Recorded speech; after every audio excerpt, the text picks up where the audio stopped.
Kanu si nsogbu Tinubu nsogbu Amechi nsogbu Rochas Okorota nsogbu ya nsogbu Ọdụzọ Kalu nsogbu ya Boko Haram nsogbu Ụwazirike nsogbu ya Hausa Fulani nsogbu ha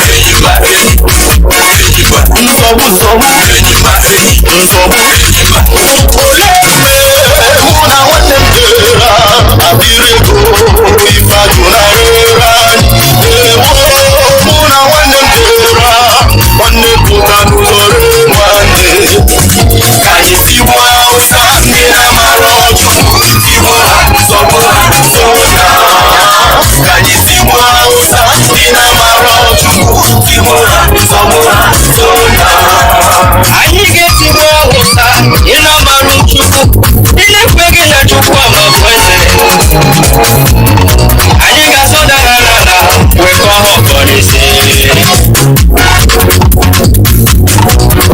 and then we know that one we talk is with majority. If God be with us, who can be against us? Onye Chukwu abịa masịrị azụ enweghị atụ ya onye Chukwu okike kwuru azụ enweghị atụ ya Director Nnamdi Kanu Chukwu abịa ma kwuru n'azụ Indigenous people of Biafra Chukwu abịa masịrị n'azụ I can hear the Lord saying, do not be afraid of your enemies. The Boko Haram is here today, you shall see them no more. Hausa Fulani jihadists, you shall see them no more. Says the Lord Almighty, I am with you. We must get to the promised land. The promised land is called Biafra, the land of rising sun. Obodo Chukwu gọziri agọzi, obodo Chukwu chọrọ mma, obodo Chukwu mere eze. Anyị tigbo Hausa dị na-amara Chukwu, tigbo ha nsogbu ha tona ha. Ka anyị tigbo Hausa dị na-amara Chukwu, tigbo ha nsogbu ha tona ha. Ka anyị tigbo Hausa dị na-amara Chukwu, tigbo ha nsogbu ha tona ha. Ka anyị tigbo Hausa dị na-amara Chukwu, dị na-amaghị Chukwu obi ama, dị na-amaghị Chukwu okike mụ, ndị na-amaghị Chukwu na dị ndụ, ndị na-ekweteghị na Chukwu ọba ma bụchi n'ọbụ ya bụ chi gị ragị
Nzọgbu Buhari, Nzọgbu Sanusi, Nzọgbu Tinubu, Nzọgbu Hameji, Nzọgbu Rocha Sokrocha, Nzọgbu Ọdụzọ Kanu, Nzọgbu British,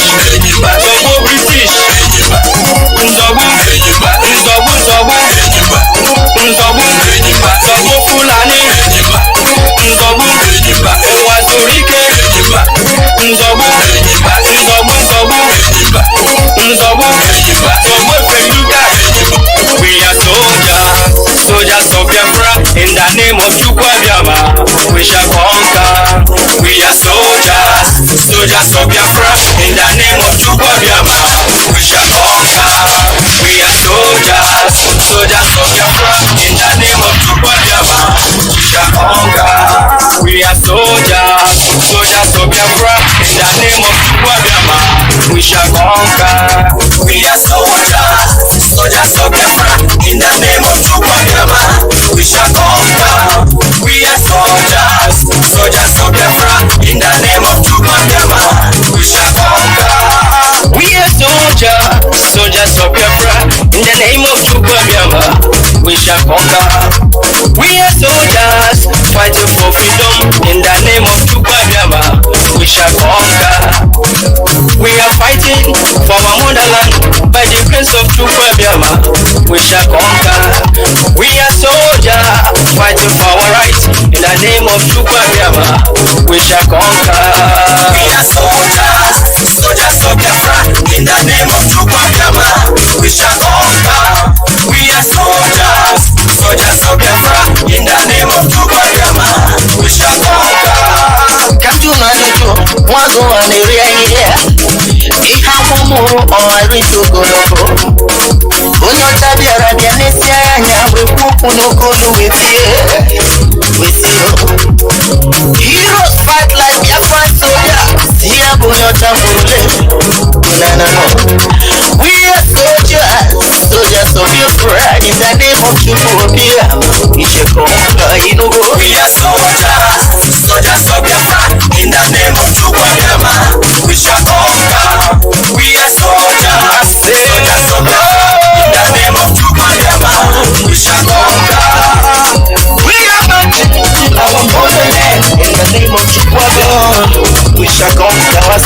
We are soldiers of Biafra, in the name of Chukwuabiama, we shall conquer.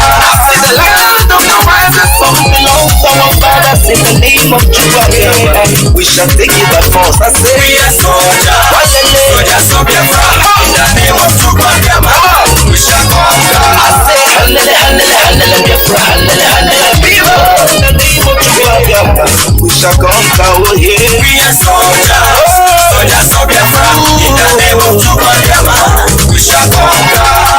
We are soldiers from the rising sun, in the name of Chukwuabiama, we shall conquer. We are soldiers of Biafra, in the name of Chukwuabiama, we shall conquer. When we come, the glory to our day, in the name of Chukwuabiama, we are fearless. I say we are soldiers of Biafra, in the name of Chukwuabiama, we shall conquer.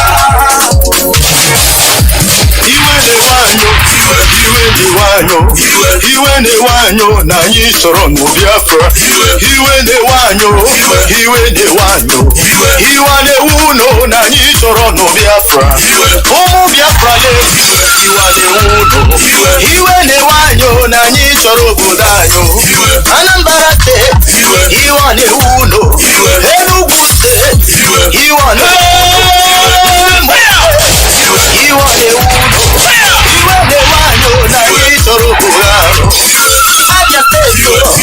River State, Ebonyi State, na anyị chọrọ obodo anyị.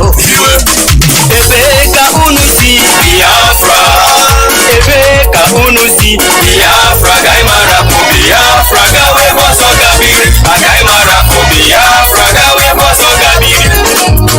Biafra is my home. Ebe ka unu si Biafra.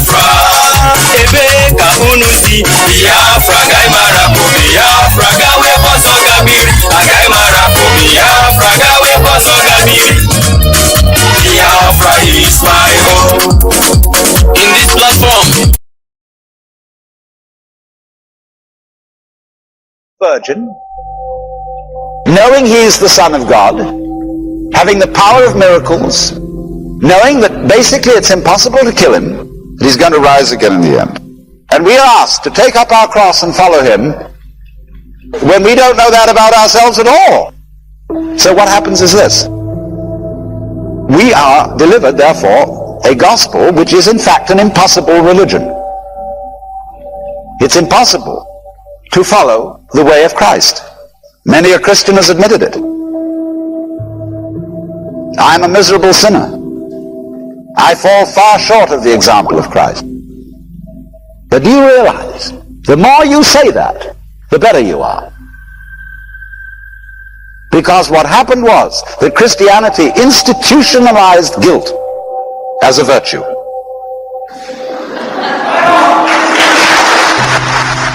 And therefore, you will always be aware of your shortcomings. And so the more shortcomings you feel, the more, in other words, you are aware of the vast abyss between Christ and yourself. So, you go to confession, and if you've got a nice, dear, understanding confessor, he'll say, my child, you know you've sinned very grievously, but you must realize that the love of God and of our Lord is infinite, and that naturally you are forgiven. And you know, you've committed a murder and robbed a bank and fornicated around and so on. And the priest is perfectly patient and quiet. Well, you feel awful. To the love of God, I have wounded Jesus, grieved the Holy Spirit, and so on. But you know in the back of your mind that you're going to do it all over again. You won't be able to help yourself. You'll try. But there's always a greater and greater sense of guilt. This is the Christianity of most people. Now there is a much more subtle Christianity of the theologians, the mystics, and the philosophers. But it's not what gets preached from the pulpit. What would the real gospel be? The real good news is not simply that Jesus of Nazareth was the Son of God, but that he was a powerful Son of God who came to open everybody's eyes to the fact that you are too. And this is perfectly plain. If you will go to the 10th chapter of St. John, verse 30, there is the passage where Jesus says, I and the Father are one. There are some people who are not intimate disciples around, and they're horrified. And they immediately pick up stones to stone him. He says, many good works I have shown you from the Father, and for which of these do you stone me? And they said, for a good work we stone you not, but for blasphemy, because you being a man make yourself God. And he replied, isn't it written in your law, I have said you are gods? He's quoting the 82nd Psalm. Is it not written in your law, I have said, you are gods? If God called them, those to whom he gave his word, gods, and you can't deny the scriptures, how can you say I blaspheme? Because I said, I am a son of God. Well, there's the whole thing in a nutshell. Because if you read the King James Bible that descended with the angel, you will see in italics in front of these words Son of God, the Son of God, because I said I am the Son of God. And most people think that the italics are for emphasis. They're not. The italics indicate words interpolated by the translators. You will not find that in the Greek. The Greek says a Son of God. So it seems to me here perfectly plain that Jesus got it in the back of his mind that this isn't something peculiar to himself. So when he says, I am the way, no man comes to the Father but by me, this I am, this me, is the divine in us, which in Hebrew would be called the Ruach Adonai. So the point is that the Ruach is the divine in the creature, by virtue of which we are sons of, or of the nature of God. Manifestations of the divine. This discovery is the gospel, that is the good news. But this has been perpetually repressed throughout the history of Western religion, because all Western religions have taken the form of celestial monarchies, which is not the religion of Jesus, which was the realization of divine sonship, but the religion about Jesus, which pedestalizes him, and which says only this man of all the sons of woman was divine, and you'd better recognize it. Utterly exclusive. Convinced in advance of examining the doctrines of any other religion that is the top religion. And so it becomes a freak religion, just as it has made a freak of Jesus, an unnatural man. It claims uniqueness, not realizing that what it does teach would be far more credible if it were truly Catholic, that is to say, restated again the truths which have been known from time immemorial, which have appeared in all the great cultures of the world. If then we can see this, that Jesus speaks not from the situation of a historical deus ex machina, a kind of weird, extraordinary.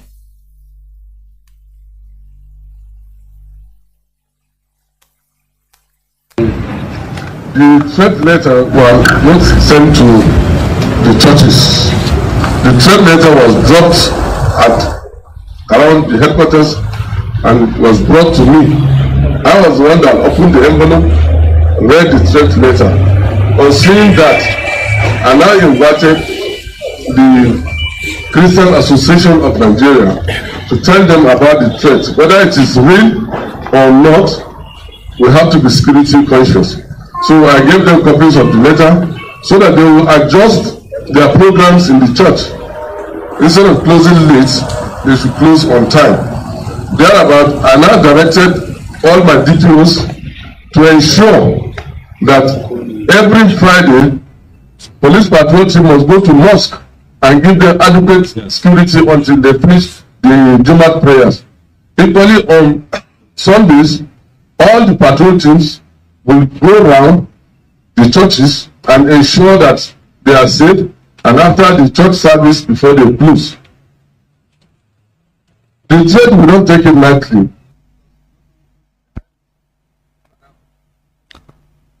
Good morning, good afternoon, good evening, and good night, great Biafrans and lovers of freedom.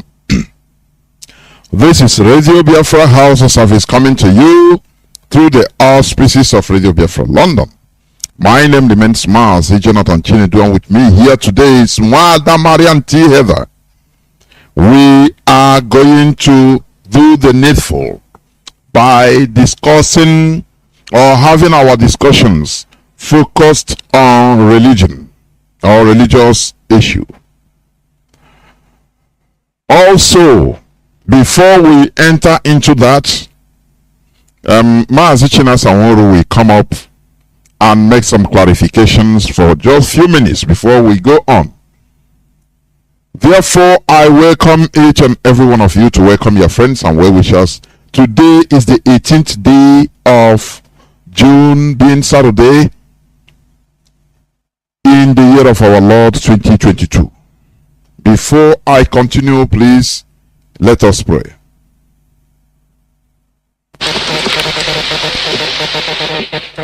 Eze Chukwu okike abịa ama.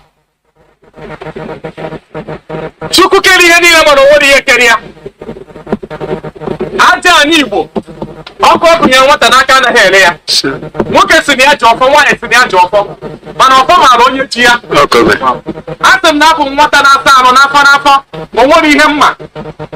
Ọkwa ọkụ unu kpọrọ m okwu ọkụ unu gụnyere m ọkụ a n'aka sị na ọ gaghị ele m asị m na mbosi ọbụla mụnwa bụ nwa eze chukwu bụ ụzọ mba nke ọma dịka dọplesi sampe masa aka ji ọfụ igbo niile asị m na ntinye aka n'imegide ụmụ igbo ma ọ tinye aka n'imegide ụmụ biafra chukwu okike abịa ma aja anyị igbo asị gị megide m mana ọ bụrụ na m atinyela aka n'imegide ụmụ igbo na m atinyela aka n'imegide ụmụ biafra na m atinyela aka n'imegide Nnamdi Kanu onye ọbụla tinyela aka n'imegide Nnamdi Kanu onye ọbụla tinyela aka n'imegide ụmụ igbo onye ọbụla tinyela aka n'imegide ụmụ biafra onye ọbụla tinyela aka n'imegide m asị m ana tiwelie ya asị m onye aṅụọ mmiri mmiri gbagbuo ya asị m onye aṅụọ mmiri mmiri gbagbuo ya asị m onye a zụkwụ na ana tiwelie ya asị m onye a rie nnu atakasịbi ya arụ Chukwu okike abịa ama ebunye m ọfụ igbo niile ọfụ igbo niile ike nke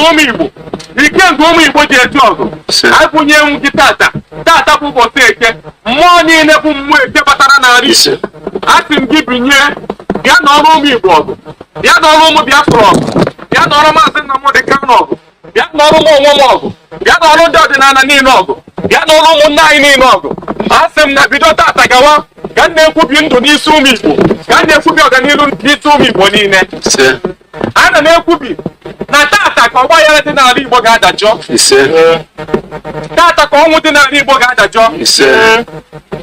ejeela anyị ọgụ n'ọnụ niile ọnụ ọbụla na-eri nnu eri mmanụ anaghị ekwu arụ ọnụ ọbụla na-eri nnu eri mmanụ anaghị emegide nwanne ya n'ọnụ ọbụla na-aṅụ mmiri na-eri nnu eri mmanụ nke pụrụ echiche imegide anyị asị m ọnụ ada ogwu anya ọbụla na-ekpe anya ọjọọ nere anyị anyị anya akpụo isi ụkwụ ọbụla jeela anyị ije ọjọọ anyị sị ụkwụ ada ngwụrọ aka ọbụla fụrụ anyị wee tụwa aka anyị sị aka akpọnwụọ osisi ọbụla fụrụ anyị na-atụ ugwu anyị sị ikuku fụtuo ya onye ọbụla fụrụ anyị wee cheta ihe gburu nwa ya gbuo ya onye ọbụla fụrụ anyị kpọwa akwa alịlị akọkọrọ ya akọ anyị sị anya mmiri akọrọ ya n'anya anyị sị na anyị ga na-ejere anyị ga na-ana ọ ga-adịrị anyị na mma ọ ga-adịrị Nnamdi Kanu na mma ọ ga-adịrị ezinụlọ ya na mma ọ ga-adịrị ụmụ igbo na mma ọ ga-adịrị ụmụ igbo nọ mba ofesi na mma ọ ga-adịrị ụmụ igbo nọ na mba niile pụrụ iche iche na mma ndị niile nọ n'ụlọ mkpọrọ na ha ga-apụta ha ga-enwere onwe ha na anyị bụ nwatakịrị na-asa arụ n'afọ n'afọ nke anyị kwutere bụ nke ọma nke anyị gụtara bụ nke ọma nabata na anyị n'ime mmụọ na eziokwu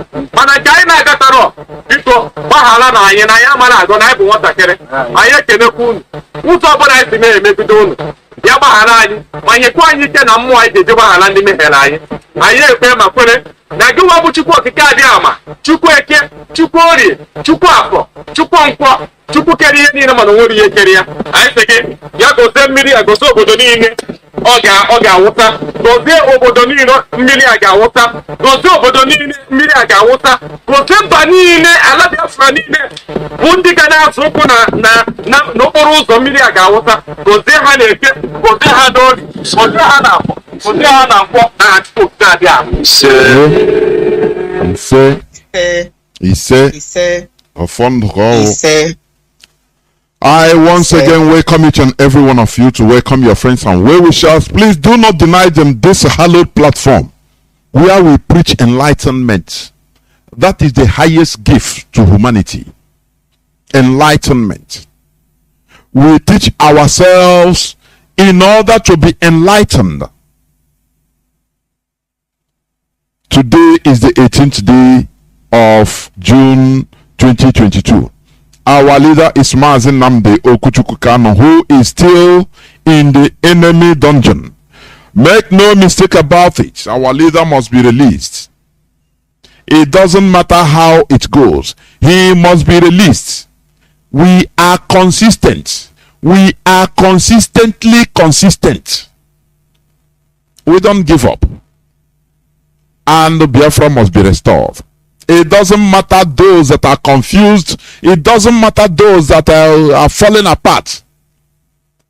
The chosen ones, we must continue resiliently in order to make sure that Biafra is restored.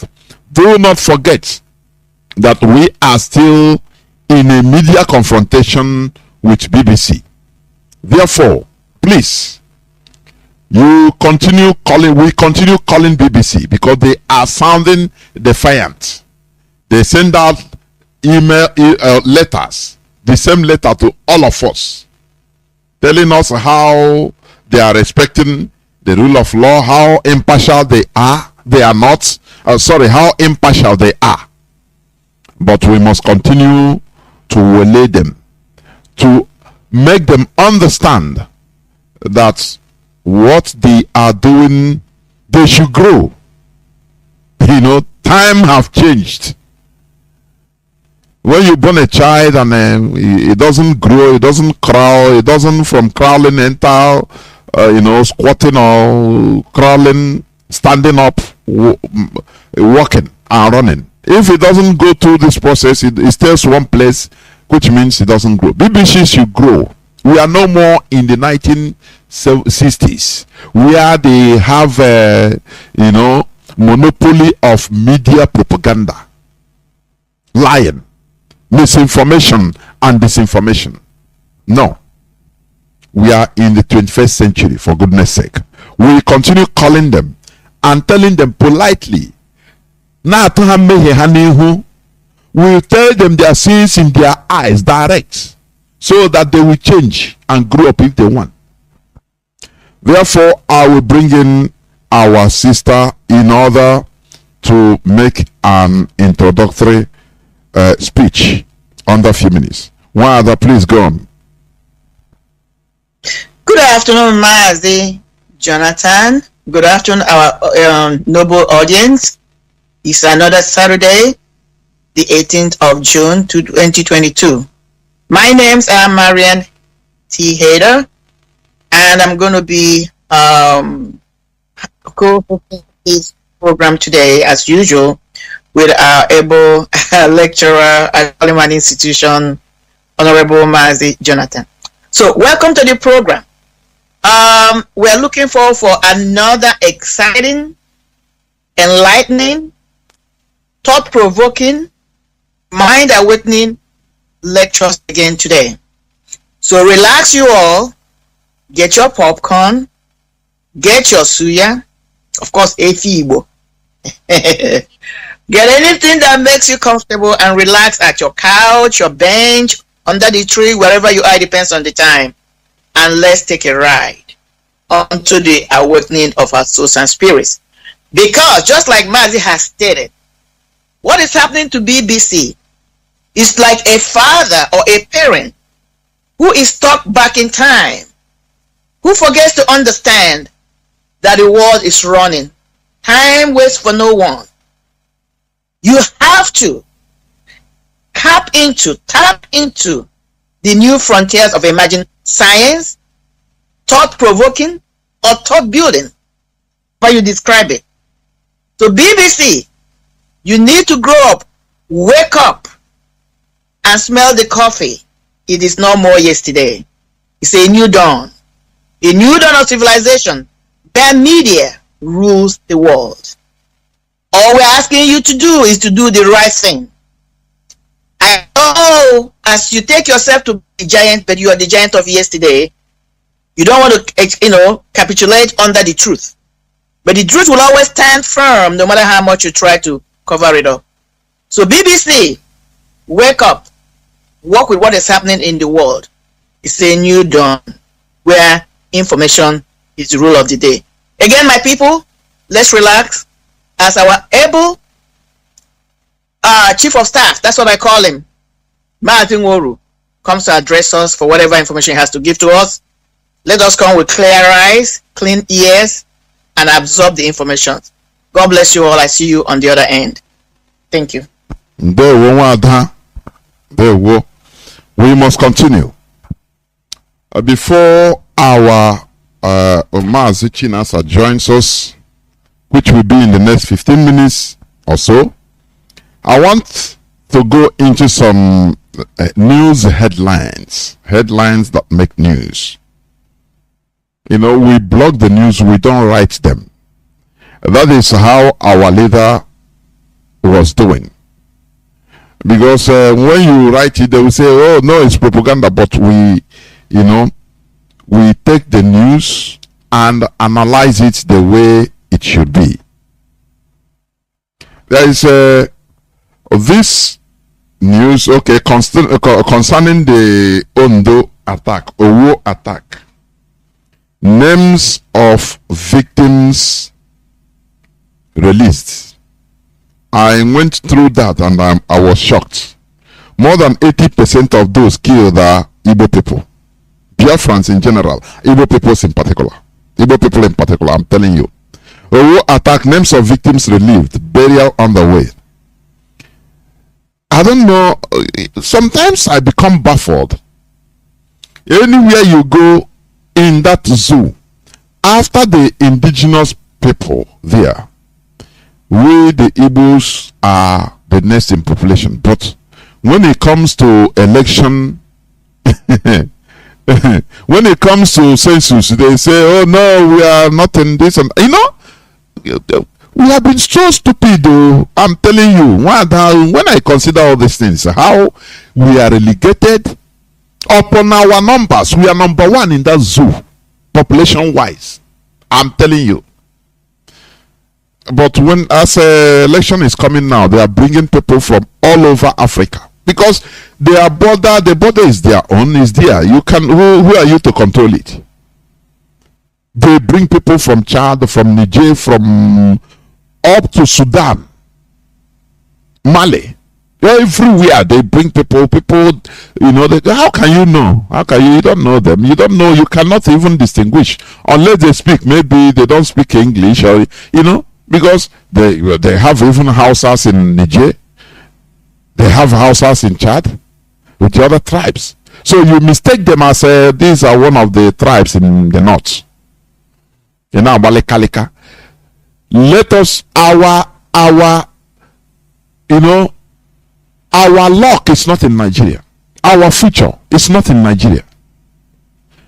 Our leader have been hammering this. Our future is not in Nigeria at all. It doesn't matter how. Our future is not there. Now, let me read you some of the names, please. I was shocked when I started seeing them. I said, okay. More than 80%. Number one, these are names of those that confirm the dead people in Ondo attack. You know, when you hear it, you say, oh, it happened in Ondo. When you hear, oh, they killed people in Castina, you say, nah, you don't know that it is your own people that they are killing. Yeah, because Mazi, that's the small screen, but the truth is that all these attacks are targeted. These individuals, these Boko Haram, Fulani herdsmen, whatever you call them, they do their homework, they do their survey, they know the place where the Biafrans, especially Igbos, have a larger congregation or concentration. That's where they attack. Because if we must ask ourselves, why was that particular church chosen? Was it a random thing? Of course not. It was deliberate. So move on, Mazi. Okay, let me, say out some of the names. The names. Listen, so that you judge by yourself. Number one, Virginus Ani is an Igbo man. Fabian Emeka Nweke, Mrs. Deborah Onoha, Mrs. Chukwudi Onoha, onye nwoke na nwunye Chineke kwena ihe ọjọọ. Mrs. Justina Ogummado, Njoko Emmanuel Chukwuemeka nwatakịrị ka ọwụ. Miss Annie Chidiogo. Now you have a one Yoruba person. Caroline Aina Abola. Okay. Omunna Okafo. Oluwatoyi Akinyemi. Mrs. Christiana Oladekpe Olajide. Bridget Ozulumba. Regina Nnabife. Mr. Obuche. Sir and Lady Adesina Ajanako. Ndegbe Gift. Okefi Cordelia, Ona Chijioke, Sunday Mary, Roslyn Fumilayo, Omolola Monogbe, Eze Chikamso, Anthony Onuyi Ojapa, John Bose the Testimony, Monogbe Omolayo John, Matide Ogumbade, Justina Ogumado, Edwin Lovett, Onelike Esther Ilori Nwa, Fumilayo Mandiat Ogumado Ekene, Umonna Chisom, Oluchukwu Evaristus, Timothy Ugu, Asebioyo Esther, Onyebuchi Onyeka, Teresa Obu, Hen Olowa. You just calculate it, just see it. These are Igbo Biafrans that are targeted.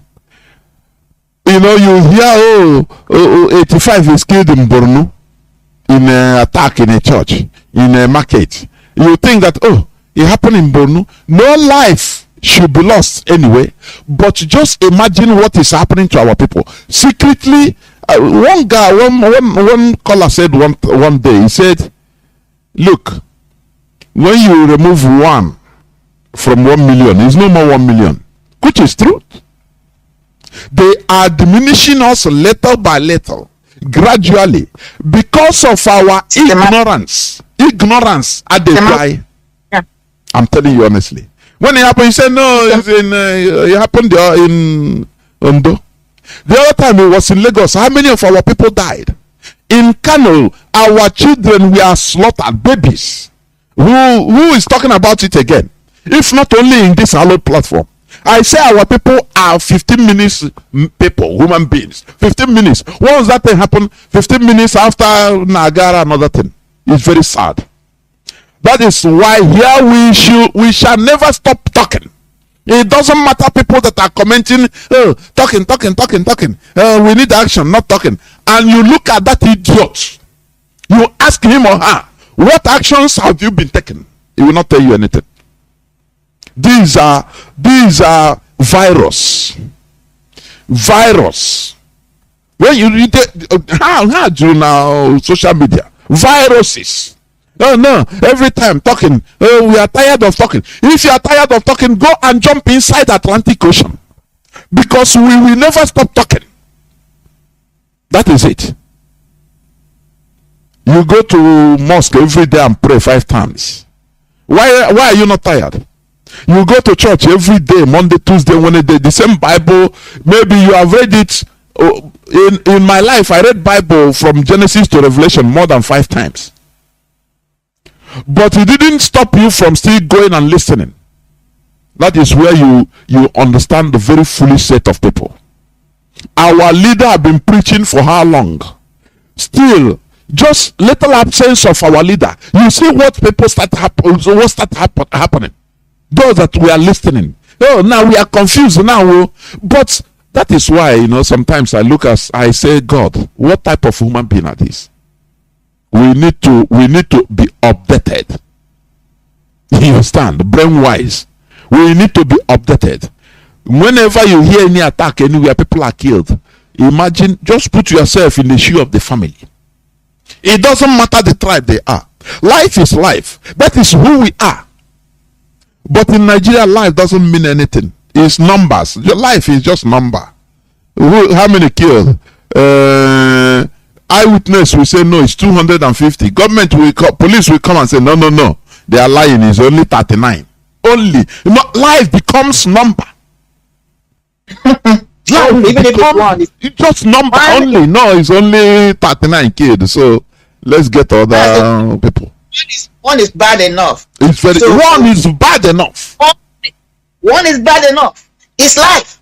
Because the potential of that individual, you can never understand it. You may never understand it because especially when it involves the youth or the children, you have snuffed up the potential. The person could have been the next Zuckerberg. That is Facebook. The person could have been the next Joe Steve. Why the people don't reason like this in that part of the world? Very horrible, primitive set of people. I'm telling you. They don't reason like this. That even be the next man, the Kanu. That person could be the next one. So one is bad enough. Then you're looking at the entire population being what they will say only. Mazi is hurtful. It's very, very sad indeed, honestly. So we have to continue doing what we are doing. That is why we are Biafrans. One life means a lot. It's too many.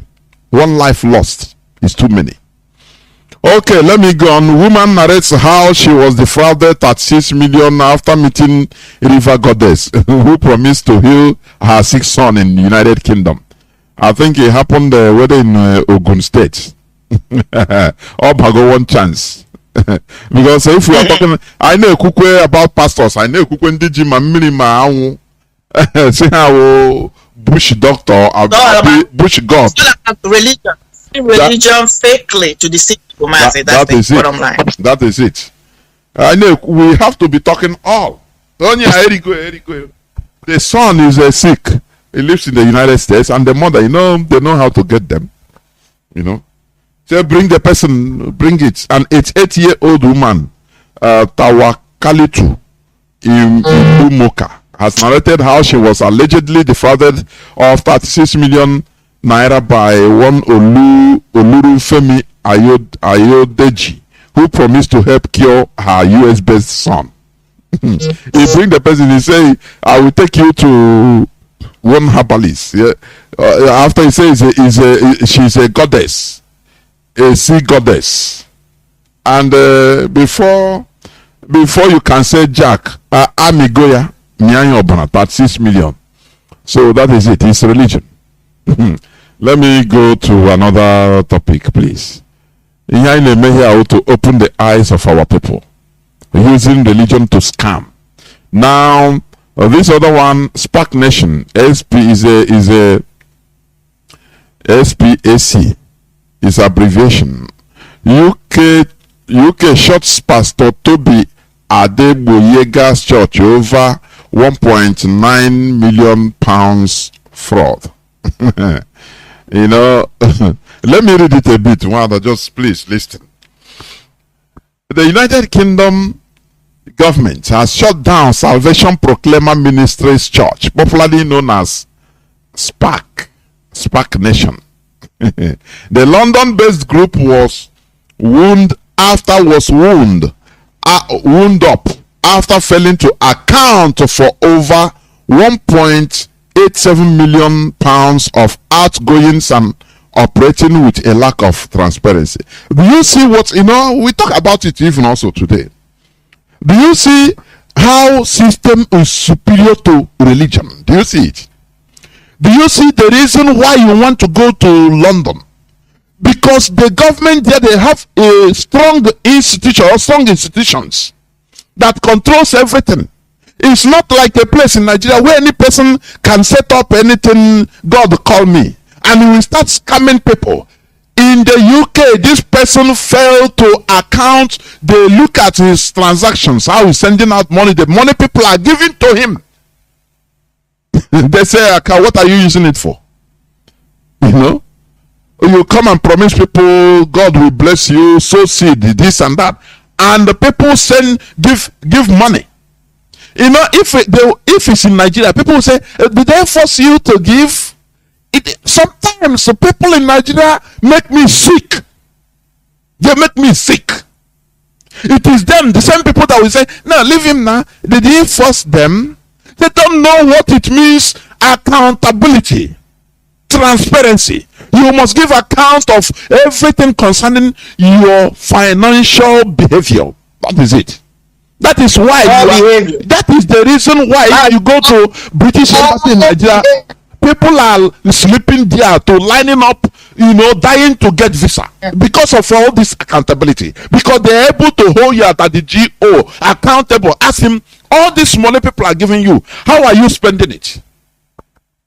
In Nigeria, they will tell you, oh, no, he's a man of God, leave him. It doesn't. Does it concern you? It's his money. He didn't force anybody, but he concern. Because he gave it to God. Before I continue, I want to read it more. Continue what you are saying before I come. They will say, oh, why are you asking him to give you an account? You gave the money to God. Are you asking God to give account to you, accountability to you? After all, what has God has been doing in your life? Are you accounting for it? And then they will go up. This is the difference between having these people in overseas and having them in Nigeria. Because if this man was in Nigeria, he would have bribed his way out. Simple. Why they're not bribing? Why the no person can question him? If you try to question, do you remember one pastor, one prophet pastor like that? Is it in Abuja that people complain of rape and he was arrested, and the following day he was, whether he was even arrested? Many girls, many women complained, sued him about rape. It is the same people, congregation that are generating the man. No. Yeah, Suleiman. No, it's not Suleiman. It's not Suleiman is one, but it's not even Suleiman. There is another one that used to dress like Michael Jackson. I can't even remember. There are a whole bunch of them. There are a whole bunch of them, yes. What you just tapped into now is the problem we have in our society. We continue to pound on the politicians. I agree. But the argument is this, which I have raised, person like me. These politicians could not have been doing all this bullshit. Excuse my language. These so-called men and women of God could not have been getting away with this shenanigans if the people who are called by my names according to their Bible, who are on the larger size, the masses, the congregators, the people who are now running around about people, take a stand and say, we demand accountability.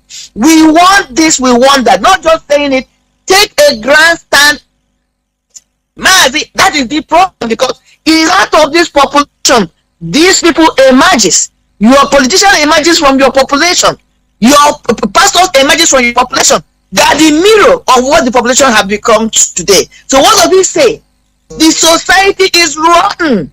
The society, because out of them are these individuals spewing out, and that is why because inwardly believe in what they are doing. That's why they cannot stand up and challenge them. That's the problem we have, and that is what we are trying to preach on Yoruba Biafra, to provoke minds, provoke thoughts, to know that you as an individual have the right to live, have the right to live just like the next politician, have every right to survive and live to whatever or whatever belief you believe in, just like any other pastor or any other person from any denomination. Nobody, God did not give them any mandate. They are just as important as you and I are. That's what we are trying to provoke, Mazi, and we must get it, Mazi.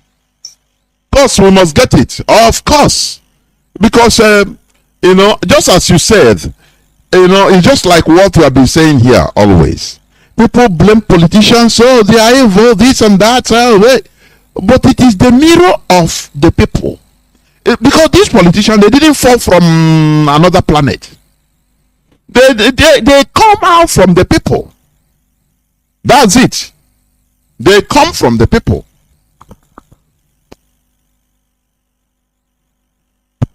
So when we talk and when we blame the politicians, blame this, we blame everybody, because when in order to these people do things with impunity, but the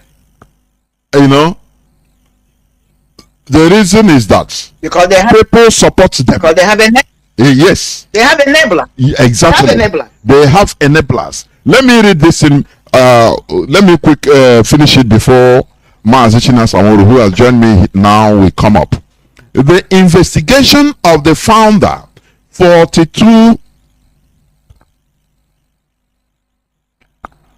Sorry, just hold on. Let me just hold on. Hold on. 1834. Just hold on. Before I go on. Before I continue.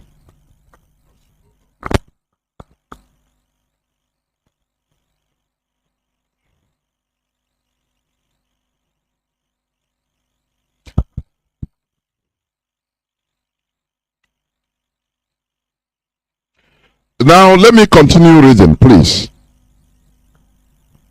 The investigation of the founder, 42-year-old Nigerian-born pastor Tobi Ade Boyega, started years back. Reports had it that he and one other spiritual leader, Marien Haider, told their parishioners to raise 100 pounds a week, 100,000 pounds a week. Now, if you want God to bless you immensely, you should be giving immensely. Give as He pains you, and you don't know that they are scamming you because you are an idiot. You are not here. You are an idiot. Oh, He did a miracle. Oh, it's Him. Because of Him, I get my job. That is lie. It's you. Your belief. Your belief. That is the only thing. Your belief. Instead of you to believing in yourself and the thing will work, you carry that belief and give it to somebody.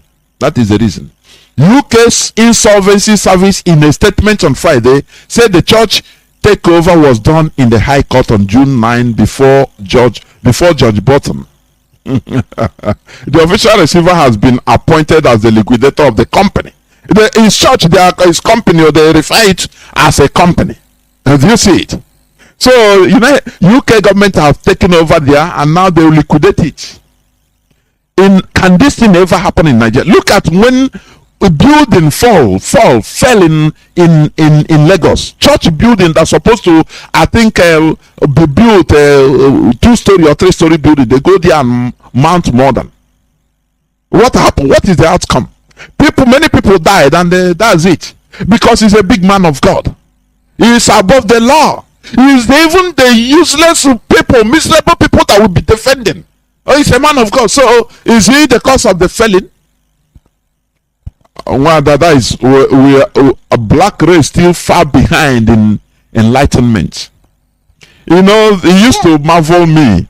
When you say, they say, oh, the Illuminati is taking over the world in the world order.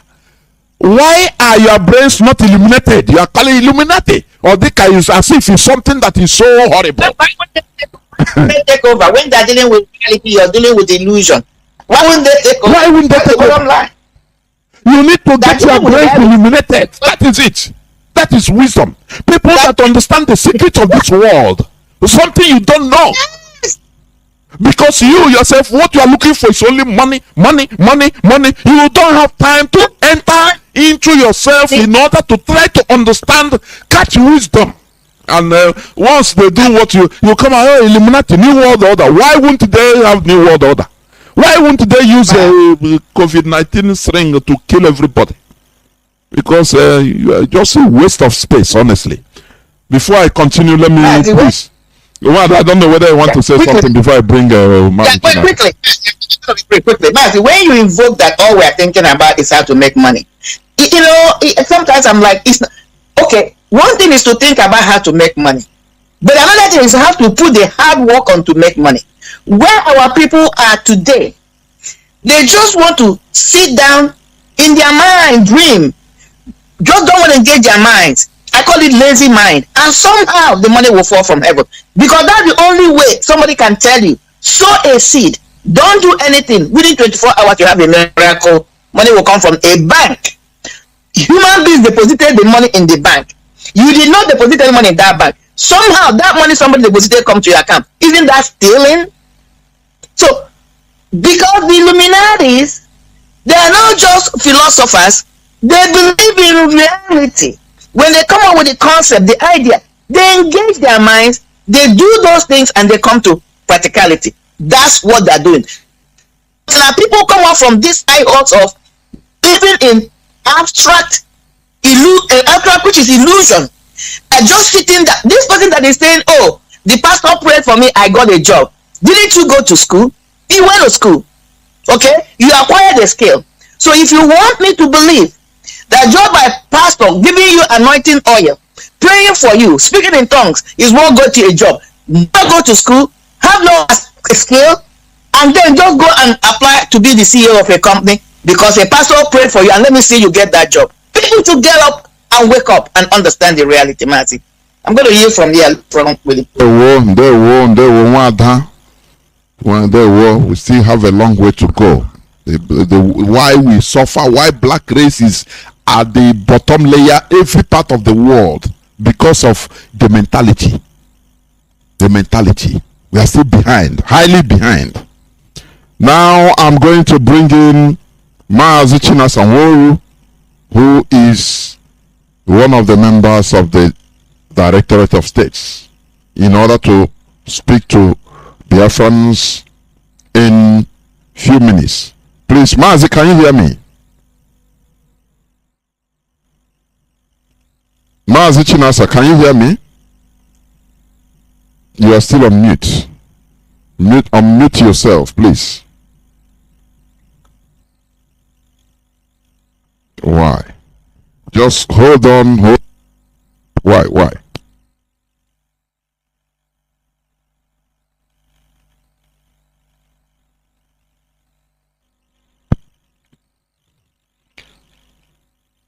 Mazi Johnathan. Mazi Johnathan, can you hear me? I'm talking to you.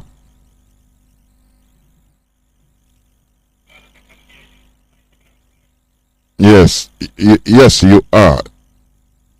You are. Okay. Please go on. So I'm on air directly. Yes, okay. Yes, you are. You are on air. Go on. But the Mazi is having echo. Do I?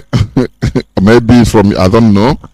Which means let me then bring you back. Let me. Mazi Johnathan. Yes. Let me bring you back. Let me call you back. Let me bring you in again. No, Mazi Johnathan. We must just hold on. Hold on.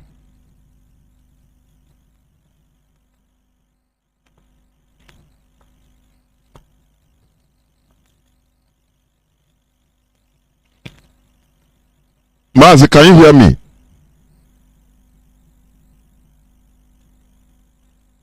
Let me see. Where is even this application? Sometimes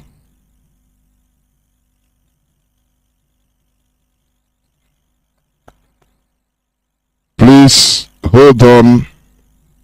I am trying to bring Mazi Johnathan Nwa. Mazi, can you hear me now?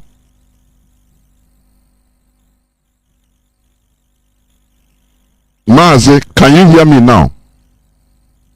No.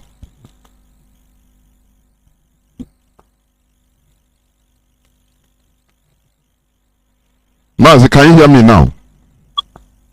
I can hear you now, but I was not hearing you on Skype. Okay. Just please go on. Go on. Go on. Welcome to the. So I'm coming out clear. You are coming out crystal clear. Oh, yeah. Okay. Thank you, Mazi Chinedu. Good evening, Biafrans, and good evening, the lovers of freedom. I thank you all this evening. Actually, I did not plan to come on broadcast there. I do not know how the communication went out. People were that I made. I posted. People say that I'm coming on air. So many people called me and said, "Are you coming on?" I said, "No, even you." So, but I see that since there are people waiting who already got informed that I will be coming on air, then I decided to just come on air for these few minutes. My words are repeating. Your voice is very crystal clear here. I don't know. It's not repeating on my system. On the app, everything is clear. Okay. Everything is clear, but it's repeating on my side. Anyway, Biafrans and all the lovers of freedom, this evening I would just want to touch only few points based on the things that are happening in our land. My name is Mazi Johnathan Nwa. Is from Obingwa. Obingwa is in Aba province, and I'm a member of the IPOB Directorate of State, and also representing the indigenous people of Biafra in the Middle East. This evening, I want to use this opportunity to thank all Biafrans, all Ambazonians, and all Oduduwas who participated in the Freedom March in Brussels, in our 1 million man march that just took place on 14th and 15th of June. Really, Biafra, very proud of all of you who made that time, pay your hotels, pay tickets, and make sure that protest is a very successful one.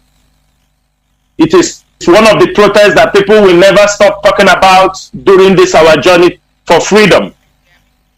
Therefore, I thank every one of you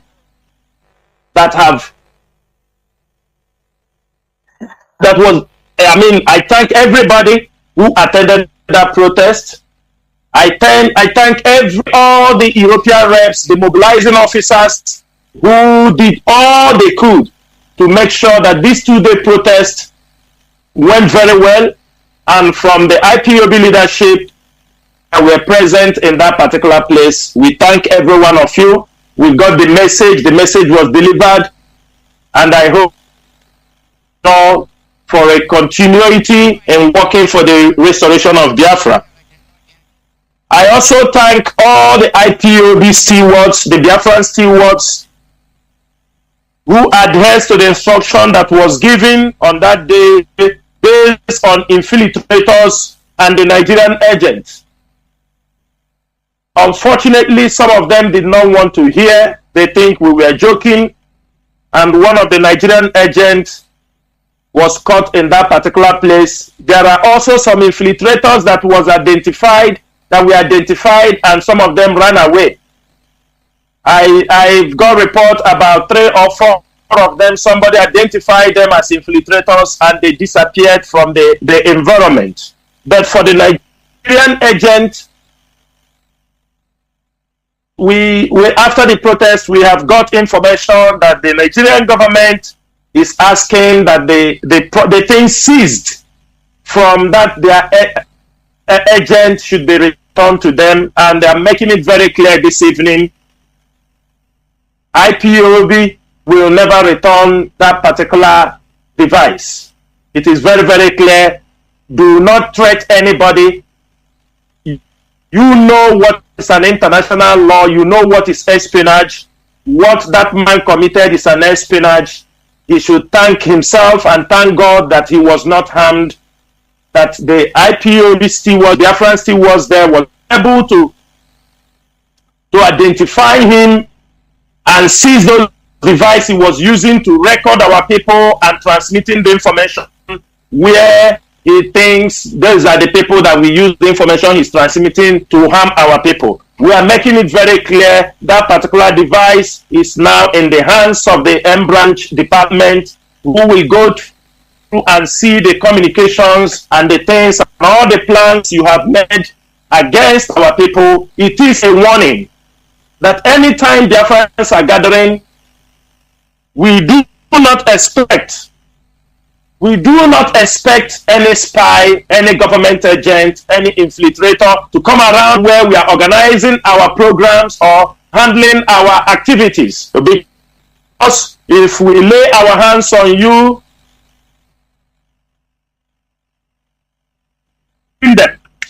you are seizing their properties, you are burning their properties, you have never paid for anyone. Therefore, those who are calling the IPOB coordinators, there is nothing concerning IPOB coordinators on this matter. That particular device or property is now in the hands of the M branch department, and we will go through it and see what is involved. We are not going to return it. Nobody should threaten anybody, because we send out this warning on that particular day and ask every infiltrator, any Nigerian agent, to keep away from our program. And I believe you are a government, you are an institution, you know what espionage is, and you know the punishment for espionage. Cardinally, keep away from anywhere IPOB is organizing activities and programs. We are fighting for our freedom. We do not want infiltrators. We do not want Nigerian agents in anywhere we are doing our things. That is number one. Mazi, number two, there is a video going around on social media. There are many misinterpretations and meanings read into it. But I want to use this evening to clarify, Biafrans. I have been on this program several occasions, and I have informed our people one thing. We will not condone crimes and do not applaud those who are committing crimes in the name of ESN or in the name of IPOB. We have made it very clear through our writing, press release, through our radio programs, that IPOB do not support any criminal, we do not support any kidnapper, we will not condone them, and we don't have anything to do with them. Also, those who are using the name of IPOB to commit crimes, we are not going to leave them. If we get them, justice will be done to them. But in this particular video that is circulating, do not applaud it. These are criminal gangs who are killing themselves for crimes of ransom. They have nothing to do with IPOB. They have nothing to do with ESN. You can see a lot of things happening in Biafra land. Please, Biafrans, be careful the news you applaud. Be careful the news you don't applaud. What you saw there is two groups of criminals, those who claim to be ESN. They are killing themselves for ransom. They know what they are doing, but after committing all those crimes, they want to use the name of ESN. And this evening, I want to make it very public and make it very clear. There are criminal camps. There are criminal camps between the borders of Anambra and the Imo State. IPOB and ESN has nothing to do with these criminal groups.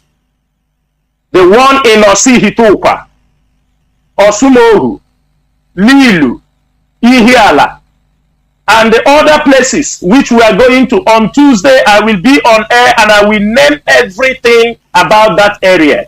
If you are among the people thinking that you are with ESN, thinking that you are part of ESN, they deceived you that they are ESN, you are on your own. IPOB and ESN has nothing to do with these criminals who spend time kidnapping and killing our people, who spend time snatching the cars of our people, who spend time committing all kinds of atrocities in the name of IPOB. They are not IPOB and they will never be IPOB. In IPOB, let me make it very, very clear. Every member of the IPOB or ESN must have a family unit. There must be a family where you belong. Even ESN, everybody in the ESN are recruited from the family, from the volunteers. Every ESN officer have where he or she comes from. There must be a family unit. The people that ran away from Imo State prison, they are not IPOB ESN. Most of them are the people in that axis. They now with some political talks, and those they invited outside Biafra land, those they invited their criminal friends, they invited to come and help them. The government is just running around. They do not want to confront the criminals. And we are making it very clear that nobody, any criminal gang, you are committing any crime in the name of IPOB, we will come on this radio and we will expose you. We will make sure that people knows who you are. Here in IPOB,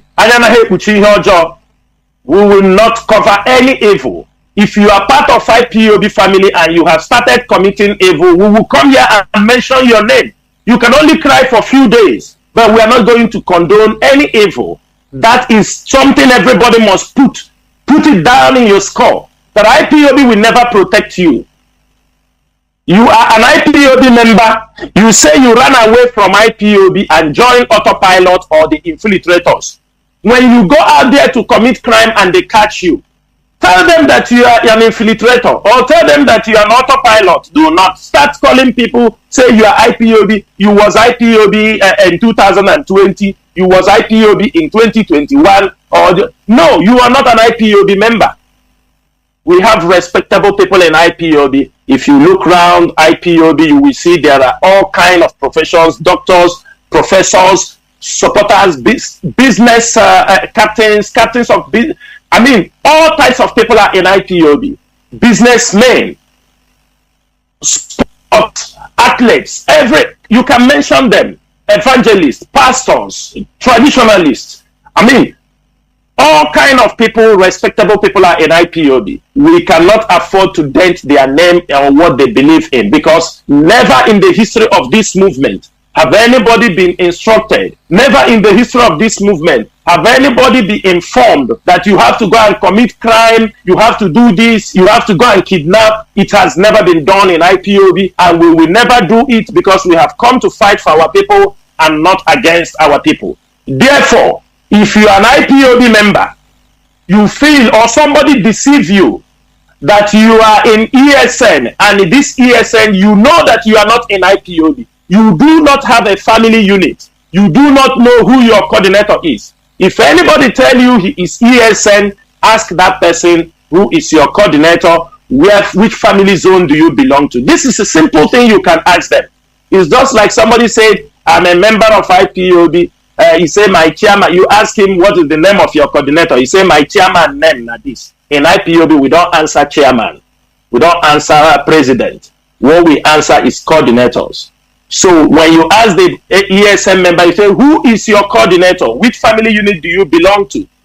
Because when he tells you this, it's very easy for the leadership to trace the person down to where he belongs to. Criminals are always there. They are always there to take up any opportunity, any chance to commit crimes in the name of IPOB.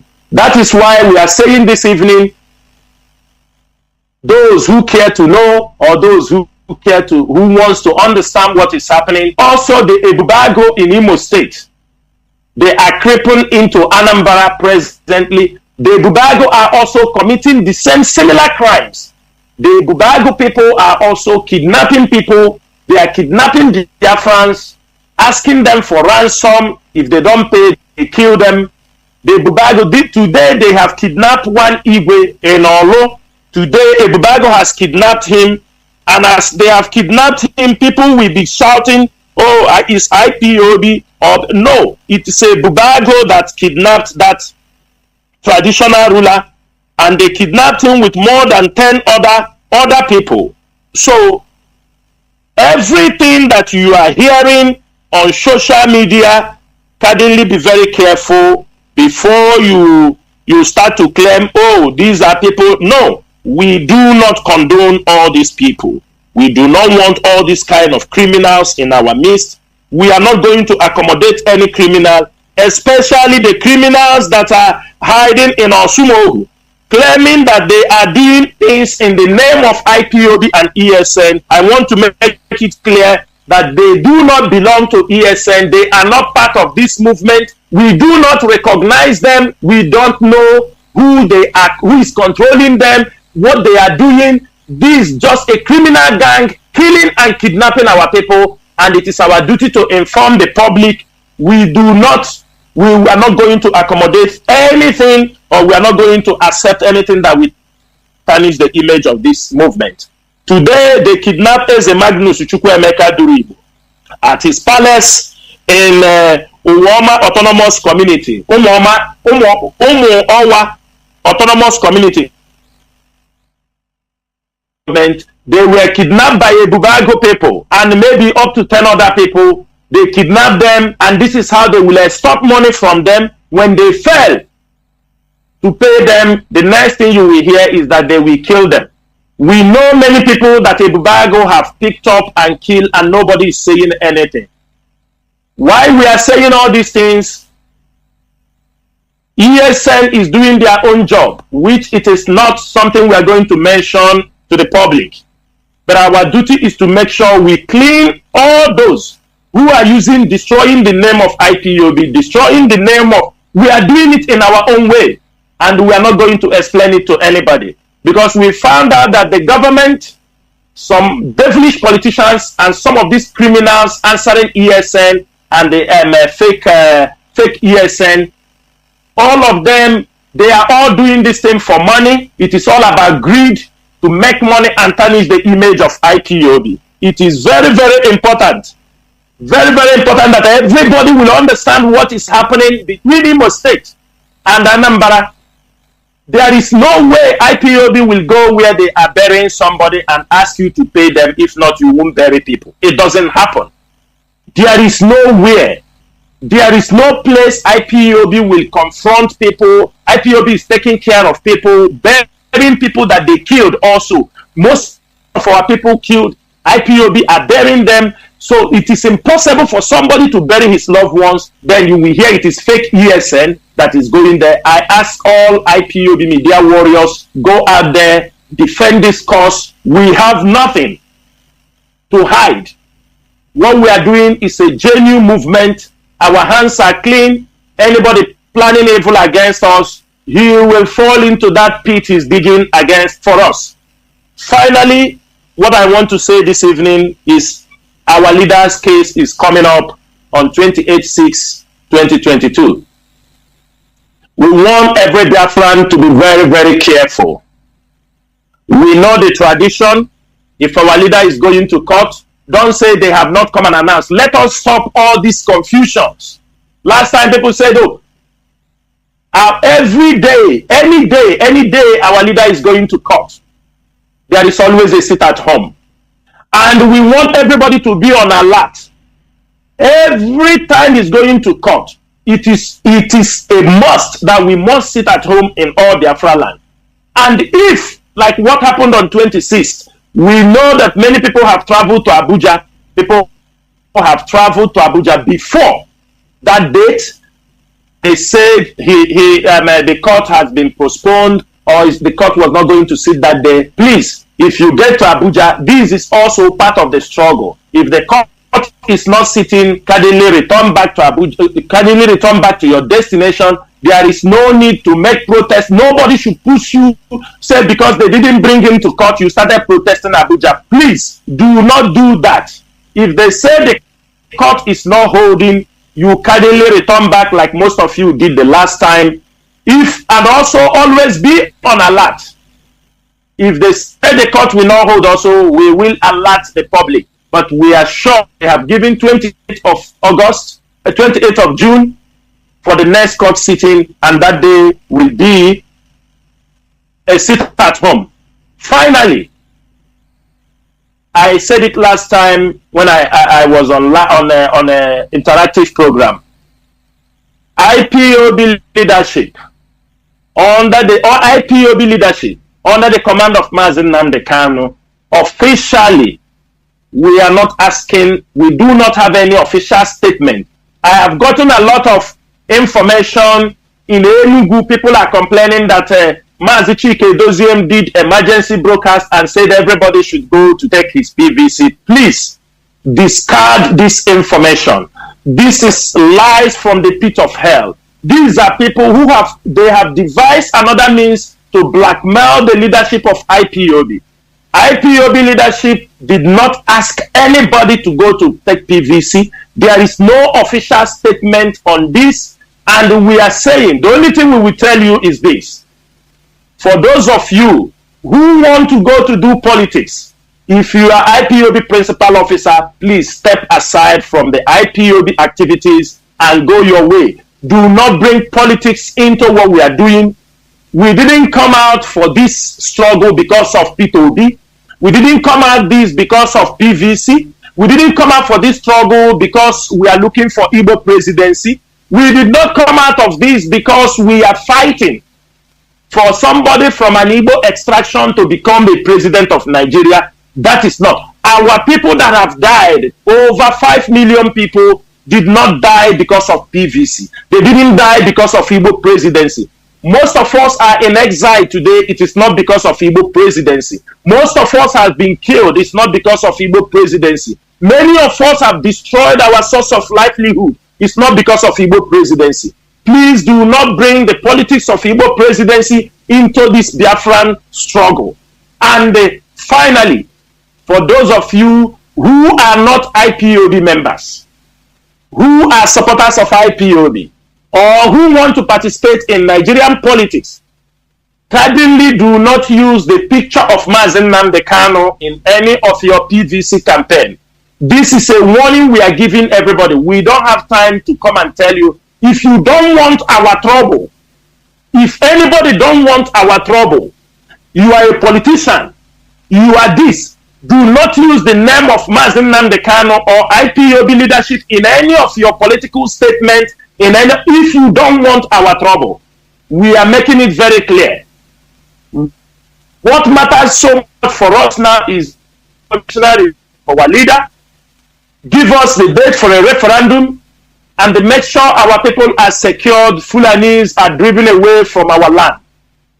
One thing is this: we are not going to accommodate or are going to accept. In many years, they have killed our people because of politics. Political target, using court people, all these things. And why we are not doing any of this? Anybody, our people have been killed enough, our people have been displaced enough, our business has been destroyed.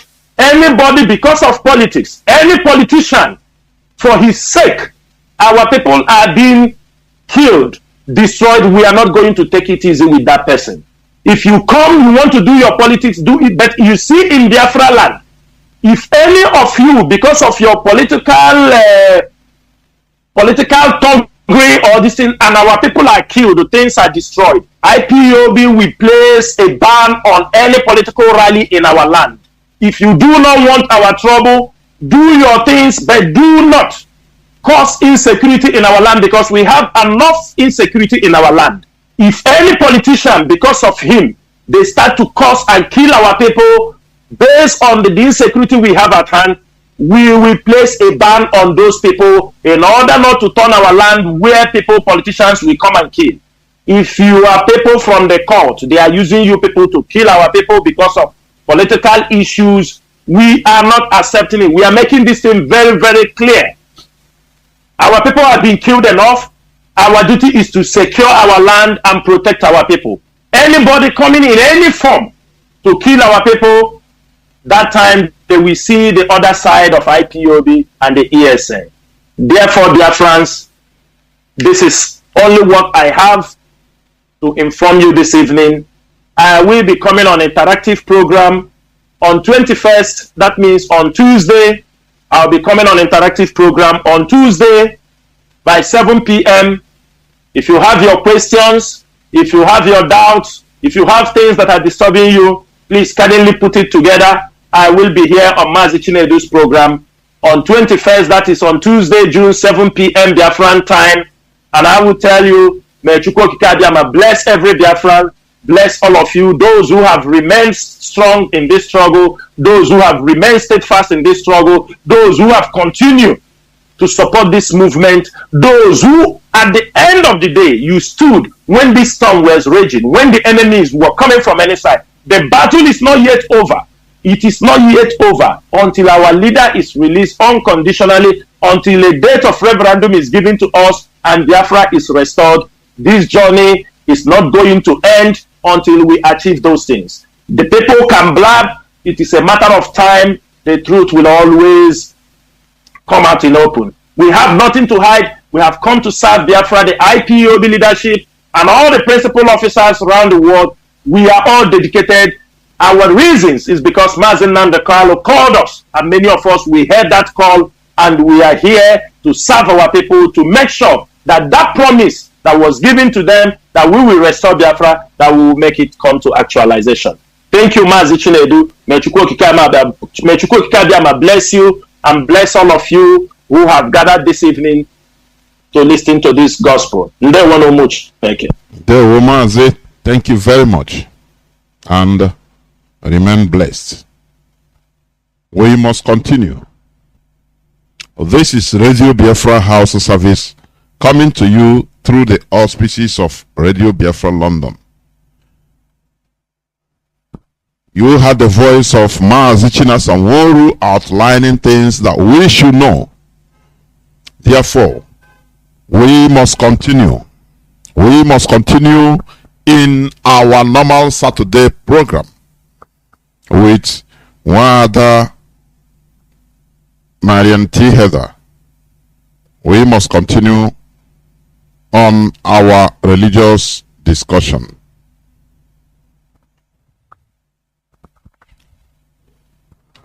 Just hold on.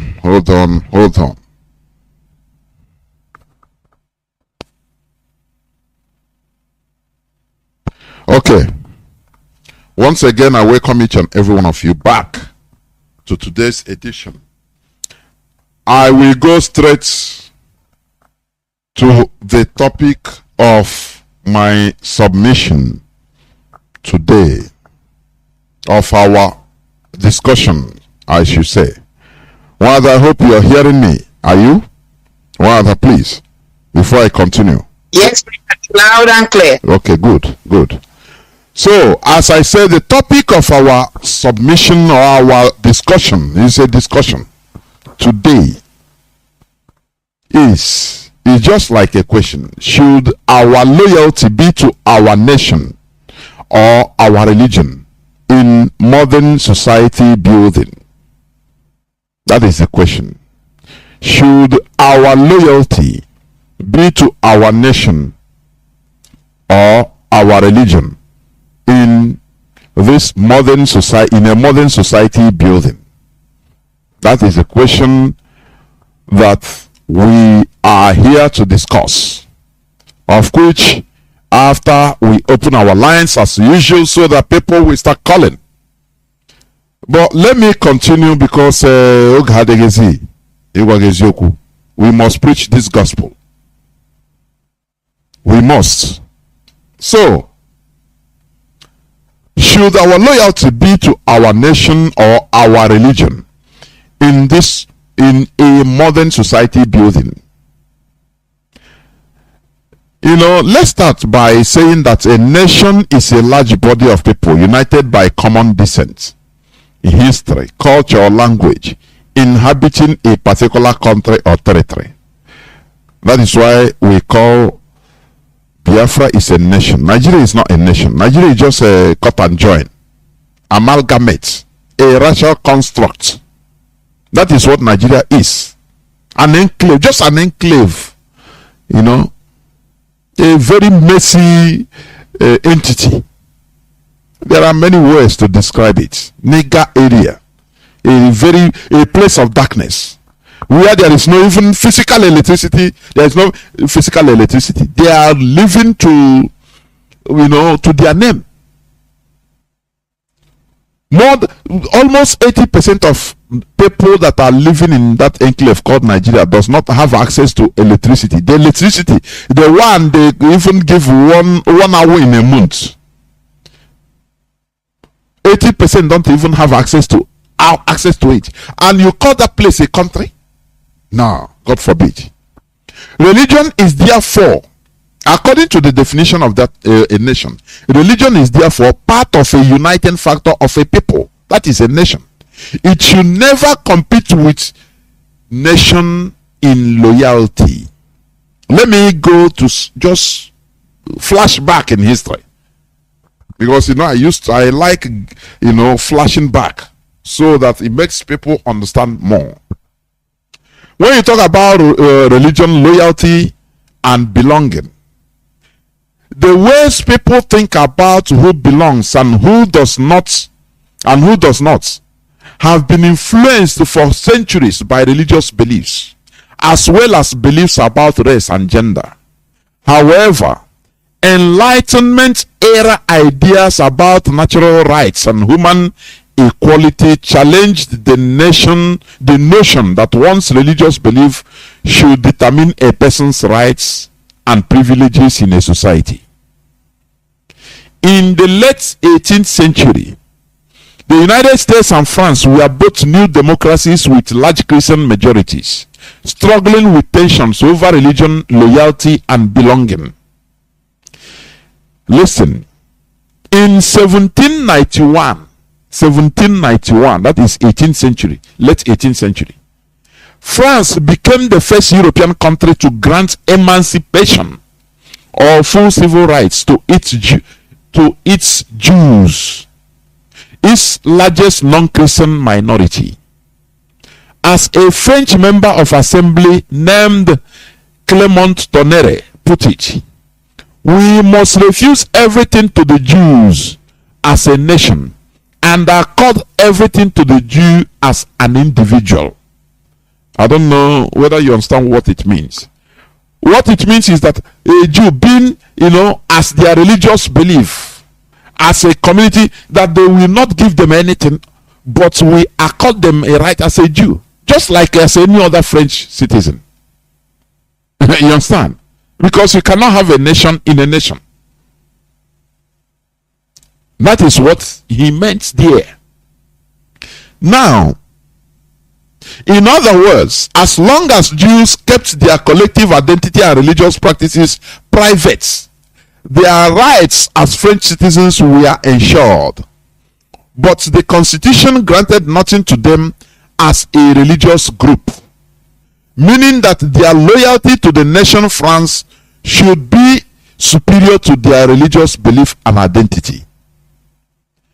In 1799, 10 years after the French Revolution began, Napoleon Bonaparte declared himself emperor. Listen, you know, I used to talk about this Bonaparte. Napoleon Bonaparte is the most loved. When you talk about France, you must talk about Napoleon Bonaparte. He is not a Democrat, for your information. He is a very huge dictator. He declared himself an emperor. But do you know what? He's a good one. Because he loved his country. He made France. He steered France to where they are today. That is why my argument always, I say, you see this thing they call democracy, which they are using to scam everybody in Nigeria. It's a cycle of deception. Complete. I saw it unequivocally. A cycle upon cycle of deception, rolling around chasing shadow. Is it not a democracy that they are sharing people money? They share people money. Koro for you to vote. Can't people reason, for goodness sake? Why have they put every one of us in a shadow? How do I pursue shadow? Much ado about nothing. We are just going round and round for nothing. Oh, democracy, now the election favor is there. That is democracy. Sharing money. Somebody will go into office only to be looting money for 4 years. During 4 years of campaign, he will be sharing little of those money he looted. Is that what you call democracy? Napoleon Bonaparte is a very big dictator, but a good one. French infiltrators. Let me call them like that. He killed many French people. The anti-revolutionists, he called them. He slaughtered tens, if not hundreds of thousands of French people. And that is what is still the discipline today. You understand? But they will not tell you all these things. Okay, let me continue. In 1799, 10 years after the French Revolution began, Napoleon Bonaparte declared himself emperor. Questions of French citizenship and nationality still persisted. While some felt that religion was to be kept out of public affairs, others, including Napoleon, felt that Catholicism had a special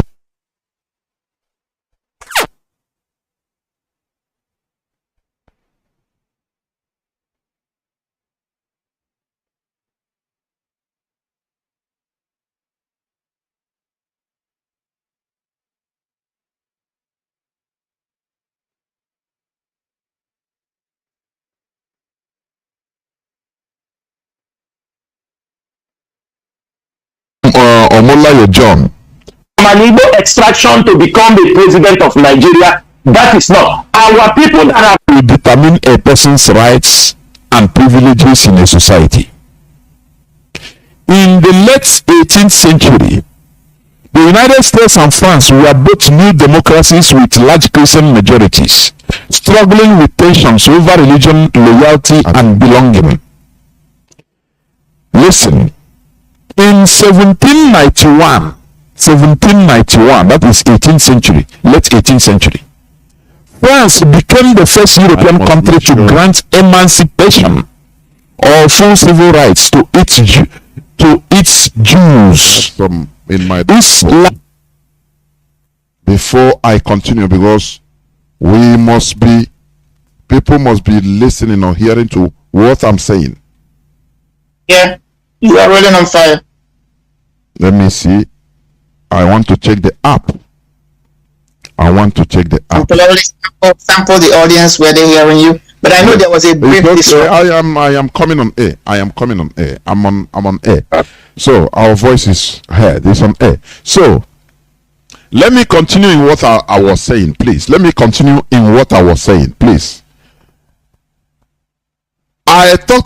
start again.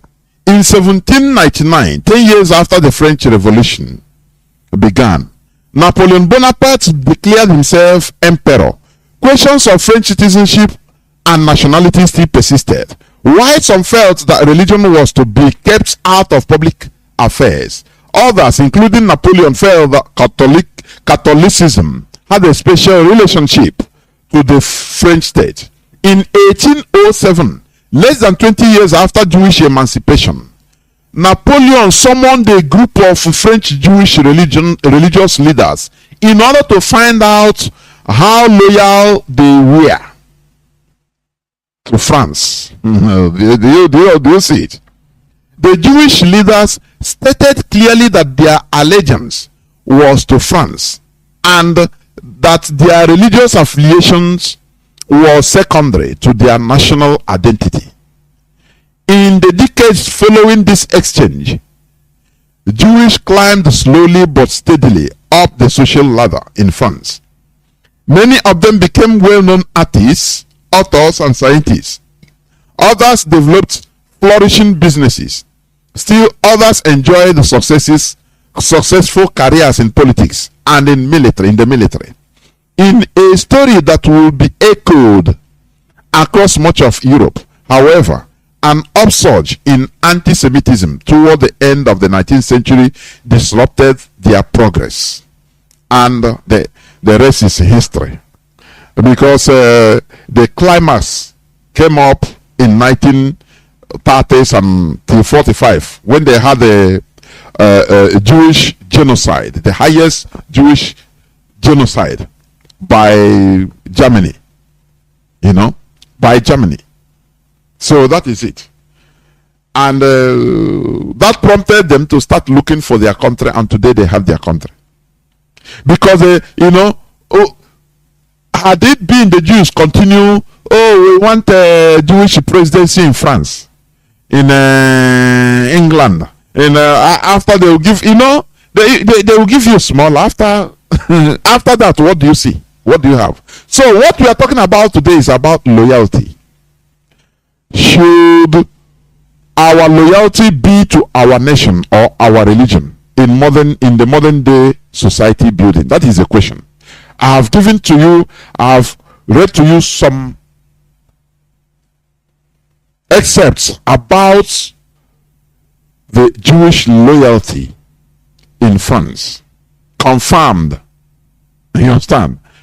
People seems to be more loyal to religion in Nigeria because Nigeria is a failed state, a practically non-functional state. Therefore, religion is seen as an alternative to fill the gap created by the government. But in a modern society, it is absurd, highly absurd. Religion plays a more functional role in the world's poorest countries. It's a fact. It's not a propaganda. It's a fact. You understand? Religion plays a more functional role in the world's poorest countries, helping many residents cope with a daily struggle to provide for themselves and their families. You understand? Just like what I read, one of the news I read, one church that is Jew in the UK, they shut it down, and they are going to bazaar the church, sell it off, liquidate it. Why? Because the man is using the GO is not scamming the government per se. It's the people. Now, the question is, because an average Nigerian will ask, what is the matter of government there? What is the government doing in the church? It doesn't concern them. But it concerns them because loyalty of the people should first of all go to the government, go to the nation, and not to the religion. Contrary to what is going on in Nigeria. That is why in Nigeria, there is no security. That is why in Nigeria, everything is upside down. Because there is no strong institution or governmental institutions. What they have, people now devise a means to survive by believing. Oh, you know, when there is a job, for example, a job notice of maybe 10 people on the paper, you see 100,000 people will apply for a job meant for 10 people. Now, what do you see? People will go use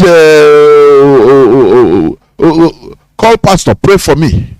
Pastor will tell him that pastor will use that time in order to scheme the person, scam him.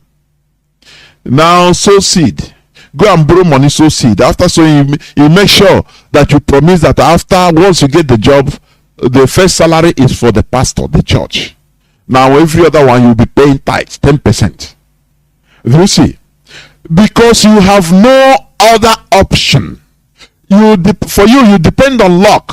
And the luck you are calling is God, the religion. Through the religion. Or you go to the native doctor that will wash your body, tell you to chop shit, eat shit, in order to get that job. Or you go through the politician, any politician you can, to sacrifice, you know, if it's a lady, to, you know, offer yourself anyhow. A job that is a space of 10 people. Now, it is, you see 100,000 people applying for it because there is no job.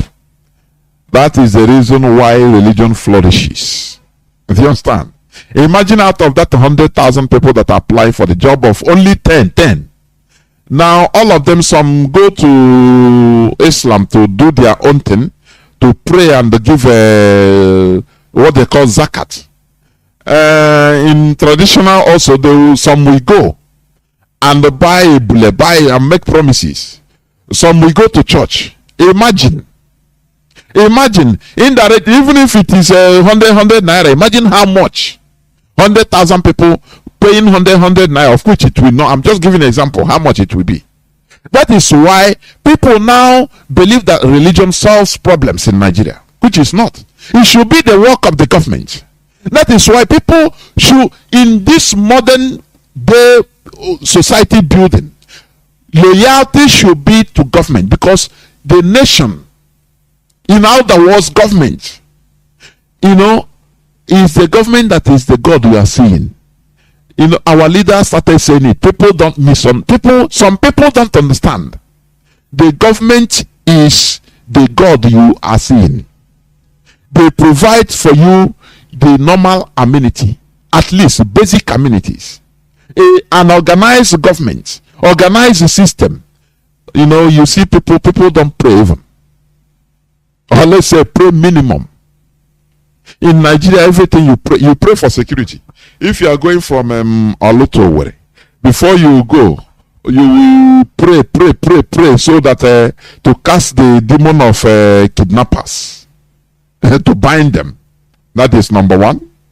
Political thugs, Fulani headsmen, Nigerian Ebubago, army, police, military, custom, the civil defense, not to kill you. You know, now ordinary thieves, not to by mistakenly shoot you, armed robbers. Everything is no, the government, there is no presence of government in whatever you are doing.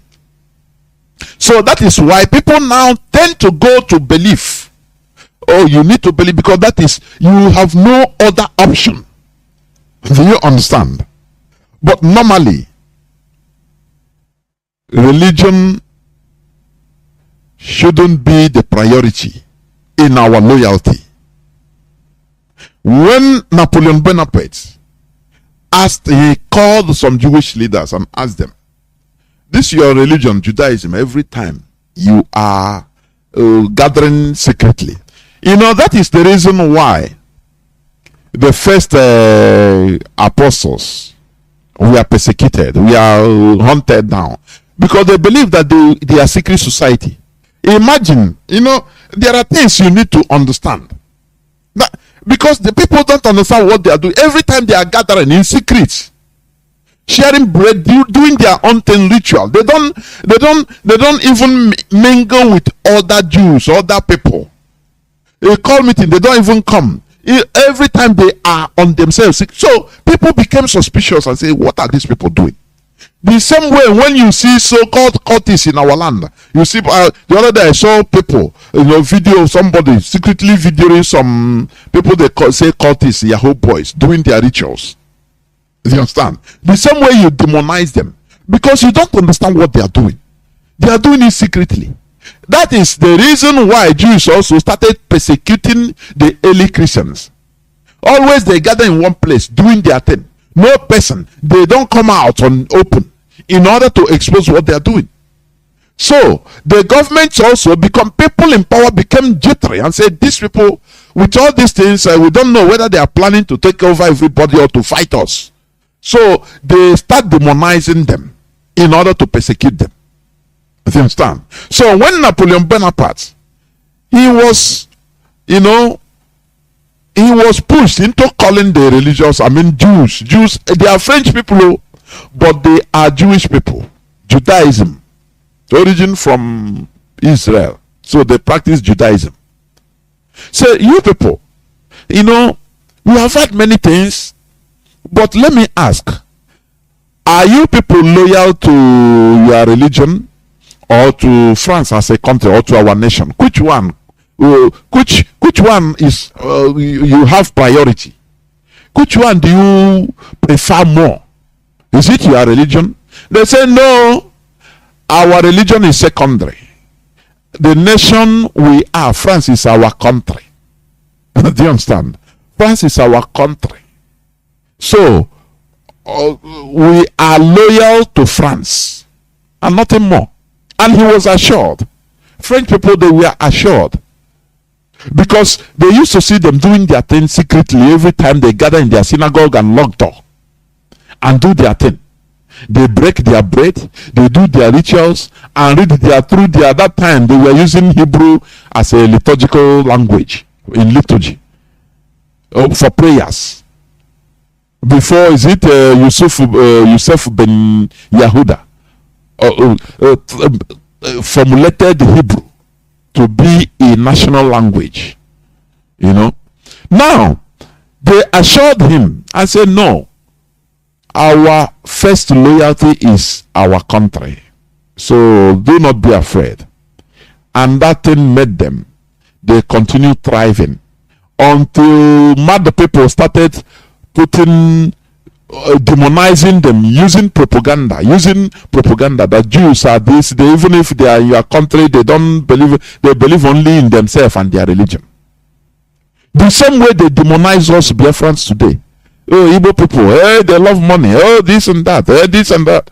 Now people started massacring them in a very bigger way, which makes them that feeling at home as their country. Now they say no, they need to look for their country. So what are we saying? In religion, it should be secondary. During the olden days, we have treated this thing many times. During the antiquity, religion was handy in order to organize, to make people. That time there was no real functional government.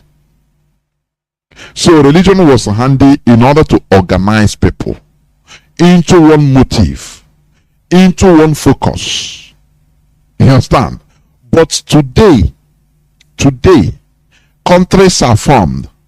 We have natural nations, which we are not existing as of that time. Because that time, most human beings were hunter-gatherers. They were nomads, going from one place to another. Once you go, you can meet other people and you join them. Others will join. If it is to fight, if you fight any person that killed themselves, others will join themselves or take by force, and they will mix themselves. Now religion becomes handy in order to use the, bind them together. They believe they have to have one belief system. Today, why religion is flourishing in poorest countries, it is a fact.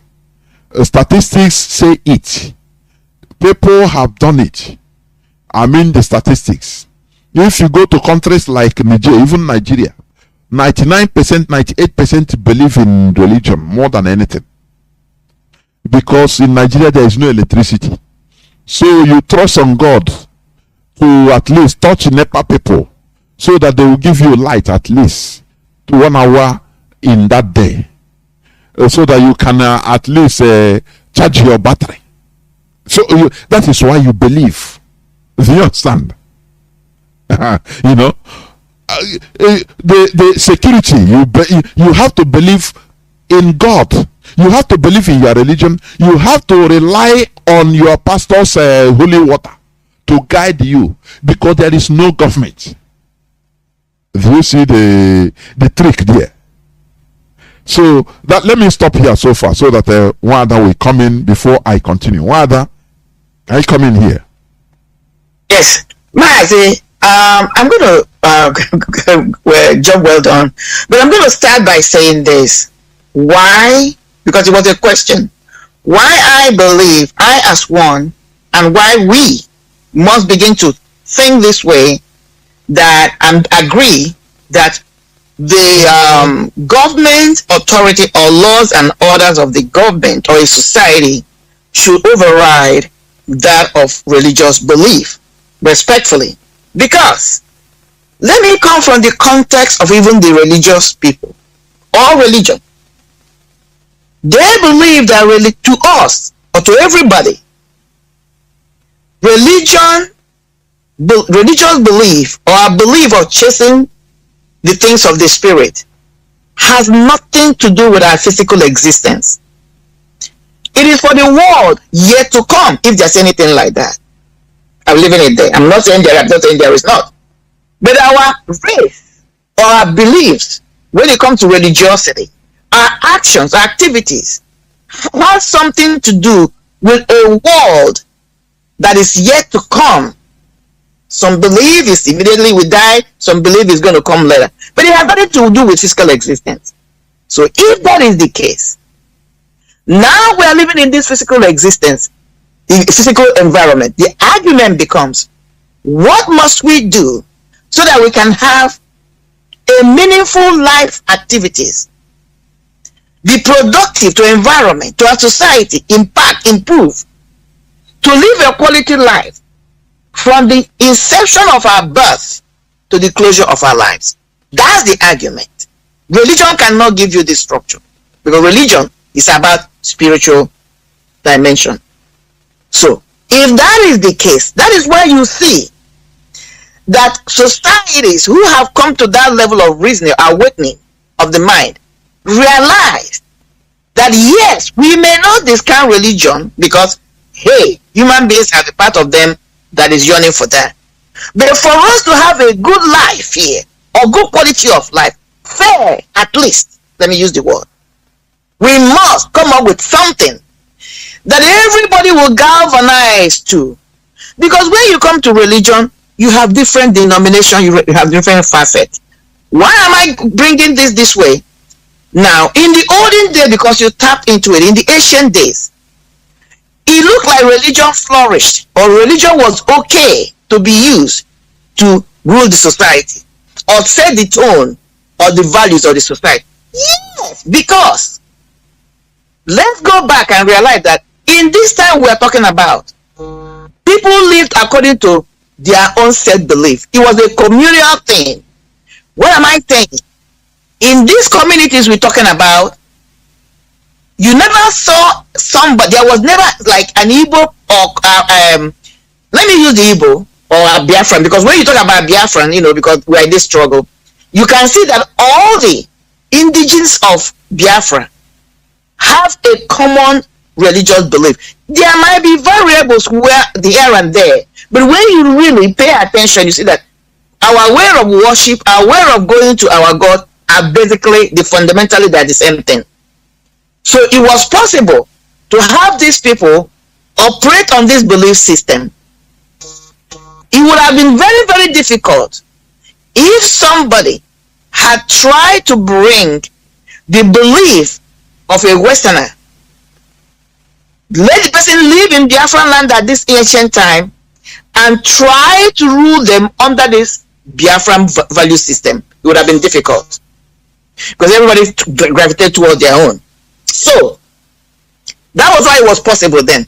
But in the modern society we are living now, you have people from different belief system, value system, spiritual or religious system. So if you want to operate on beliefs to galvanize these modern ways now we're living, which is called countries, is difficult.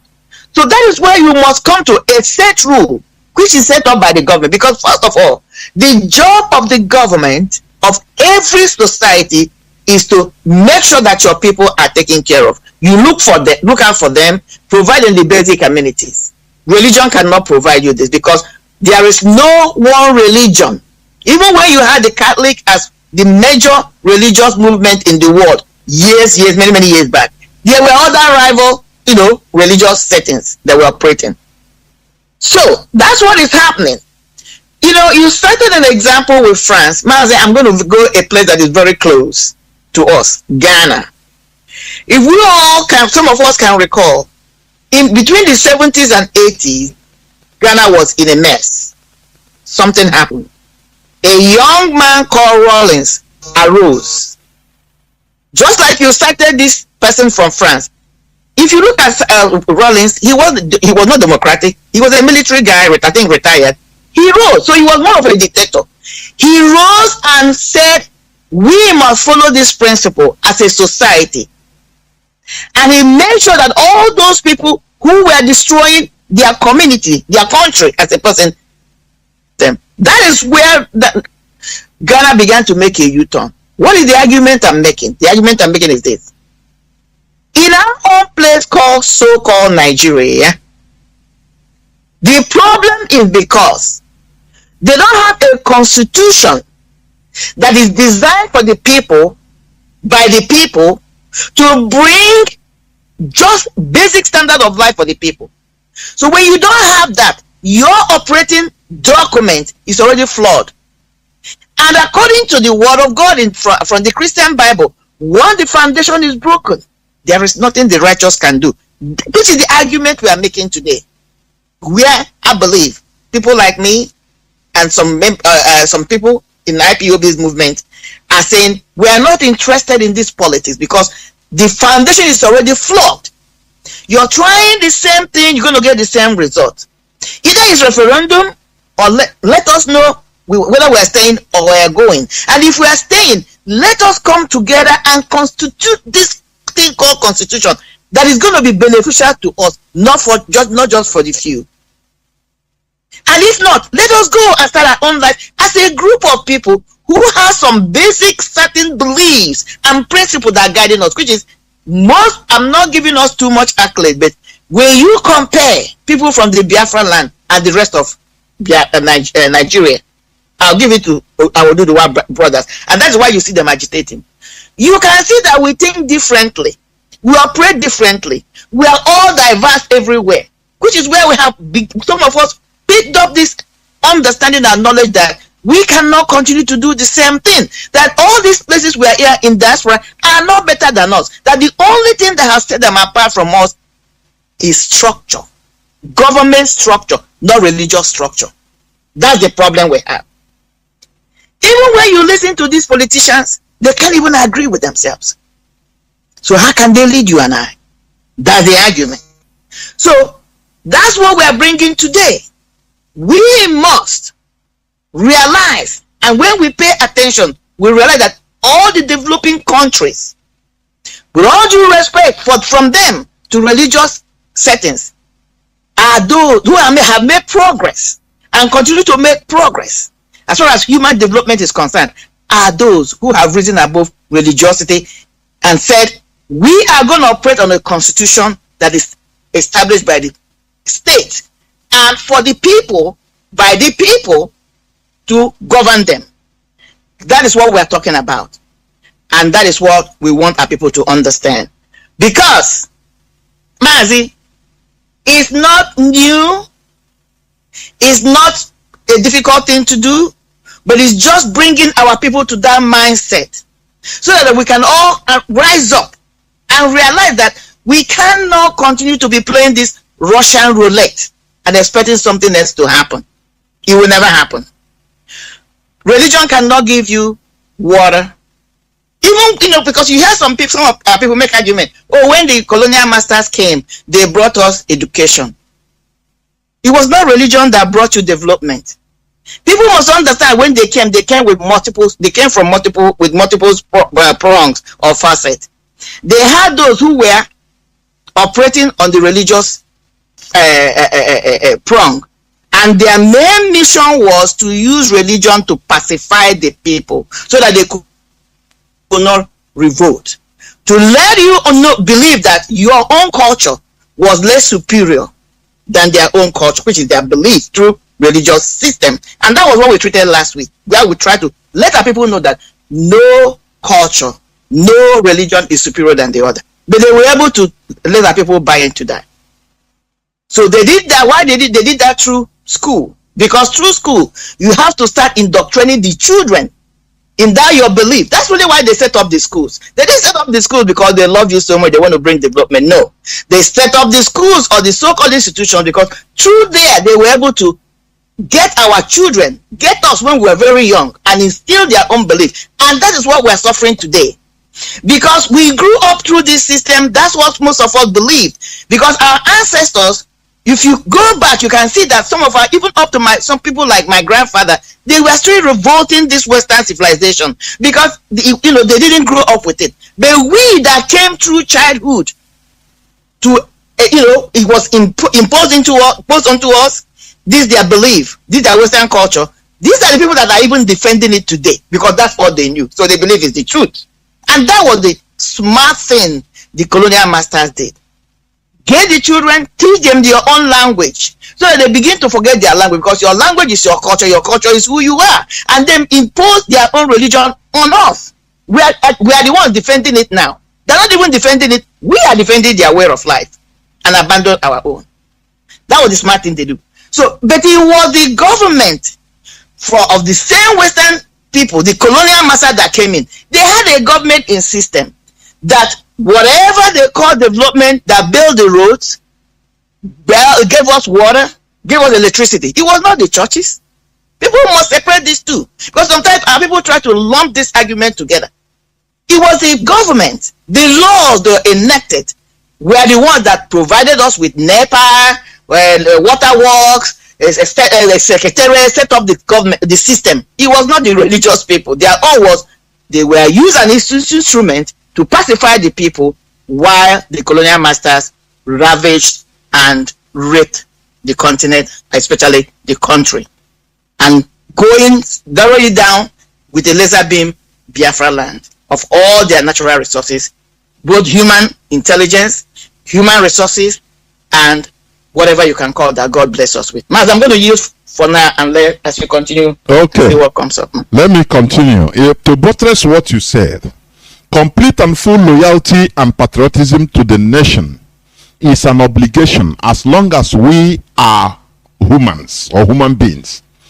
It is the government that organizes, dispenses justice, equity, and fairness as long as human beings are concerned. Government sets a common standard by ensuring law and order.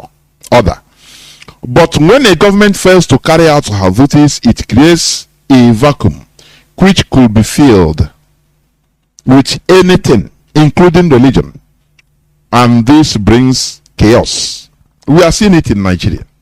Religion is only about belief and personal perception, which could always differ on different people.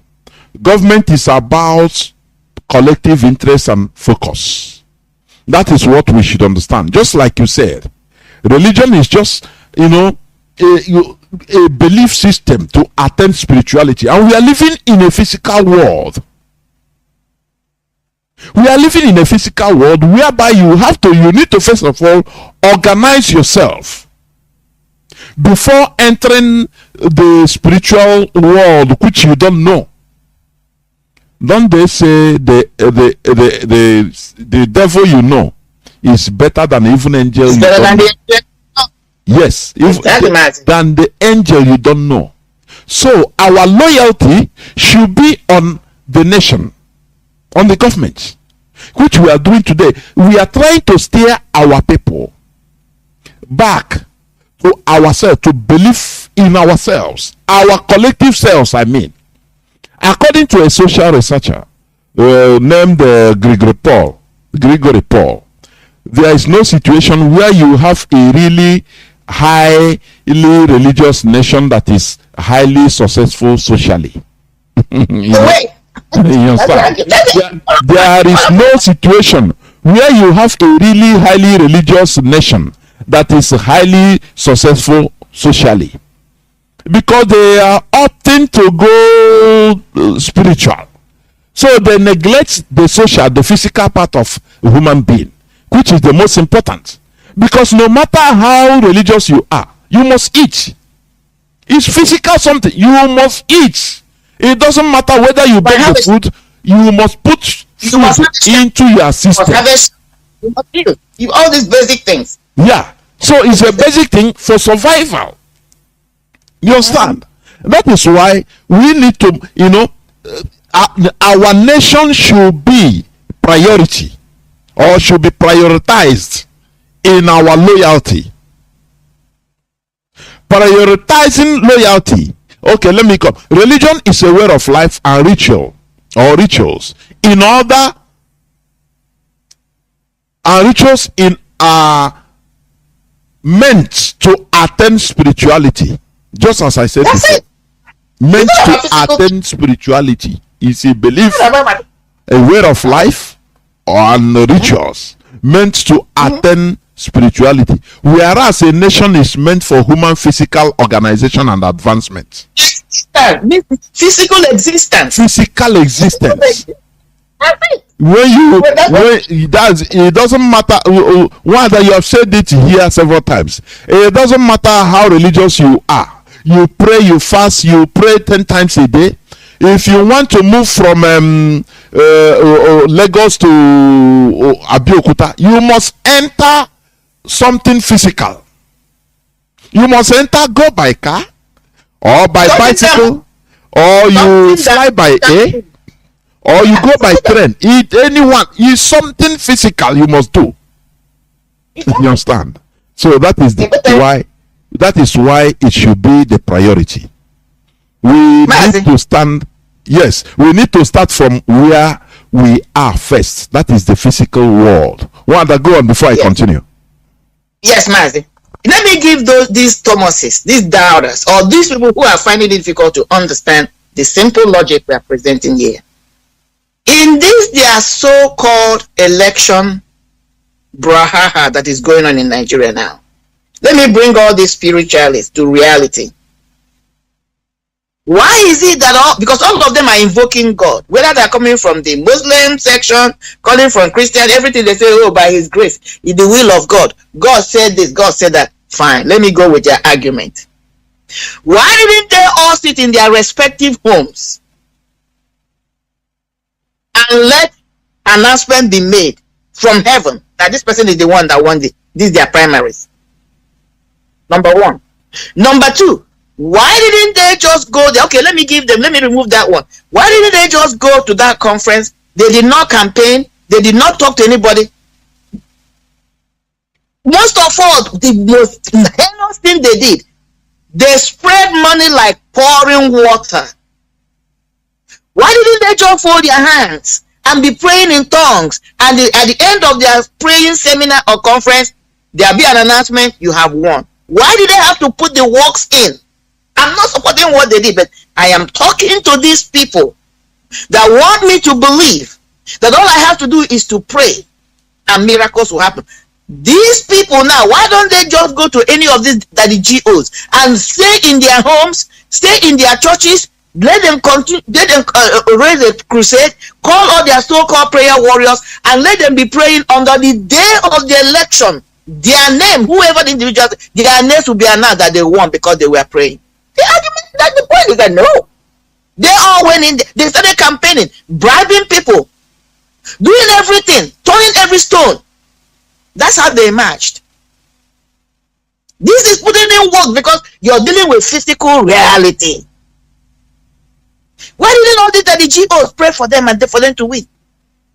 Why did all these they have to give these daddy GOs money for them to campaign for them, directly or indirectly? The PVC now you're talking about. Why are you campaigning for PVC if you believe that there's nothing God cannot do? Wow, there is even Pastor Bakari that said that God said he will be the 16th president of Nigeria. He got 0 votes, zero. Exactly. That's the point I'm making. Why can't they just sit in their respective homes and let all these people pray for them and then their name? Because people are not thinking. Why are you campaigning for PVC when you believe that you can just pray in tongues and miracle will happen? Because there's nothing like that. It doesn't negate the power of God. It doesn't negate it because He put you and I here, give us something called brain and mind, and say, go ye, according to the Christian Bible, go ye and multiply and subdue the earth. I have equipped you with everything you need, I'm paraphrasing, according to the Christian Bible, to dominate and rule. And we chose not to engage our mind and saying we are praying 24/7 in tongues. If God wants you and I to pray according to the Christian Bible, let me quote the one I studied most. He would have said, go ye and pray, and everything would have been given unto you. He never said that.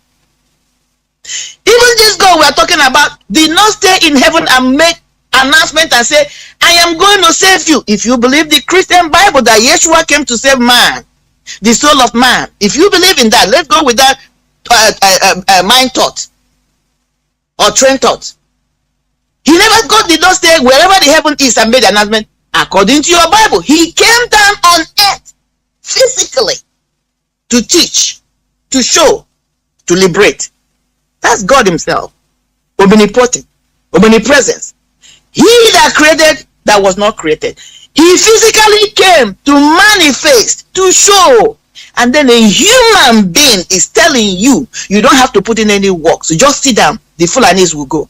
You just sit down. They will give you Biafra. You just sit down. Oh, they will not just pray. The herdsman will understand that killing is bad. Excuse me? This is not truth.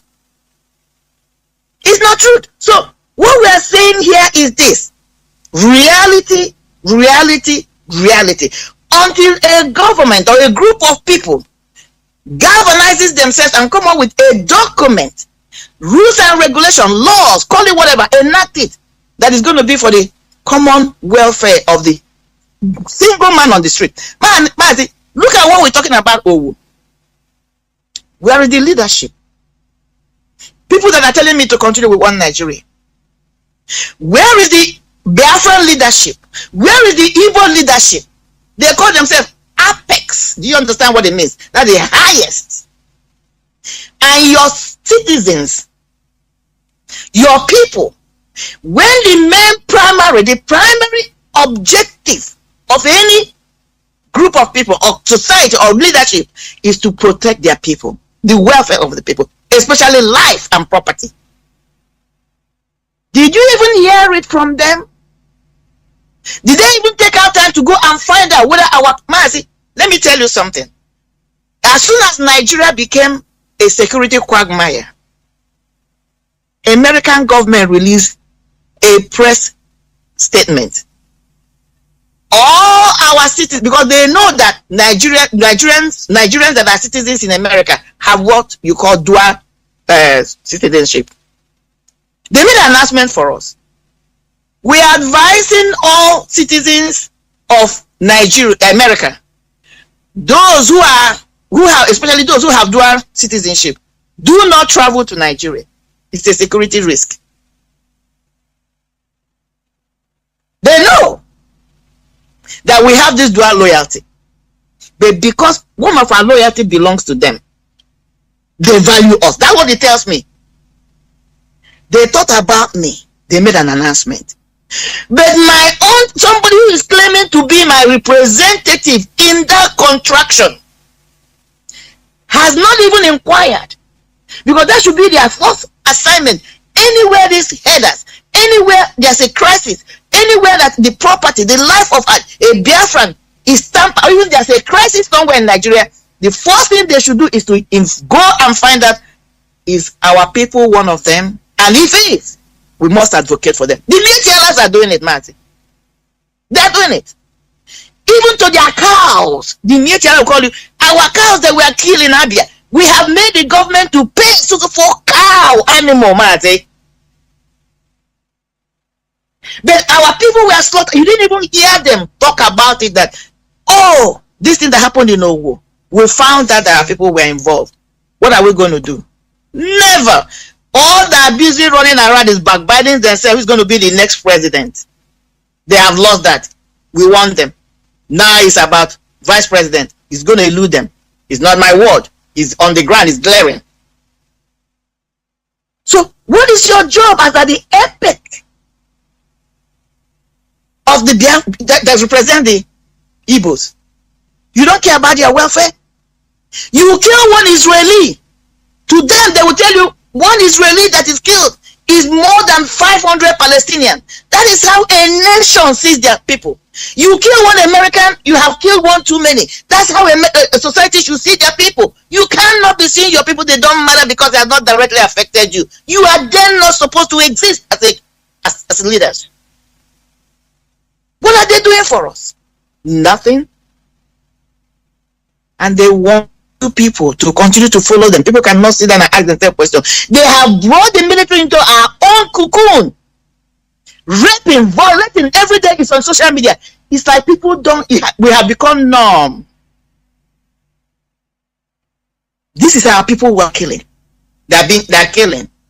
So my argument becomes, when finally it's going to dawn on them that these people meant what they have said, that their main mission is to fulanize, to subjugate us. Meanwhile, you have finished killing or diminished the population of the youths that's supposed to defend and fight. Is it all these old men that some of them can't even stand up, that are going to come and fight? That is the most painful aspect of what is going on. So, why am I saying this? Mazi, our youths, today's message should be waking up. Realizing that this thing they have put into their brain in the name of religion cannot give them what they're looking for. The only thing that can give them is a well-structured government. And that's what Biafra is preaching. And that's what Biafra wants to bring. And that is the mission of Hamadike and the DOS. Mazi, I'm going to say this. Okay. You are just in continuation of what you are saying and what I was saying before. Prioritizing loyalty to religion brings anarchy, because you act based on your personal belief and perception instead of abiding by a national law and order. It is the job of a nation, a government, to control everything. In Nigeria, one mad person will come out and say, God called me. You know, once people hear God called me, I'm a man of God. Hey, finish. Even if he's pooping his pants, his knicker, or his trouser. No person might, oh no, touch not my anointed. Oh, you know, everybody. This is bunkum, for goodness sake. System should be superior or is superior to religion. System controls religion. That is why United Kingdom took the church of the so-called man of God. Heaven didn't fall. Angels didn't blow Britain, throw fire and brimstone onto Britain. All those things that are being feared in Nigeria. Hey, he's a man of God. Hey, you with that? Hey, what? No, what happened? Nothing. They are liquidating a church because of financial fraud. Financial fraud. That is the reason. In UK. It's not, they want to tell him this is not in Nigeria. You can be in Nigeria and do anything. Here is different. Do you understand? Because here we are in a physical world where whatever you believe is different. Now, even in the religion-based nations, religion-based countries like Saudi Arabia, Iran, Afghanistan, even northern Nigeria. It is still the human government that implements their religious laws. Do you understand? The people they born, somebody they born in Lagos, one prostitute, because they have Quran in the room by the customer that slept with her even. Why didn't they wait for God to burn the person? It's still them human being that did the thing.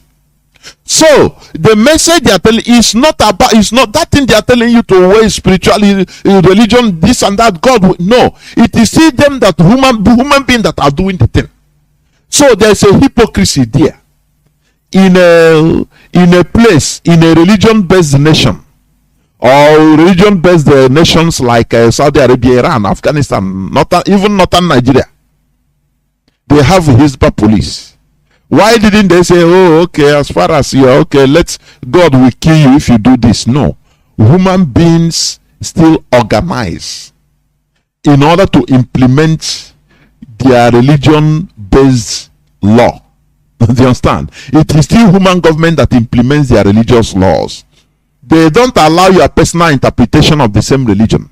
Rather, they force everyone to abide by the religious laws based on their own interpretation. So that if you steal, they cut your finger or your hand. They don't wait, let God do it for them. No. So what am I saying? What we are buttressing is physicality. It matters. That is the most important thing. Physicalness. System is superior to religion. Any country that is called the republic belongs to the people and not to any cabal, politician, or religion. The republic belongs to the people. Let me tell you, like in the history of Europe, this enlightenment made them abolish their monarchies. Many of their monarchies in Europe. Some they turned it, like in the United Kingdom, they didn't abolish it, but they made it become glamorous, ceremonial. These were the people that we are preaching before. They use religion to tell people that it's God that instituted them, the family, to be custodian of the people. Therefore, people worship them almost. People serve them. They were, above the law, above the human law, because there is God that put them in this seat. This is what even Nigeria politicians are trying to turn Nigerians into, to believe. That is why you see a governor, he will say, it's God that do it. It's God that do it. After using human election or rigging, human being to write and rig, now they will come out and say, no, it is God that put me there, it's God. The same slogan. The will of God told me. Yes, or God told me. The same slogan the British monarchs during the time of antiquity, during the medieval period, the time pre-enlightenment era, before enlightenment of Europe, all those monarchies, they were using, God will tell me, it's God that put my great-grandfather, and now I'm here, so it is the God that put me there. So you people should obey anything. The word of a monarch becomes the word of God. As you remember, before that monarchy came, they must have destroyed other people to take that position. After they kill other people, yes, Henry the V is one of them. You go and kill people, then take over the mantle of leadership, and then start telling that God is God. The same thing Nigerian politicians are doing today. It's the same thing. They are pushing Nigerians back into Stone Age. Mentally, I'm telling you. You will see people start talking, God, Tinubu have come out. It's God. Which kind God, for goodness sake? He rigged it, he used his money, loot your money, loot you dry. You don't have internet connectivity, you don't have electricity, and he used the money that should be used in setting up all these infrastructures, and come up people crumbs in order to elevate him to be rigged into office. And after you come out and say it's God that put me into this position, and you believe and start blowing the horn for him. That is stupidity. You are back in the Stone Age. Let me tell you, France monarchy ended with French Revolution. When people open eyes. I know, what we are doing is historic. That is why I'm always happy to be part of this.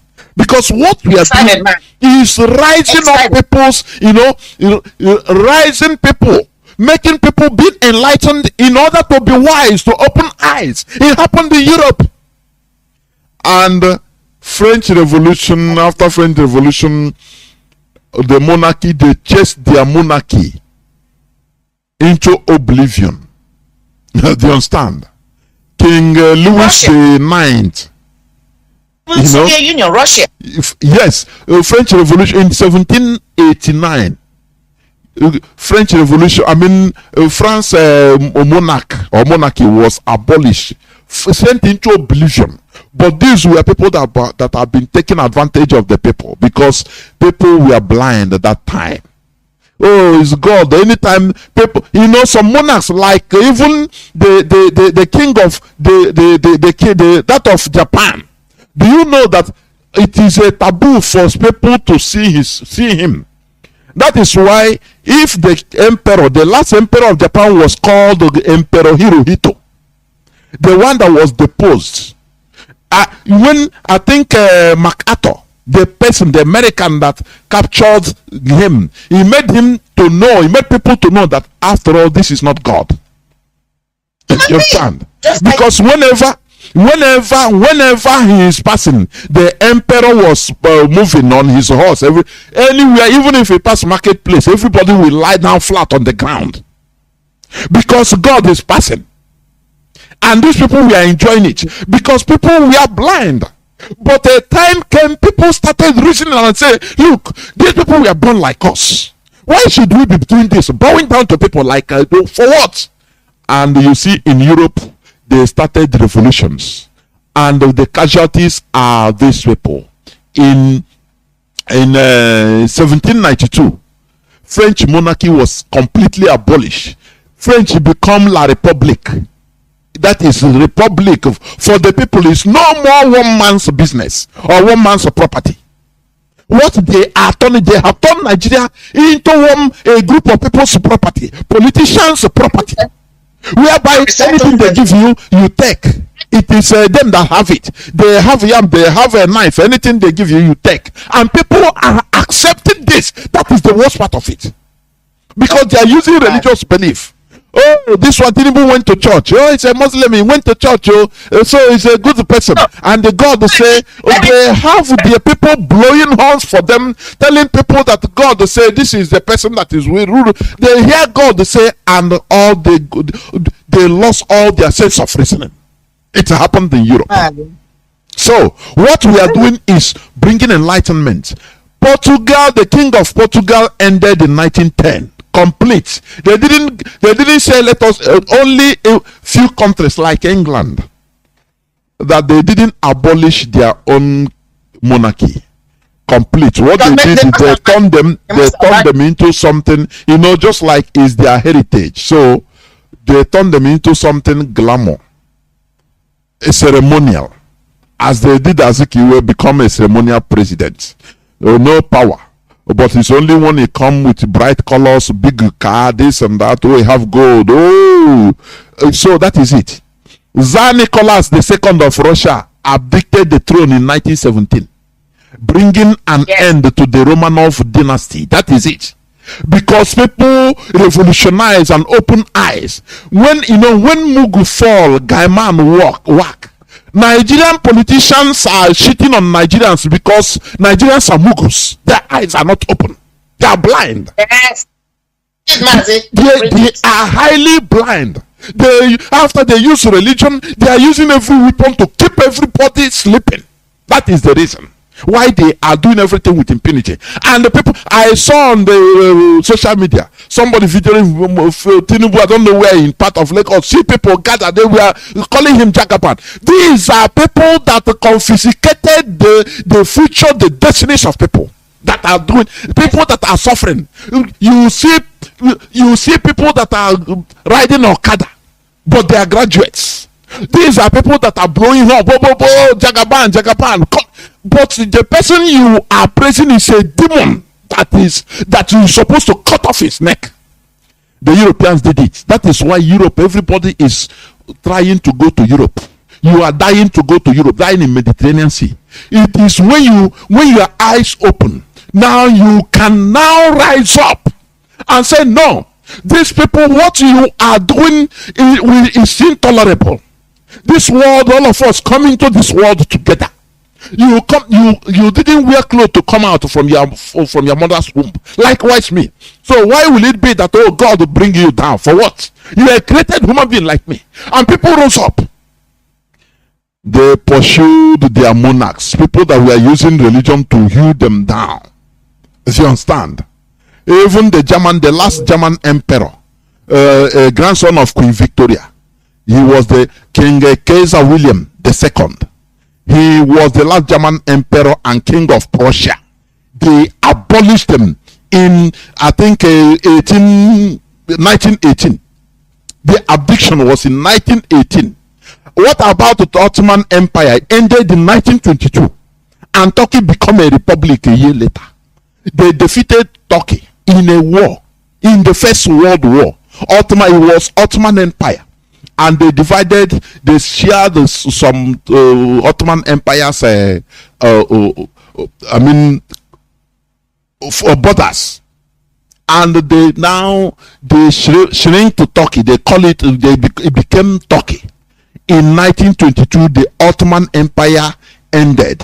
The Ottoman Empire they colonized many countries in Arab, Middle East, everywhere. Now they lost everything. You understand? So not only them, Greek monarchy. In 1974, Greeks stopped monarchy direct. It existed from 1832 to 1924, and again from 1935 to 1974. They abolished everything. Say to hell with this. Italy became a republic in 1946, ending the rule of a royal family. Do you understand? Romania also ended in 1947. I'm telling you this. Why were these things able to take place? Because people opened their eyes, as we are trying to do in this Hello platform. If you go to comment section now, you will see one virus or the other saying, oh, talk. We are talking. We need action. And you tell the person, go and do action, he will not do. Yes, and he's still coming to listen. It is this talk that made people open their eyes, and now they shifted their loyalty from religious-based monarchy. The monarchy that, every monarch, they have their religion. Like in Europe, it's Christian, their bishops. They are always working together.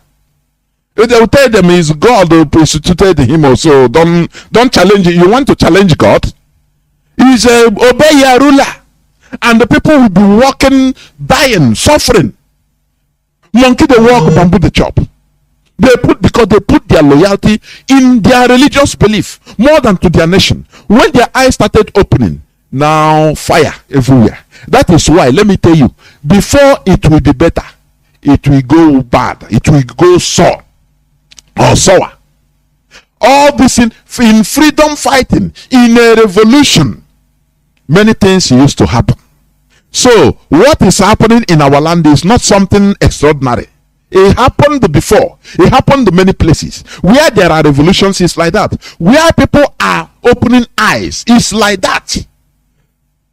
It makes you come out, you say, look, these people, they have been using me, milking me for so long. Why are religious leaders in Nigeria so rich? Because their subjects, I call it, their subjects are so stupid. They are still sleeping. You meet somebody who tell you God of God of choosing, God of Adebayo, God of Adebayo. It's no more general God. Oh. Do you see how little by little they are creating their monarchy, their monarchy system? Little by little. After the generation, now their children are trained in order to take maybe the GO as God. Do you understand? Their children, no more. For their children will train their children. Before you know, all these things, all these churches will become now monarchs. All the GO. After this person, Adebayo, his son, if he die, his son will take over the church. That is how, little by little, Nigeria is diving into Stone Age. People don't understand what is going on. That is why we have to continue targeting this belief, this thing they are instituting in people's brain, in order to make them continue sleeping, being in a state of stupor, so that you don't rise up to make changes or demand for changes. Europeans that did it, you don't see the resultant effects.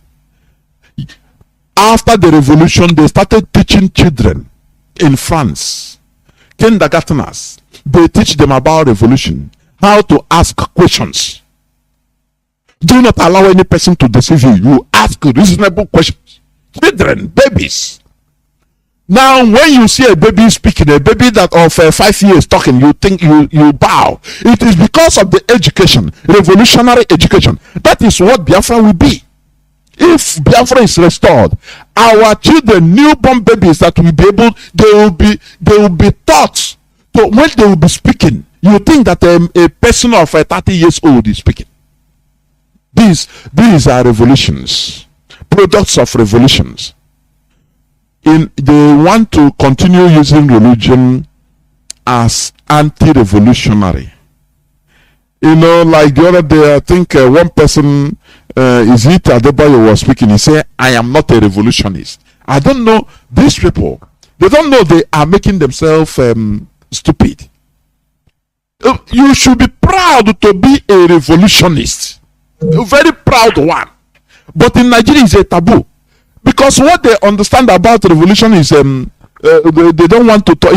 Nigeria is owned by very few people. It's a caliphate, a monarchy system. So the caliphate controls.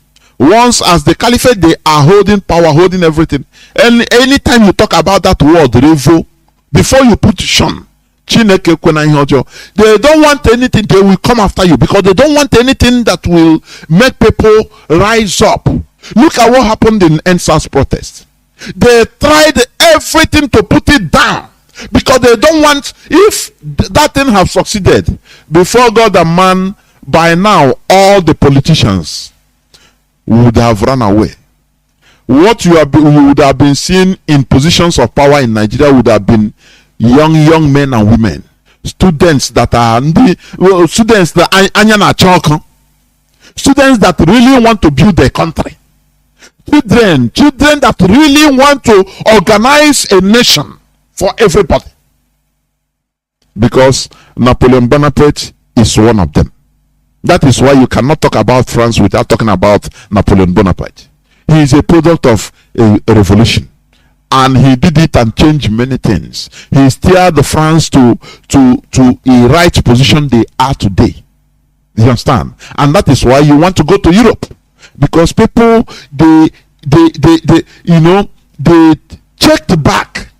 They thought about, their brain started working. They said, no, we shouldn't put our loyalty to this religion and religious talks. Every time they say God, say, oh, it's me, God choose. He say, I beg, leave all these things. What we want is human being. We are all human being. Why are you telling us God we don't know where he is? Let us organize things ourselves. And that is why from there, all human beings are equal, are born equal. Do you understand? So please, what you are seeing in Nigeria, loyalty to religion, is because there is no country. There is no country. I played a clip before I started. And that clip, it was a police commissioner, a police boss in Nigeria, saying, admitting that Fulani terrorists, they wrote letter. They received the letter. So telling Nigerian churches to shut down. I don't know, that the threat is real.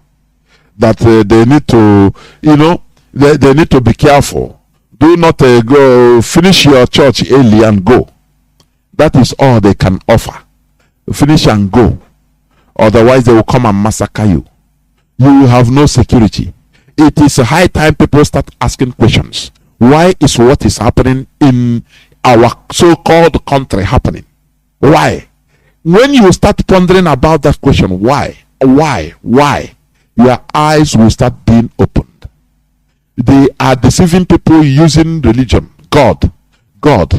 Any person that tell you God, say God, tell him please, we are not in the spirit God era. We are in a human in our human sphere, our human realm. And God, that's God. We are saying He equipped us with a brain in order to organize ourselves, subdue the earth. Do you understand? So that is it. Well, I don't know whether you want to say something again before I open my lines. I would like to tap into, every time you speak, Mazi, with all due, and I give you respect. I throw my hats off for you each time. You're an institution, you bring in a lot of things. Hopefully our beautiful audience and intelligent audience observing them. Now you tap into this, which is what has been galvanizing and destroying our people. Religiosity without really using it in the right form that it's supposed to be. Religion, I believe there's a place for it, which is philosophy. Now, before I go into that, Mazi, let me tell you this. It was a shocker to me a couple of many years ago when I had a legal issue, and one of my witnesses was to be a priest of the church I was worshiping. Then I was going to church. Do you know what my lawyer told me? In America, they don't regard the testimonies of priests. I was shocked. And as being the kind of person I am, I'm always curious. I said, why? I said, they're not. Please don't bring a priest. Even if you have to find somebody on the street, their testimony will be more believable than that of the priest. That's how America is set, because they know myths. Yeah, I'm telling you, I was shocked, but so I had to look for somebody else. Because he said, they have diverse opinion. If the guy is a Catholic, he has a way to present, his things. So he said, don't bring religion into it, just bring in a neutral human person, which was what I said. Moving forward, I heard an interview, I think it was yesterday or so. You will think somebody like Ojo Kalu, who claims to be educated, he has been in politics for a long time. He has witnessed what happened. Osibanjo is supposed to be the daddy GO of one of the famous religious sects in Nigeria. He has been the deputy or the vice president with this man called Buhari, whether dead or alive. Can anybody cite to me one impact, one thing Osibanjo changed in Yoruba land as the vice president of Republic of Nigeria for 8 years? Nada. Yes, and as a religious leader, even in what is happening to the Christian body, he has never come out to speak, even condemn it, even, said this must stop as the second in command of this country. But Mazi, I remember last year when there was a killing of some of these headers in Jos, the so-called Buhari, whether impostor or alive or whatever, came out and said he must be condemned because it was his own people that were killed, okay? And it was a retaliation from the indigenous of this Jukun or whatever. They're somewhere in Plateau. They killed their people, the young youth came back in retaliation. All of a sudden, the president, all you hear is presidency, came out and issued a statement condemning it. Osibanjo has not done so. Where I'm going is this. But all Jews or Kanu had the impetus, audacity to the fools who are listening to him to say, Jagaban, he doesn't see anything wrong with Jagaban becoming the president. In fact, he's invoking for Muslim ticket. That after all, Jagaban's wife is a Christian. And as a matter of that, she can be looked at as the vice president, taken in command of the presidency. Mazi, I couldn't believe I had this. He said, oh, that's my personal opinion. So, the vice president was not able to do anything for the Christian group, even for his own church, even to represent them, advocate for them. Then it's a wife to the president that is going to be the one people, the so-called religious Christians, should look upon. Moving forward, Mazi, you talked about French Revolution.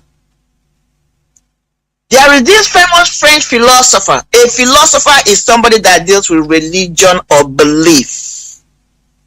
Whether you deal with it on the elemental forces, a platform or level, which is what we call religiosity, or you tap into metaphysics, or you go beyond, which is what we call spiritualism. You're a philosopher. That's the thing. But he's one of the people that revolutionized today. Let me go to the Wikipedia and read who he is. Who he was. His name was Rene Descartes. There's no way you can take a class, even if it's a psychology, philosophy, sociology 101, without invoking his name, especially philosophy. He says, Rene Descartes was a French philosopher. Man, listen, one, he was a philosopher, a mathematician, scientist, and a lay Catholic who invented analytic geometry. You listening to me, Mazi? My audience, you're listening. This man was a Catholic, but yet he invented analytic geometry, which is one of the things that have propelled human civilization where it is. Rene did not say, because I'm a philosophy, I am not going to deal with things of science. This is where our people are getting it wrong. You can believe in whatever you want to believe, but that cannot, should not, will not, has not negated the main thing that drives a society into development and modern civilization, which is what? Government, rules, reality, science. You get yourself stuck in religiosity, you will stay there, because it has nothing to do with our existence here or experiences here. It's not a place for it.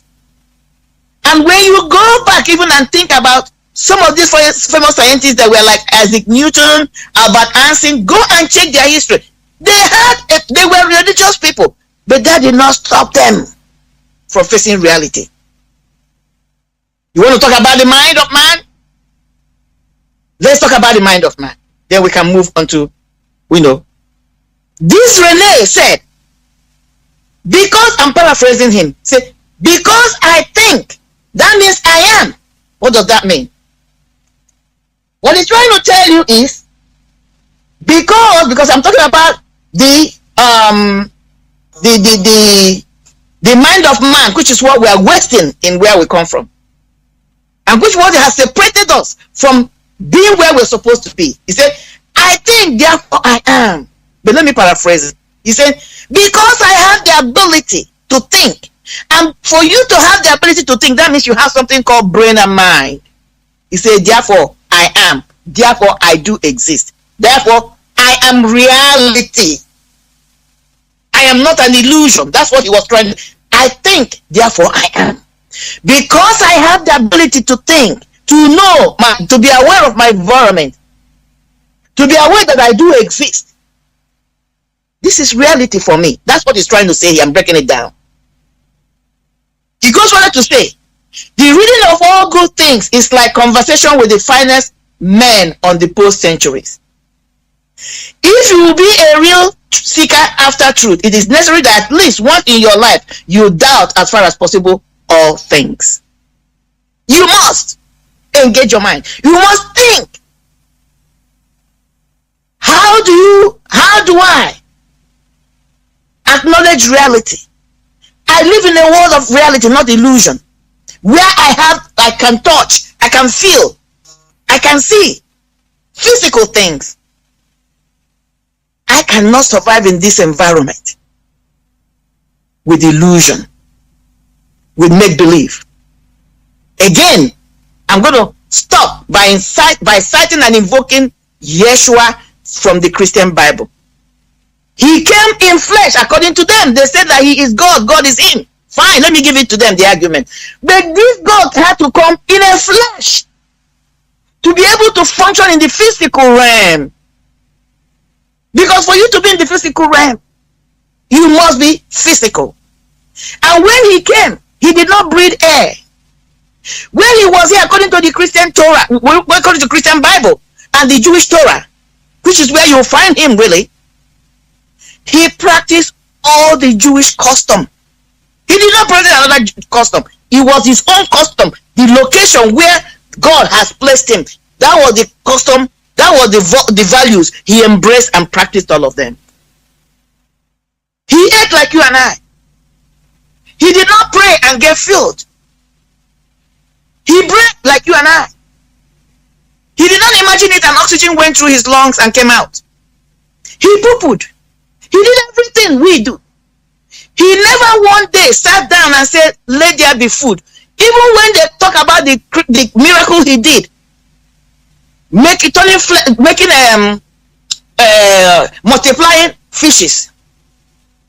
He did not pray and the fish fell from heaven because he was dealing with reality. According to the Bible, they had 2 fishes and 5 loaves of bread. He started with something that was practical, and then, according to, if I have to believe that story, he engaged in the principle of multiplication. But he started with a reality. I didn't write the Bible. I didn't write the book. So why then you that claim to be his follower wants to deal with illusion? And then you can turn around and tell me you don't believe in magic. It's illusion. Because anytime you don't believe in reality, the next option you have is illusion, which is magic. And at the last time I checked, magic is not something that is unstable. Even if at all, you might think you're perceiving it. You can't touch it. You can't feel it. It is called magic. We're in the world of reality. We must deal with reality. We must engage our minds. And one of the things, even according to the Christian Bible, God ordered men to obey the laws of the land. He did not say, just obey my law. He said, obey the laws of the land where you find yourself. So what is this telling you? Even the Torah, where we have our commandments, why didn't God just say, okay, I'm going to give you these commandments? It's going to come to your mind. He made Moses, according to the Christian Bible, to write it down and told them, practice this. That's an order. That is structure. That is societal constitution to galvanize and govern the people. Walk according to this constitution and you will see things happen. And our people, for some reason, are chasing these people in the name of politicians and so-called priests, chasing shadow, like somebody that is an addict chasing high that will never get and forgetting reality.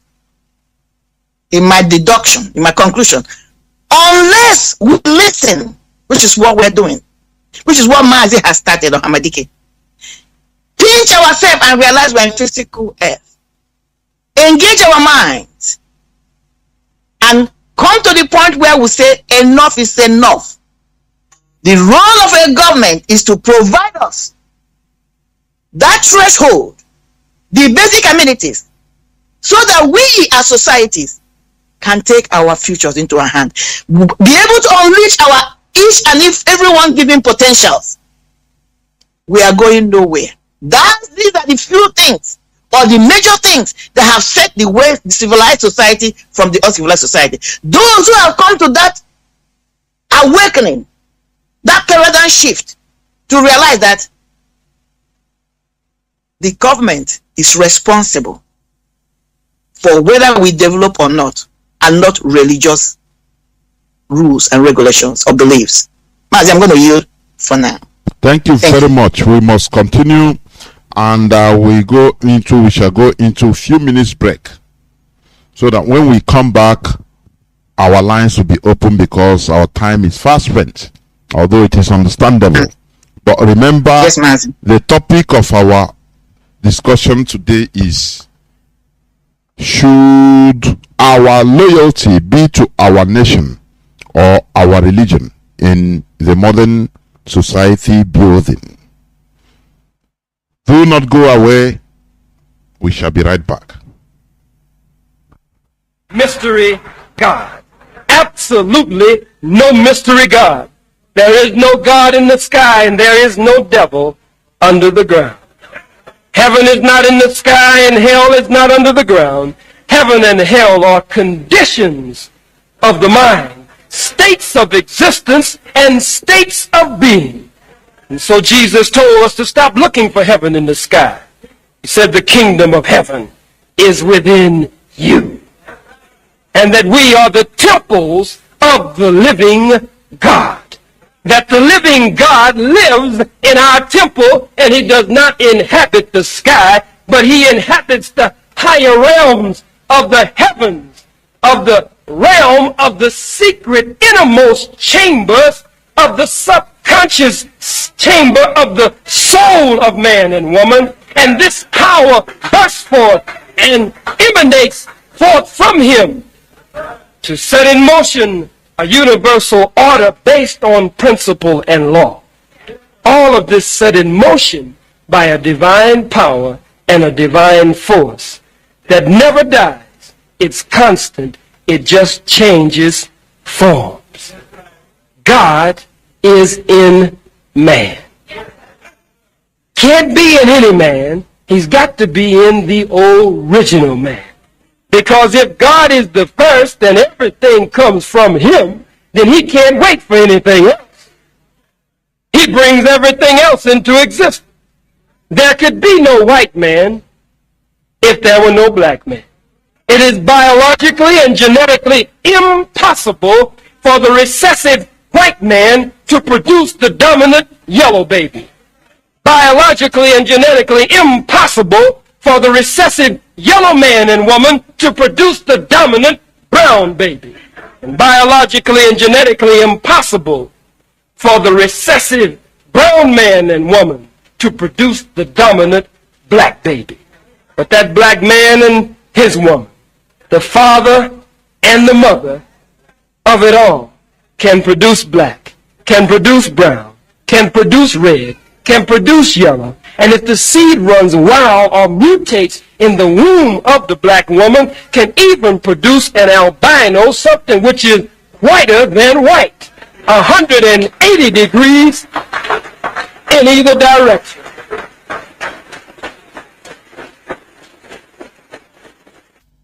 Welcome back. This is Radio Biafra Hausa-Service coming to you through Radio Biafra London. My name remains Mazi Johnathan Nwa from Alo province of Biafra land, and today is the 18th day of June 2022.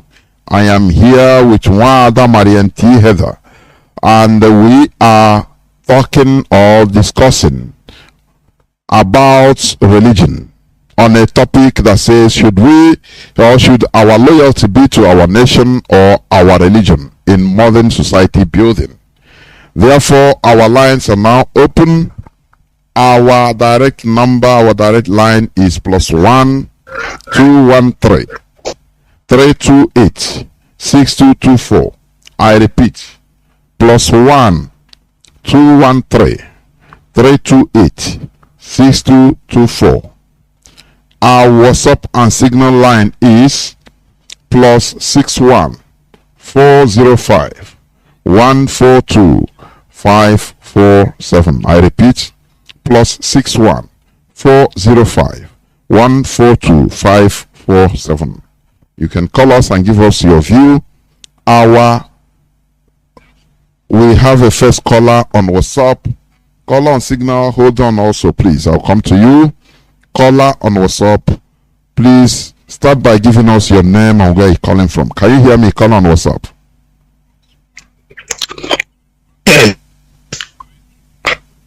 Good evening, Mazi Johnathan. There, Mazi. Welcome to the program. You are the first caller. Please go on. Okay. Thank you very much. My name is Chukwu Manuel. I'm speaking from my location. I greet you, Mazi Johnathan, once again. I greet our sister over there. I thank God for our leader, Nnamdi Kanu, who set up this platform to say the truth, to preach the truth, to defend the truth. I wonder if not Nnamdi Kanu, if not IPOB, what a place like Nigeria will be in the next 50 years. What is going to happen to that place? because there's no plan of moving forward. Instead, the criminality is increasing day by day. And our people in that place don't know their left or their right. Every country of the world, government first before religion. Religion is just like after the war, there's something they call club, social club. This social club is when you die, they will give you or your parents give your parents money, or they bury you. That is social club. Just exactly like similar like religion. Though the religion somehow somebody can say that he's using it to communicate with God. That's a different thing. The worst thing that happened to Nigeria is religion, Muslim and Christianity. The damage these two religions created in Nigeria is difficult for one to explain. Because if you come to Christianity, you don't know where to start. It's just like some people going to open a shop. Some have their shop, big shop. Some have mega shops to collect money from poor people, reaching themselves, promising them going to heaven. And they agreed totally. And they are following them. When I heard about somebody say he's a man of God in the church, telling their members, if you don't have PVC, don't enter inside the church. If you don't have PVC, you will not take Holy Communion. I know, say, these people are fools. These people are criminal with the Bible. I weep for people. How I wish that this Radio Biafra is everywhere so that people will hear it and become a human being. That is my problem all of this. Why? I know that by now, this is about 10 o'clock in Nigeria. So many people have slept. Where people supposed to hear this thing and become something. Even though if you are not sleeping by now, you don't have light to charge your phone so that you will hear the truth. If so, I mean, the thing that our leader did for Nigeria is something that I don't know where and who will do this thing if not our leader. Because everything about Nigeria, if you are listening to Radio Nigeria, if you are listening to TV or newspaper of Nigeria, you become the animal living inside the bush is far better than you. It's only in Radio Biafra I start to know so many things. That information, only information alone, can make a country to be looking like animal. Information. And that is Nigeria for you.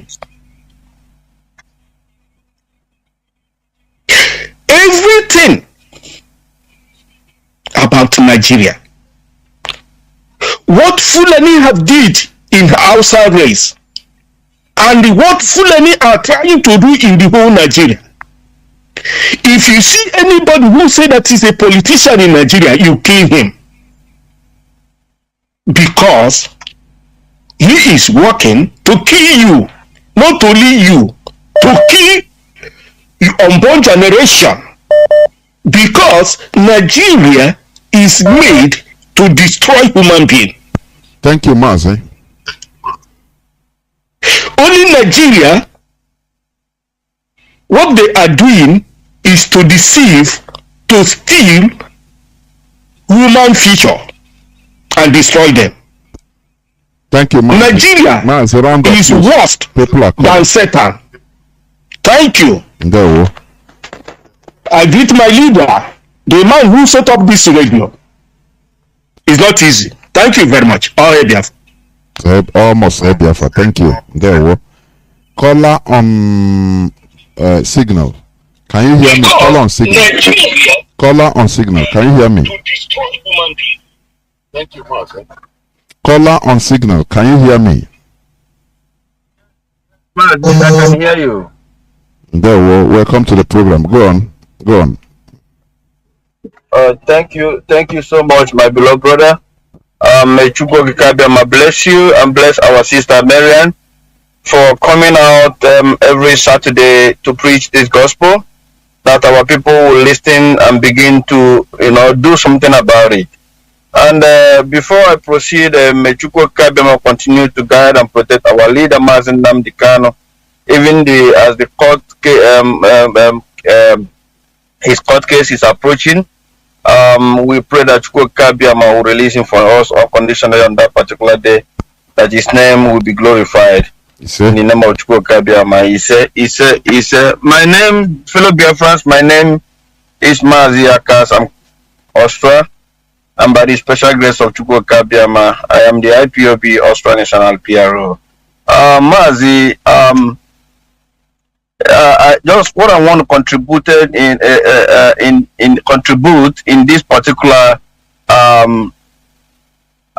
issue that we have today is to let our people know that this issue of believing all these their pastors and all those nonsense they are talking in Nigeria will never lead them to anywhere. Look at Oyedipo reading what the Fulanis wrote, the way they are going to destroy Nigeria. At the end of the day, he said, lift up your hands, let us pray. Why can't you tell the people, get your gun, get anything you can get to protect yourself, that these people are coming to kill you? You only ask them, let's lift up your hands and let's pray. I know prayer is good, but people should rise up and begin to understand. People should understand that it is a time we should stand up and begin to do something about this issue that we find ourselves in Nigeria. Yeah, Alex is in honor. Super. In the Höchststraße. And our people should know that it is a time we should continue to fight for this freedom we are fighting until our country will be liberated, because Mazi Nnamdi Kanu have made it easier for us to have a platform where we can be able to speak, where we can be able to, bring our suggestions, that everybody will continue to live a life that will yield fruit to all of us. This is where we stand, and these politicians, even as they are preparing themselves to 2023 election, everybody, all of them, we are not dabbling into whatever they are doing, but all we are telling them is that at the end of the day, all of them will come back in shame, because Mazi Nnamdi Kanu said it. Serve the zoo and come back in shame. Mazi, thank you, Chukwu Kikabiyama, bless you, my brother. Thank you for giving me this opportunity. Thank you. Remain blessed. Caller on WhatsApp, welcome to the program. Can you hear me? Caller on WhatsApp. Yeah, good evening, Jonathan. I can hear you. Mazi, go on. Yeah, good evening. I greet you, Mazi Johnathan, and I greet our sister too, Madam Marien. Yeah, bless. I want to thank you guys. So it's not easy. We are listening. We are listening. Every Saturday I always pick up my radio to listen about this religious issue. Something. The problem is that the thing they have eaten deep into our people. So it's very very hard to go out just wash it away just like that. But it's not easy. It's not easy. Thank you very much. And Mazi Johnathan says about our FM radio station, especially in Igbo Papa, because when I tell me that the radio is not working, they are not hearing it. I don't know if there will be any way. Because 2015, 2017, that transmitter we used to have that time, it covers almost Iguacha and Abba, and the transmitter is very big, and the one they are using now. I don't know if there is any way we can bring that again, because for me, I'm ready to contribute, because that transmitter is very huge and it's helped a lot for our people to hear the broadcast, because this time most that's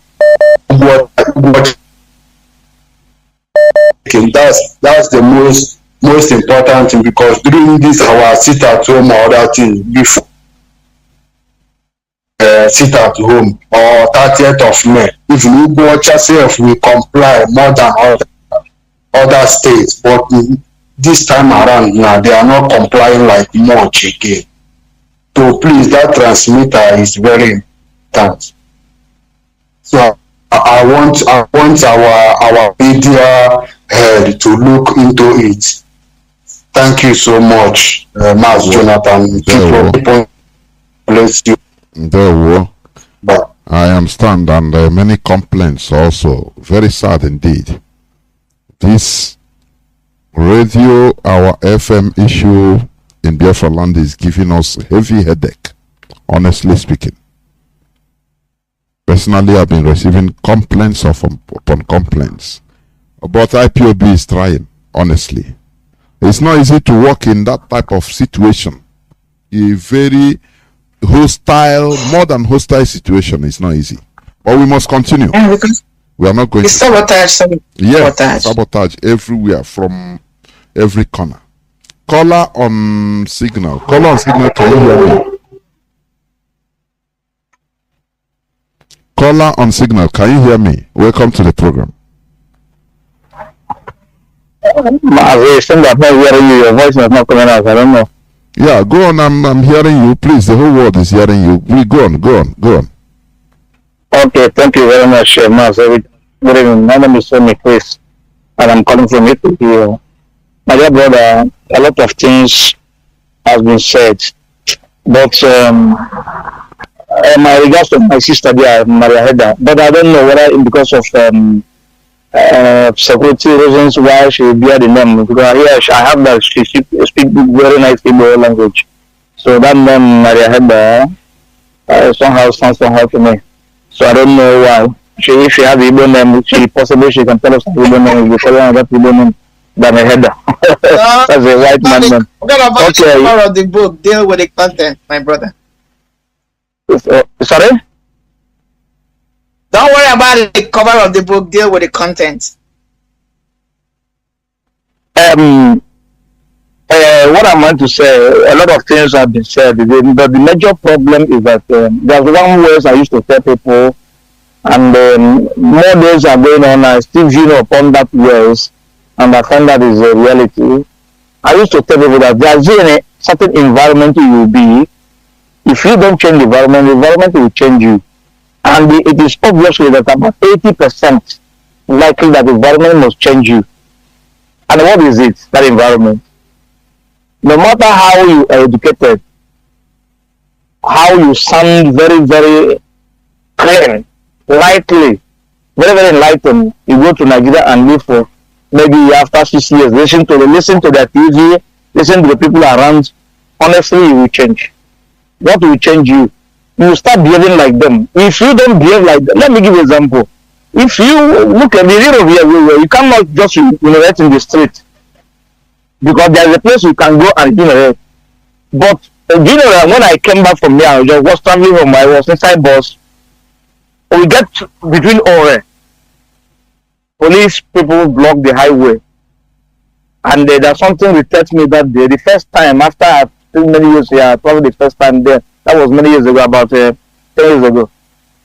So, you know what, that thing irritated me. Then what happened? A lady just jumped down from that side bus, the same bus, I think bus behind us, and carrying her up her skirt, went by the corner of the road and you were right there. She opened her mouth, something that I have not seen for many years. Do you know why? This is something, if you, it irritated me at that moment, but after 1 week or 1 month, I continue seeing it on daily basis. It doesn't irritate me anymore. I become used to it again. To see people urinating in the street, even women, it's something very. So what am I saying concerning my sisters? A lot of things I've said concern how our people will be enlightened. But the problem is that the percentage of people that's enlightened are very few. The more ignorant, they have the more percentage of ignorant people. And that's why they're being fooled in religious, that's why they're being fooled in politics, that's why they're being fooled in social, political affair, arrangement, even their rights. Even some Nigeria doesn't even know their rights. As a citizen, they don't even know their rights.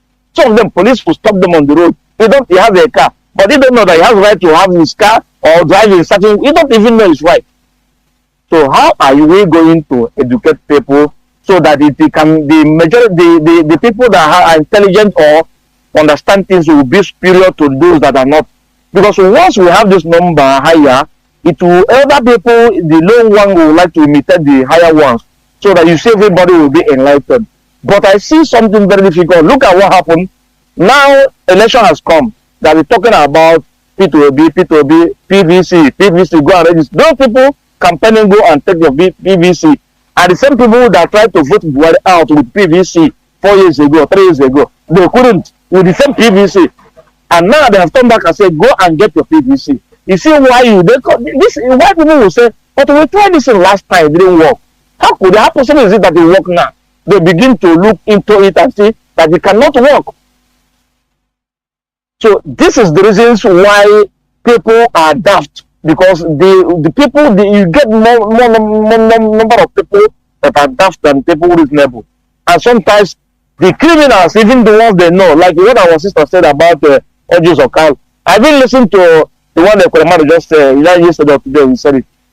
He said that PDP, we indeed will vote for PDP. That's what he just said. He couldn't, if he goes to his village, people will make choice to vote any party they wish. But now you come out and generalize it. And I think this is a deliberate work. That sometimes when these TV channel people or other TV stations in Nigeria, they're all going around and bringing some idiots to come and speak on behalf of Ndibo. Sometimes they say, we don't want Biafra. Ndibo doesn't want Biafra. Who are you to decide? So this is the things they project. I think it is deliberate as they project all this. So bringing people, I'm looking at a solution. How do we bring up our people to be reasonable? Because those ones that are not reasonable corrupt the ones that are reasonable.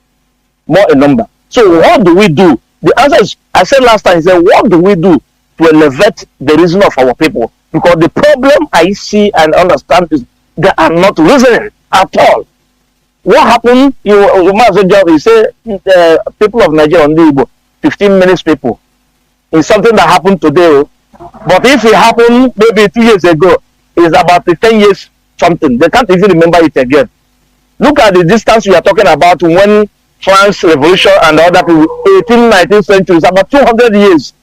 And let the distance has taken the black people. Now, those superior to us in age, those that are about 70 years, 60 years, that have no idea, even if they read it as a book, they have no idea on what happened or how to transform, make that change. But look at your age now, look at the age when you are talking about this. You see the gap of 200 years. That is the superiority of the white people and the black. You see the gap of their reasoning very far. About 200 years ago, they discovered that the monetary system, just if you want to know what I'm just telling you, move around and meet somebody from Edo State. Just tell him about this monarch. He will quarrel with you. If you have knife, he will kill you. This is their reasoning. This is the things we are talking about. You see that advancement of the white for 200 years ago, they understand that the monarchy system is not working. That making one man a king is something abnormal.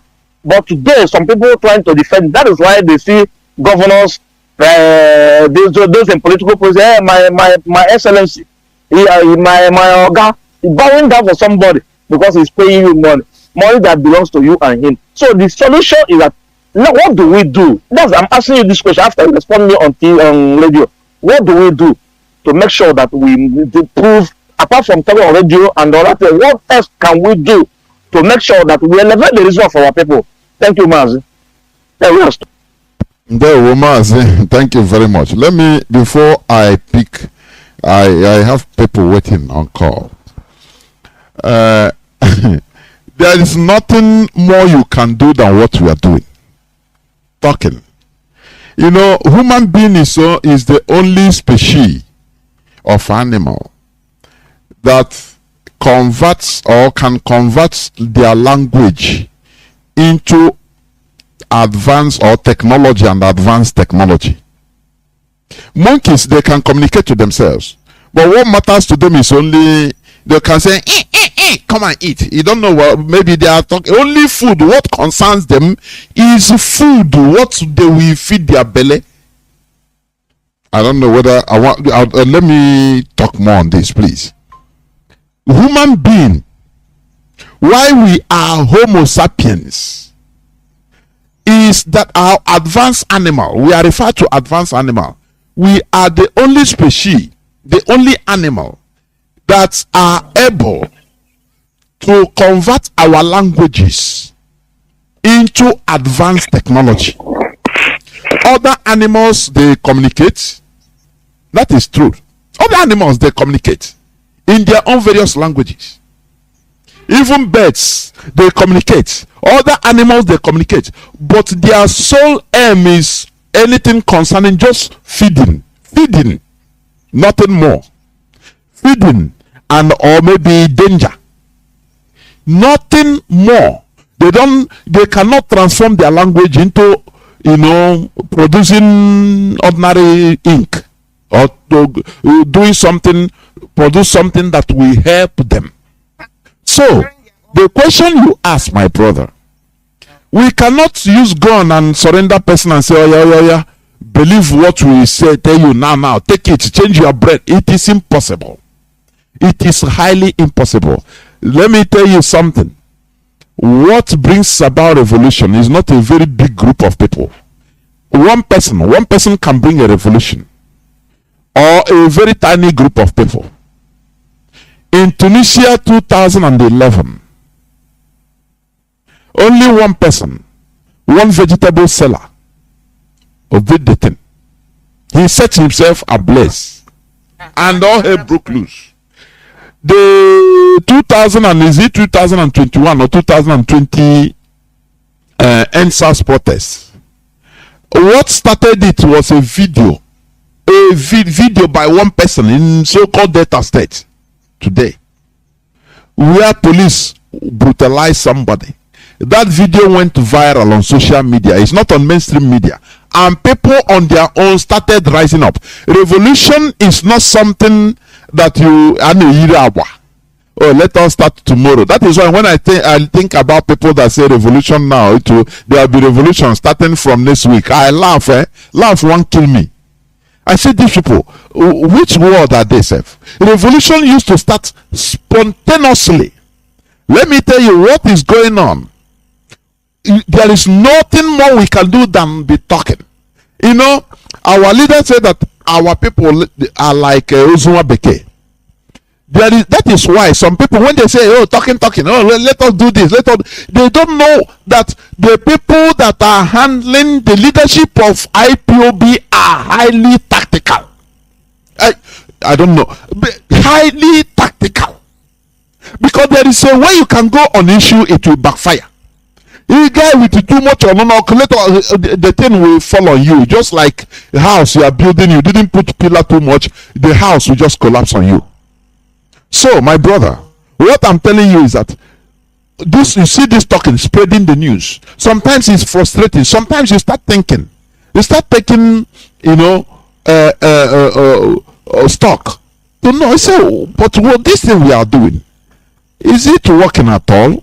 Why are people still behaving like this? Now you see that something that have been methodically, gradually, heavily, they use gradual process, they use also heavy process, soft and hard method, all mechanism, with money, with education, for many years, to brainwash, damage our brains. It's not something you reverse in one day or 1 year. It takes a gradual process. That is it. It takes a gradual process. We are always, also, even me myself, it's always like that. We Biafrans, we are always like that. Mostly Igbo Biafrans. We want the thing quick. We are not patient. That is the thing. But we can study history. Mandela stayed 27 years. Imagine the Igbo people. 27 years he stayed in jail. People, if it's our people, people will start on the second year, people will start laughing, and people will fall. Everybody will go back saying, "Now this thing, we shall beg, leave this thing." That is how our people are wired. What we are trying to do is to reset all those, nomenclature. It's not easy. It's not easy. If our people are, I used to say that our people, West Africans, are different from people in the southern part of Africa. They are more stronger when it comes to willpower. Will. West Africans are very weak. I have seen it. Which West African country or can endure to fight for 39 years like Southern Sudanese? Which? Everybody now, all of us want to die. I beg, stop this thing. He said, let us be slaves. Everybody find your way how to survive. That is the problem we have. Imagine Mandela, we are praising now, reading it in history, praising him, Madiba, in South Africa, our people are trooping, doing good. But when they were fighting it, hey, Chineke, imagine it is our people. You take that time. Almost everybody will go there. They will be mocking you, saying, "Nah, you want to fight? I beg, go look for money instead. Make a white person friend, your friend, and even if use your brain. We think that we are smart. Use your brain so that you get money. I beg. Anything they tell you do, I beg. You fight. All of us will die before you get that anti-apartheid freedom. I beg, leave. This is a problem. It's something in our gene. We need to remove it. That is why we hammer here all the time, and that is why inside you go to people commenting, you see one virus or the other saying, talk. You people are talking, preaching. I beg, we don't tire for preaching. I've seen its comments. Very few virus, because that is the way they are wired.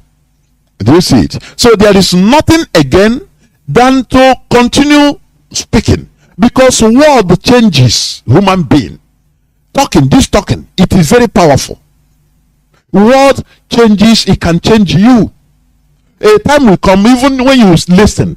That is why the biggest evangelism is to tell somebody, please, do you have an app, IPOB Community Radio? That is what our leader have taught us. Just don't argue. Tell him, listen to this. When our leader was on air, once you do it to a boy and the 419, this one came out. He never listened before. Or he have concluded, this and that. He said, don't worry. But listen to the app. He used to come evening and morning, okay? And the person will listen. Before you know, he said, but this man is arrogant. But wait, that thing is saying, there is truth there. You see, he became captivated.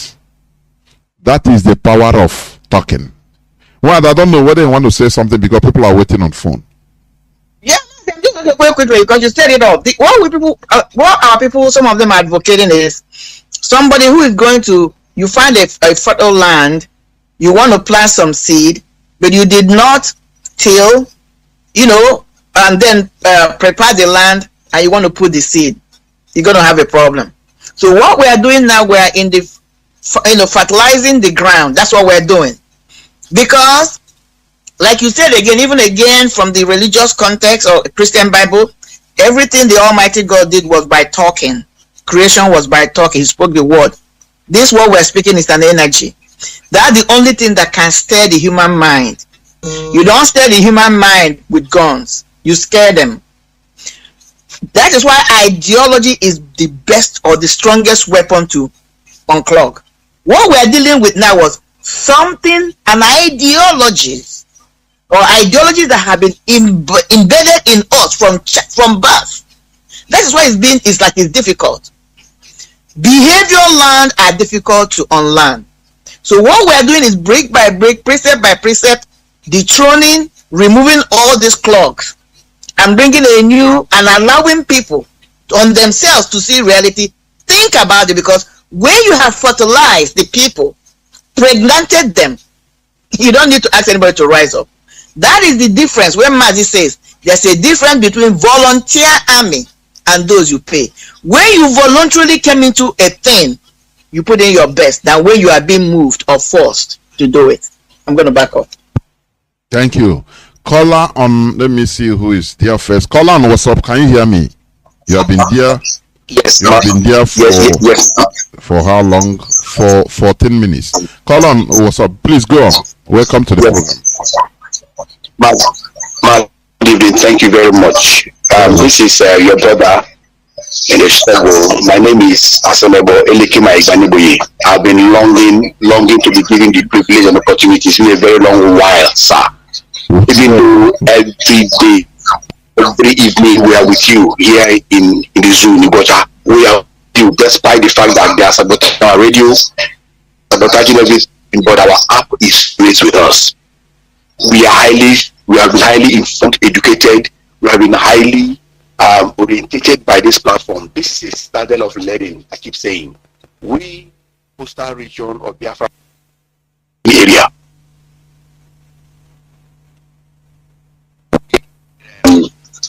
In any way, the quality and the economy, the business system of this contraption, the zoological republic, has been very terrible. Intentionally being strangulated and emasculated by the caliphate, we know that. They are making everything more difficult for everybody, so that even accessing information via our radio becomes a problem. If you can even afford the money to get the internet sources, to internet enablement for you to be able to listen, it's even a miracle, but we'll give God glory. We'll give Chico Ghana glory. See, sir, this is an ideology. We tell them when the going gets tough, the tough got going. It is impossible. The caliphate had already come late. We have been enmeshed and baptized into the baptism of Nnamdi Kanu. So the more they lay hold to this man, the plentier coastal area, the plentier the people who are joining, and that's my joy. I have been able to, within these few months, Mazi, go around everywhere, and I begin to make a respective interception as a thorough research about what is happening and the awareness of the Biafran struggle amongst our people. Even those who have been playing like a classical attitude that concern me today are fully and angrily, seriously and tenaciously in it. This just sabotaging of our radio has enabled us to spread this, our IPOB community app everywhere. And we have a way of doing it, which I'm not going to divulge here on this platform.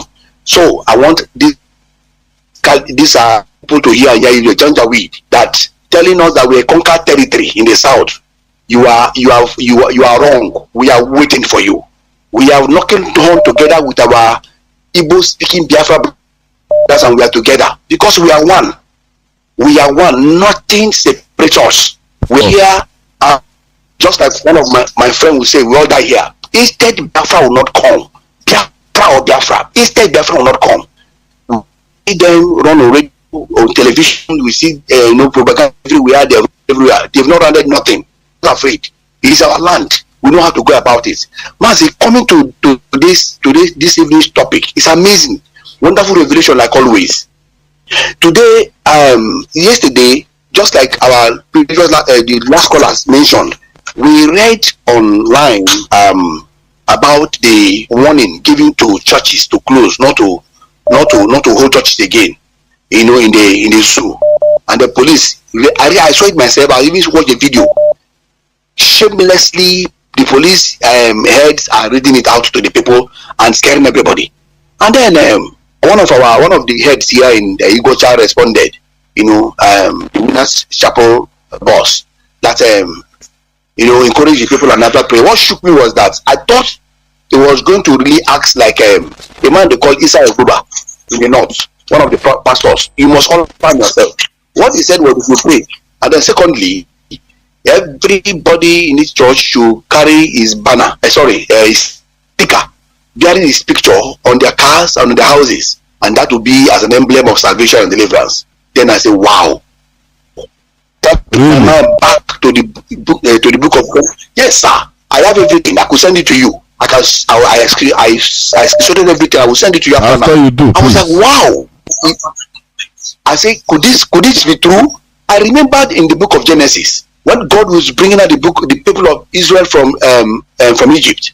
The Bible reported that there was a particular country, Amalek, that withstood them and totally wanted to annihilate and exterminate them, and that angered God. Then subsequently, in the book of Deuteronomy, God said He has remembered what Amalek did to Israel when Israel was coming out. Other countries were helping them to gain entrance into the land of the promised land, but this Amalek withstood them. So right now, Moses should embark on a total war to exterminate Amalek, and Amalek's name will be wiped off. Mazi, I'm going somewhere now. Now, do you know what happened? There was some, I think 4 days ago, our brother Kimnowe Tarinimi spoke about the topic, about the watchers, and he mentioned that there are 3 levels of watchers. We have the spiritual watchers, we have the media watchers, and we also have soldiers, which is the ESN, and which are trained, militias amongst even the church. It's amazing, great revelation, and I thought the church was to imbibe this if they were listening. And I started to ponder on this thing. He gave us some months ago. I said, this is amazing. I was discussing, I'm going to show you the Bible. Do you know that Moses was instructed by God? If pastors are they should hear and hear well. Moses was advised by God before this war to exterminate Amalek begin. Make sure you go mountain and make sure you be on your knee praying. And then Aaron and all were the mere warriors. Aaron and all will be running errand. Go to war. We had Joshua and Caleb and other soldiers were fighting physically. These are the ESN. And these men will be fighting physically. Moses will be praying while the elder, the other warriors will be bringing influence from the battleground or battlefield to Moses to tell them how it is. In cause of their doing their media war, so their media war, information sharing, dissemination of information, they came to discover that Moses' hand was going down. God said his hand must be lifted up. The moment his hand down, Israel begins to lose the war. When Israel lose the war, Amalek will be killing them and be killing them, showing that this war we are talking about is not a physical war. Yes, spiritually, spirit is involved. That is why we want to thank God for the eyes of our Father. Only has opened our eyes to the power and the ability to cut them, and depending in to an extent that he will be involved. These men that we are fighting, we know they are also people who are full of charms, invocation, and the rest of them. The power of Chugabiama and the spirits guiding the Biafra land will fight as spiritual watchers. Watch and pray. I want to say spiritual watchers. I'm not talking about pastors. I'm not talking about our traditional worshippers. I'm talking about people who know how to connect with God. They pray for them to go to the mountain like Moses did. As they are praying, everybody praying. Yes, some persons might dedicate themselves to be praying, while some are the media warriors. I thank God for both you people, mainstream media and social media warriors. Amazing. Meaning, and then we have the men on ground, the Eastern and other men who are dogged forget and saying we are going to make sure fiscally we carry this battle to the gate of our enemies. And I want to thank God for what he has done before he was kidnapped and taken from Kenya to Dutch, by which is going to be released very soon. We're not begging. So finally, what happened? Moses was praying. Everybody. Moses didn't say no. God said everyone should go and pray. No. In division of labor, Aaron and all were the media warriors. Disseminating information from the battle to Moses, from Moses to Joshua and Caleb. And they are doing their media work and interaction. Joshua and other soldiers were doing the physical battle. So when Moses goes up, Israel will be used to win. Prayer. It is time for this our so-called clergymen. It is time for them to understand and know that if they are called for as clergy, does not mean that everybody must go surrendering on their knee to the enemy in prayers. That was what happened. If our people knew very well that, see, we need to arm ourselves. Some of us there must be a division of labor. Not by in the church or in the community, in the market, if in Biafra land, where men will be gallant, vigilante, with to watch and watch it, so that ye fall not into temptation, meaning ye fall into the snares of the wicked one. There are snares everywhere. Already we have been visaged around everywhere. So watching and praying simply meaning open our eyes. So at last, Israel won the war. Biafra will win this war when we are able to the biblical principle of division of labor. It is time for pastor to stop giving us wrong information and wrong. Let us pray and believe God. Take my sticker into your church and keep. No, it's terrible doctrine, and God will watch you with your sticker and with everything. They will slaughter you. But there are stickers in that church at all war, and that places that there were both stickers even in the church. So it is high time for everybody to wake up. Biafrans, wake up. Thank you very much, my bro. Wire to join the wing of this our calling. Join. It's a wire to join the or the ministry wing. Join. Everybody must do something. The work is division of labor, and by the grace of Biafra, in no time Biafra will come. See, I see Biafra coming, and this is the hope of all of us. We wake up every day and night to. Thank you, Mazi. I don't know what is happening to your connection. Maybe it's off. That is the zoo. Thank you very much. I think you've made your point. Thank you very much. Yeah.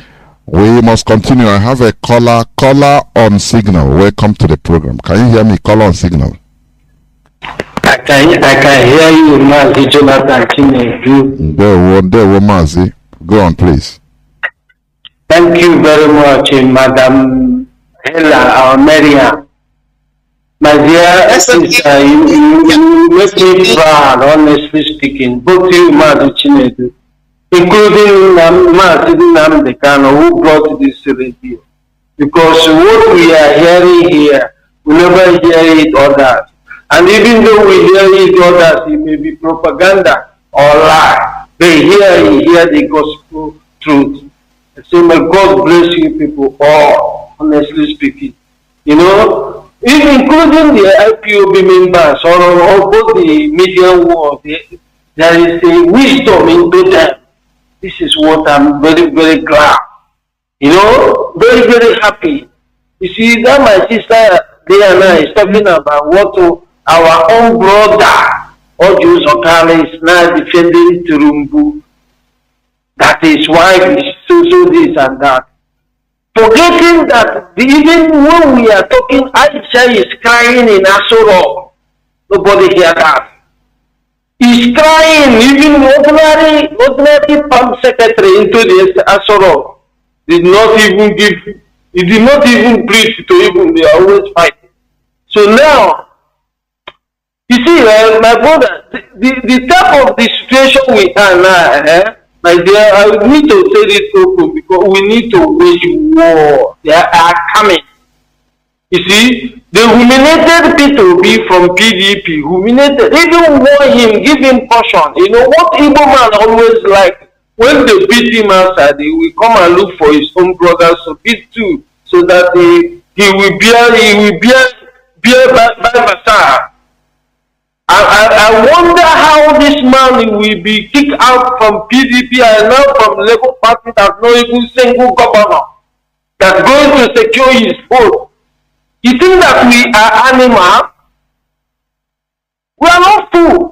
I even know that he's going to hold up PBC and he is going to kick the Muslim brothers out from the power. He can never even kick INEC out or Nigerian constitution, including APC and PDP. But brother, we Igbos, we need to be careful because these people have already both south and north. You see them. 2019 the same, 2023 the same, 2017 they fulfill their achievement, honestly. And mostly, most of the people that are listening this our radio, my dear people, brothers, is outside the people, those that don't even Biafra, not Nigeria. They are taking precaution. Country like Sudan, country like Chad, they have been working up indigenous people there. God bless you people and good night. All hail Biafra. All must hail Biafra. Thank you, Mazi. We are gradually heading towards the end of the program. I have a caller. I think you're going to be the last caller. Caller on WhatsApp. Welcome to the program. Can you hear me? Caller on WhatsApp. Caller on WhatsApp. Can you hear me?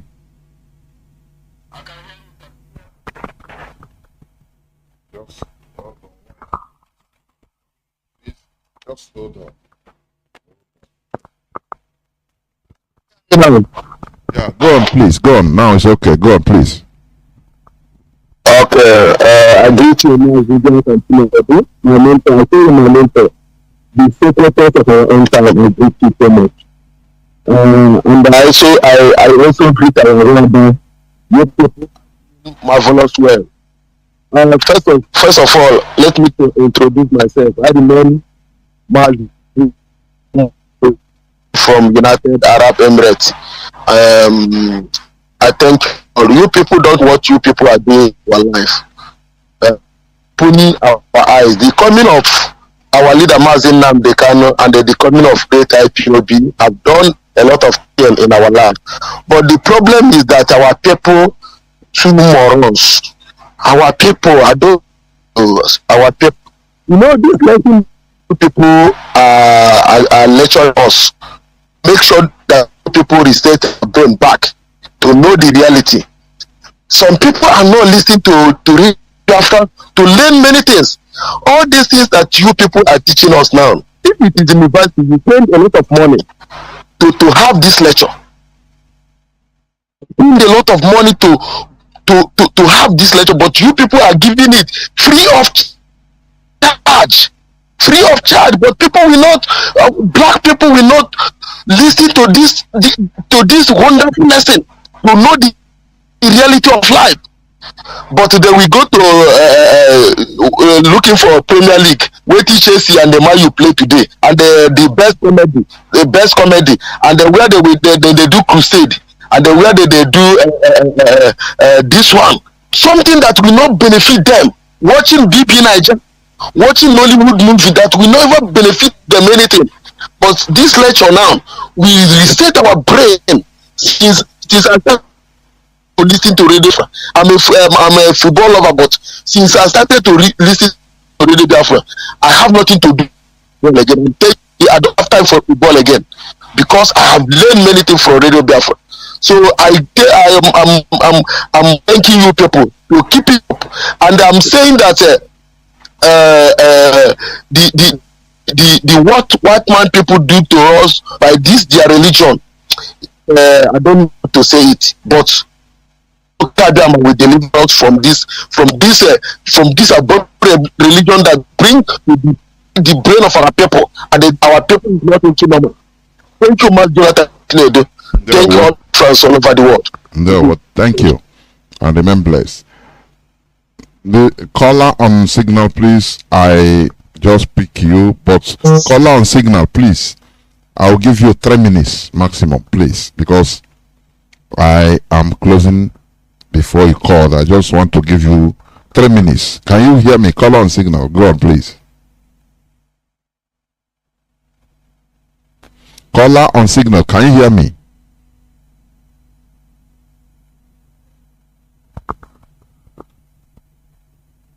Caller on signal. Are you not talking?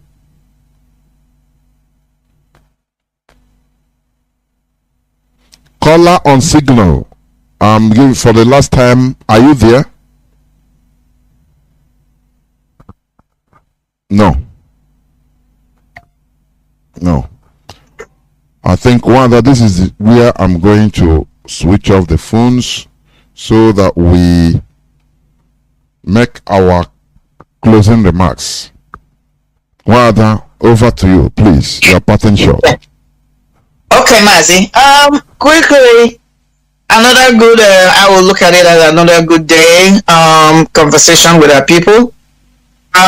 Like I said earlier on, about the case, we have to engage our minds. These people, all these scientists, if we go and look into their lives, even the person that came up with this iPhone that revolutionized the method of communication. I can be here talking to you. It's like you're holding the whole world in your palm. In the person of Steve Jobs, he was a religious person. So the only difference with us is that we just with the kind of religiosity that we are practicing back where we come from is the myopic one. I will use that word with air qualms, that discourages us from competing with others, letting us know that we don't have to do anything, fold our hands, and that everything will be okay. It's a lie, it's a fallacy. Because even when you look at the individual that are selling you these beliefs, they are not practicing what they're telling you, because they know what they're telling you are not realities. They live in a good house, they have private jets, they try to live the bed house lives, they send their children in the same society that telling you are sinful, are going to hell. But that's where they send their children to go and acquire the right education. They impoverish you because they want to keep you down, so that in times like this, time they're calling political this thing, they will use, because they know somebody who is hungry, a hungry man, cannot think rightly. That is why society like where I am, they invest heavily on children in development of the brain. But over where we come from, the impoverished people make them very vulnerable. That's one of the tools and weapons they use. So we are the only one that can save ourselves. And again, what Radio Biafra is doing is to empower people, to provoke minds, provoke thoughts, so that we can take our own future in our hands. That's what we must do, because every civil society or emerging developing societies, that was exactly what they did or what they're doing. They take even the Eritrea, they used to be Ethiopia, all of them, but they fought to liberate themselves, and now they're all developing. South Sudan, another example. So we must know that we cannot continue to be doing the same thing and then expecting something different as a result. And that freedom is not given, freedom is taken. So we have to make up our mind. Do we want to continue to be in this quagmire? And do we want our own total freedom and liberation from this contraction? And another thing that people do, we don't have patience. We must learn how to cultivate patience. It's not even up to a year. Barely a year, Mazi was kidnapped, put into the dungeon. Look at where we are. Most of us are going back to, the same vomit. And then if Mazi comes out, they want to segue back and start shouting, holy, holy, holy. You cannot achieve anything without being consistent.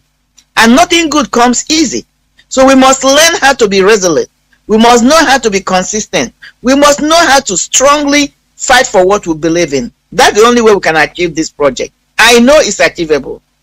But the only thing we're telling those who do not want to be truly involved in this project, they should step aside, like our HOD said. Step aside. We'll get it. We know we're getting it for everybody.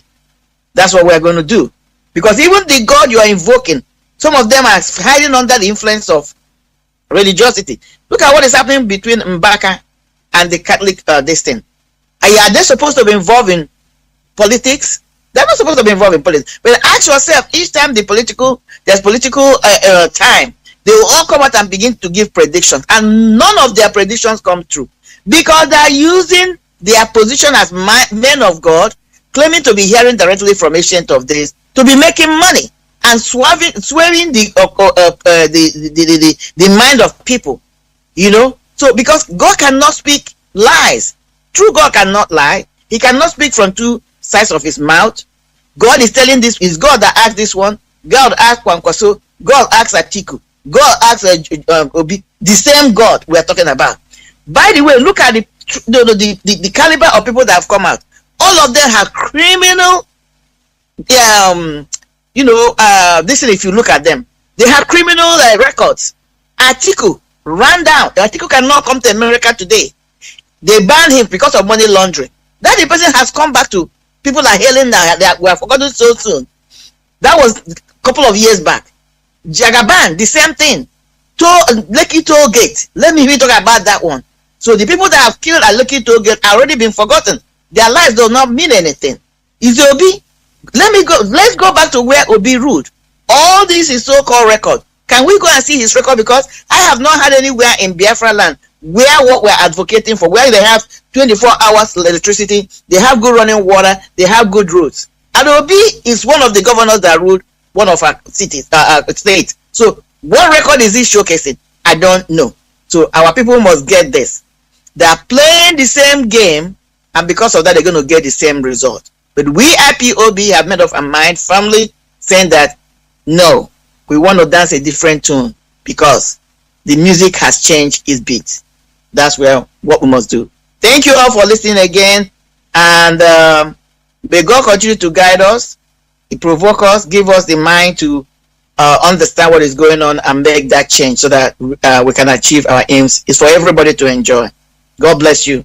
Bottom line, reality is what we need. Government is what develops a society, not religion. There's a place for religion, and when it comes to governing and ruling the people and setting the threshold for development, religion have nothing to do with it. God bless you all. Marien Haider. I will start by where you stopped. You mentioned the Steve Jobs, and I say yes. You know, in 1968, Steve Jobs, the person that gave us this Apple, all these phones, were the pioneer. He was going to church, a Lutheran church. He was a Christian. When he was 13 years old in 1968, he came out, he saw a magazine, like a cover, of a magazine. The photo, he saw a shocking photo of a pair of starving Biafra children. Biafra children starving with bulged stomach.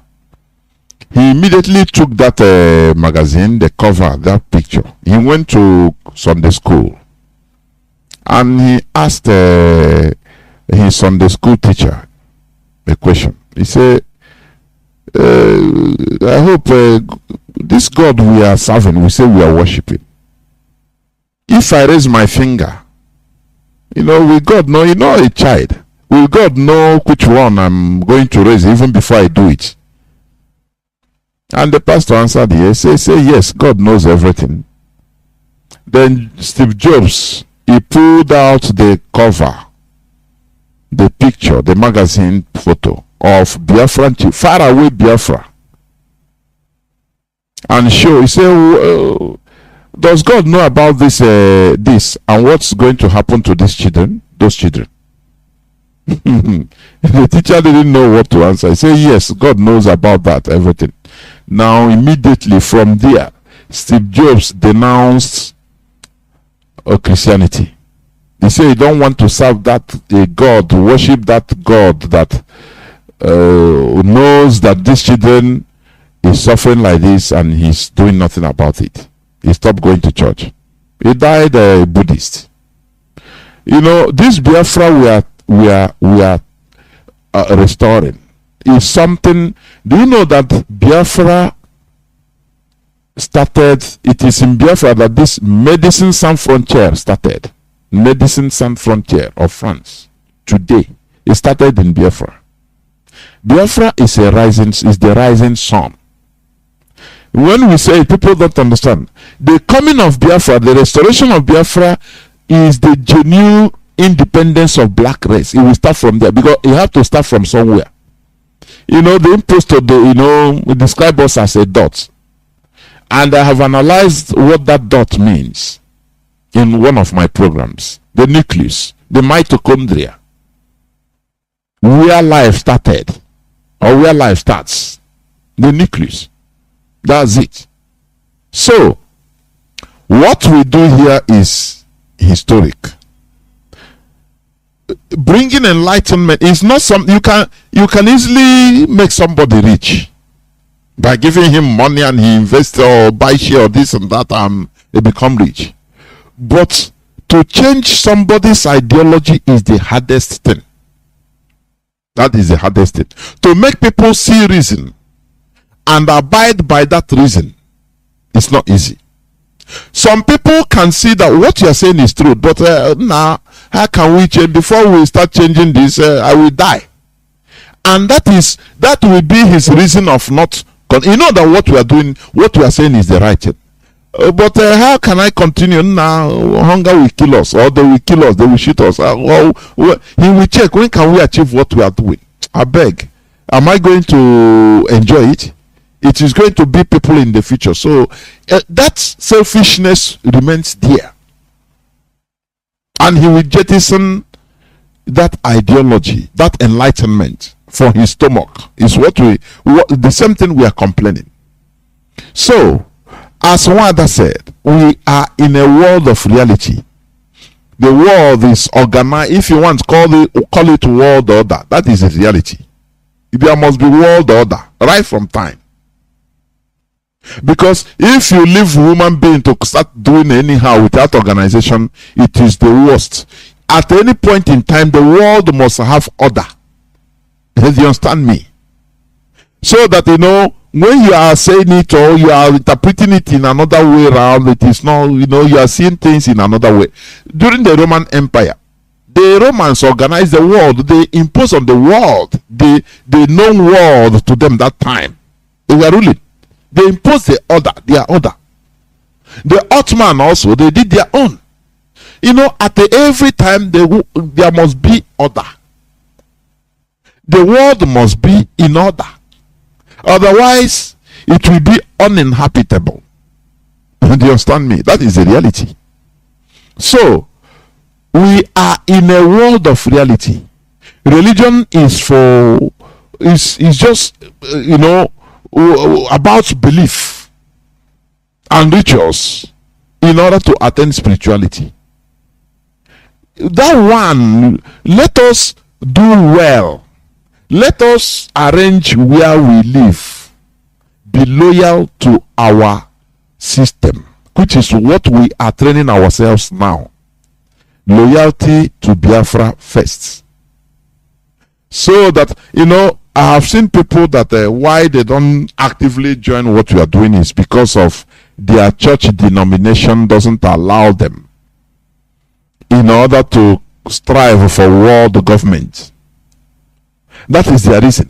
No, but what we are doing is good. There is truth in it. Everything is understandable. But now, my church belief doesn't allow me. It becomes impediments, and then he stays there. Do you see why we are diving into all this? In order to try to rescue those to whom it may concern, those that once. Do you understand? Our brother's question say, what else can we do? Nothing. To rescue people, what we are doing, what we are talking. Sometimes we used to fool our hearts. That's why you see some people, if they are arguing or if they are discussing, they want, if you are not seeing if you don't want to accept that thing, they know it's truth. They are ready to hit you, fight yourself. It's not like that. You reason. People should reason. We appeal to your conscience. That is the thing. Impregnate you with the reality. with the truth, so that later you bomb. That's it. Pastor Gilla said that you don't kill an ideology with guns and bullets.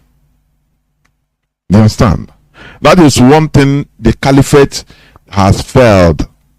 They thought that we are still in the 14th century, whereby any time send expedition, go and kill them. Every time kill them, shoot and kill, conquer, plunder.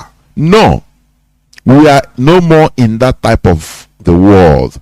We are in a new world order, where the world is a global village. Anything you are doing in one part of the world, it is being seen live in every other part of the world. You understand? So impunity is no more going unnoticed as before. Before, we depend on BBC to give us news. I could remember when I was small, any military coup that happens in that, I think around 4 o'clock, my father used to listen to BBC. He will be the first to alert us. The military will not say, BBC 247 BBC, because there is no other option.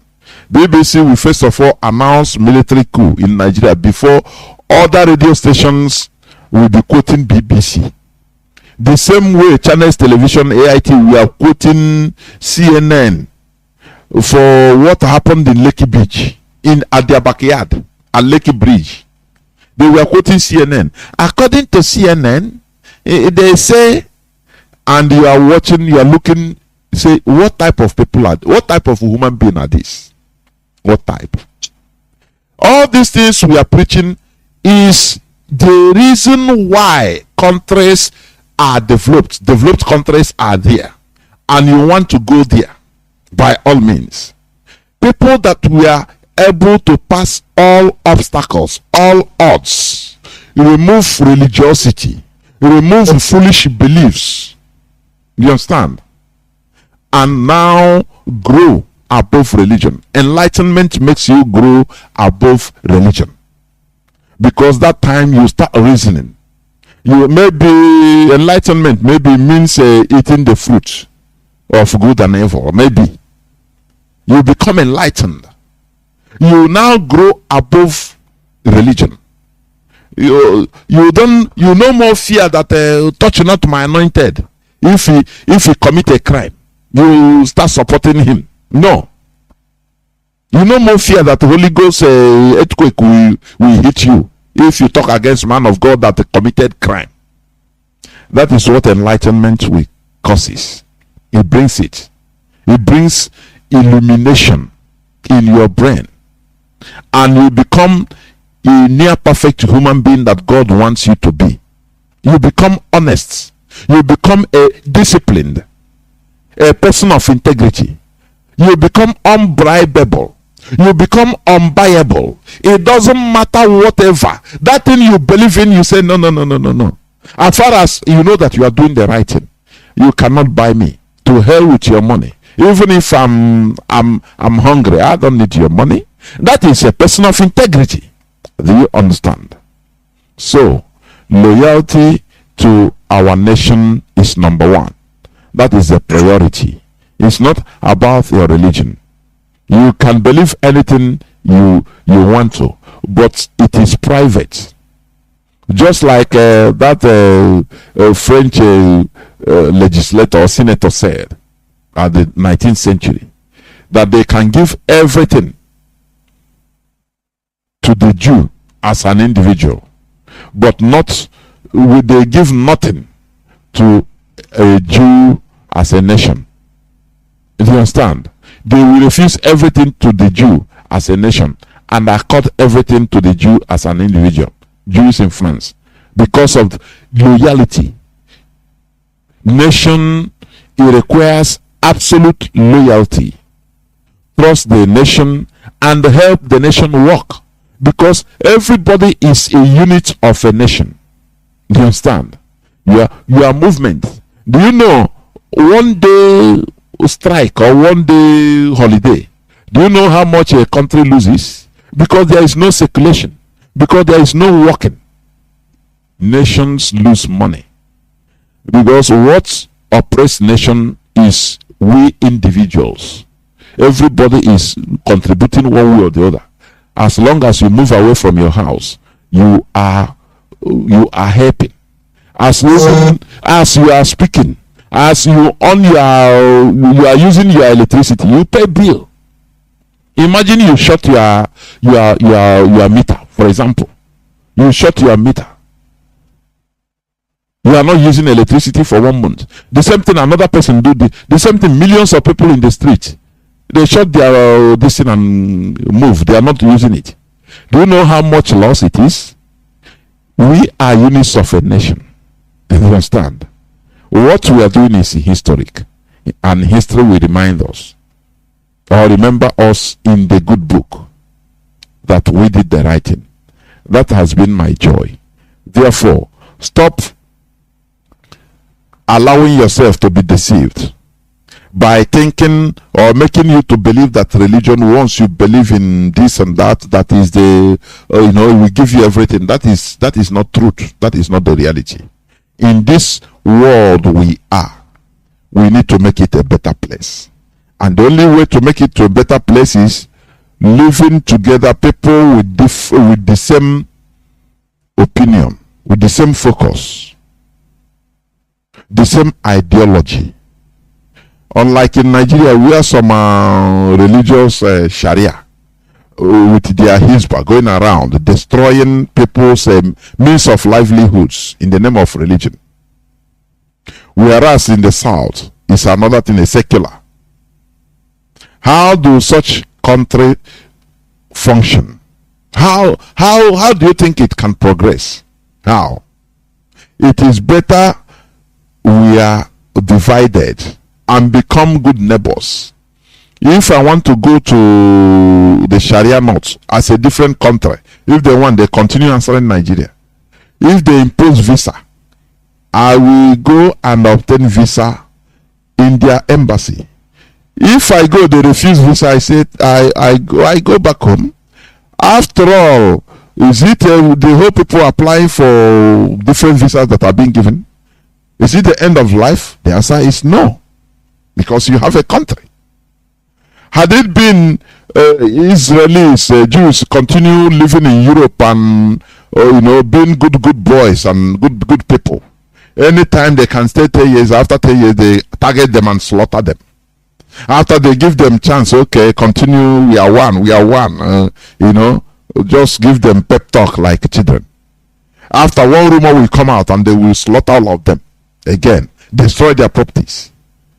Our properties they have been destroying in different parts of Nigeria. Markets burning. Does anybody talk about it? What about Abule, those bomb blasts, or they call it gas, that killed many people? Where is the outcome of the investigation? Nothing. I say our people are 15 minutes people, human being. Once that thing, once after that one we go. No person will talk about it. And the caliphate, they know. That is why when you talk, when they say talk, we go thunder and brimstone, we will do they laugh. They don't take them serious. The only people they know that we are resilient, we are consistent, is IPOB. Are they not the people saying that if they are not given a presidential ticket in PDP, APC, the two major parties, they specify them that they are going to, they believe that I'll be playing that clip every time. I'll be playing it before I come on air. They will not believe that they have been forced out of Nigeria. Now what is happening? They started clamoring for, okay, we will support you if you do a running mate. And now the running mates, they don't get from the so-called southeast. They start, you are a saboteur, you are a traitor. Now all of them, they will be going different this thing. Tomorrow what you will be hearing is another thing. Anyone that win, if it's Tinubu or what do you call Atiku, no, he love us. He love Ndibo. It's 2027. Don't worry. His wife is a Christian. So you watch these people. Sometimes I say, what type of, I cannot understand these people with a liquid brain. I don't know. Extreme selfishness. They don't stand on one thing. A political representative should be firm. You know what is firm? You don't as far as you are representing a people in a context of Nigeria. You don't talk and want tomorrow you change. They will not take you serious, and that is how they will be doing them. Anywhere in the world, if you're a politician, you make a statement and you change, you have destroyed your career. That is it. It's true. They call you flip flopper. That's what they do. That is the reality. That is true. But these people, they don't know. Not that they don't know, but but what baffles me, they will be saying, what we saw sitting down, you never see it climbing in Iroko. And we ask, what is that thing you are seeing? Why not come and come and tell us in secret? Say now what we are seeing, that giant we are seeing, the Anakins, they are too much. You give us a clue. Every time you are saying that thing you saw sitting down. What they see sitting down that we are not seeing, what they see sitting that we are not seeing when we are standing is fear. You just nailed it. Fear. What the Caleb, Salmon, if you follow the Christian Bible, saw when they went by Jericho. They say we saw giants. Okay? That was what they saw. The other people that went with Caleb and Joshua, they saw giants. But Caleb, Joshua, and Salmon did not see giants. They saw the finger of God. That's what is happening. These people that claim that saying what they are saying, we are sitting down, we are not saying it when we are studying. They are seeing giants. That is to them is fear of the unknown, fear of future. We are seeing that we are fighting a just cause and victory is ours. That is different. You just nailed it, Matt. That's what I see. Of course. Thank you, Wada. This is where I'm going to stop. Biafra is our religion and our identity, our ideology, nothing more. We must continue what we are doing. Thank you for listening. Tomorrow is another day. From me, Mazi Johnathan. From here, it is simply good evening. The Biafrans, the power of the eastern land, from Islam, a better land, of the Chukwa Biafra,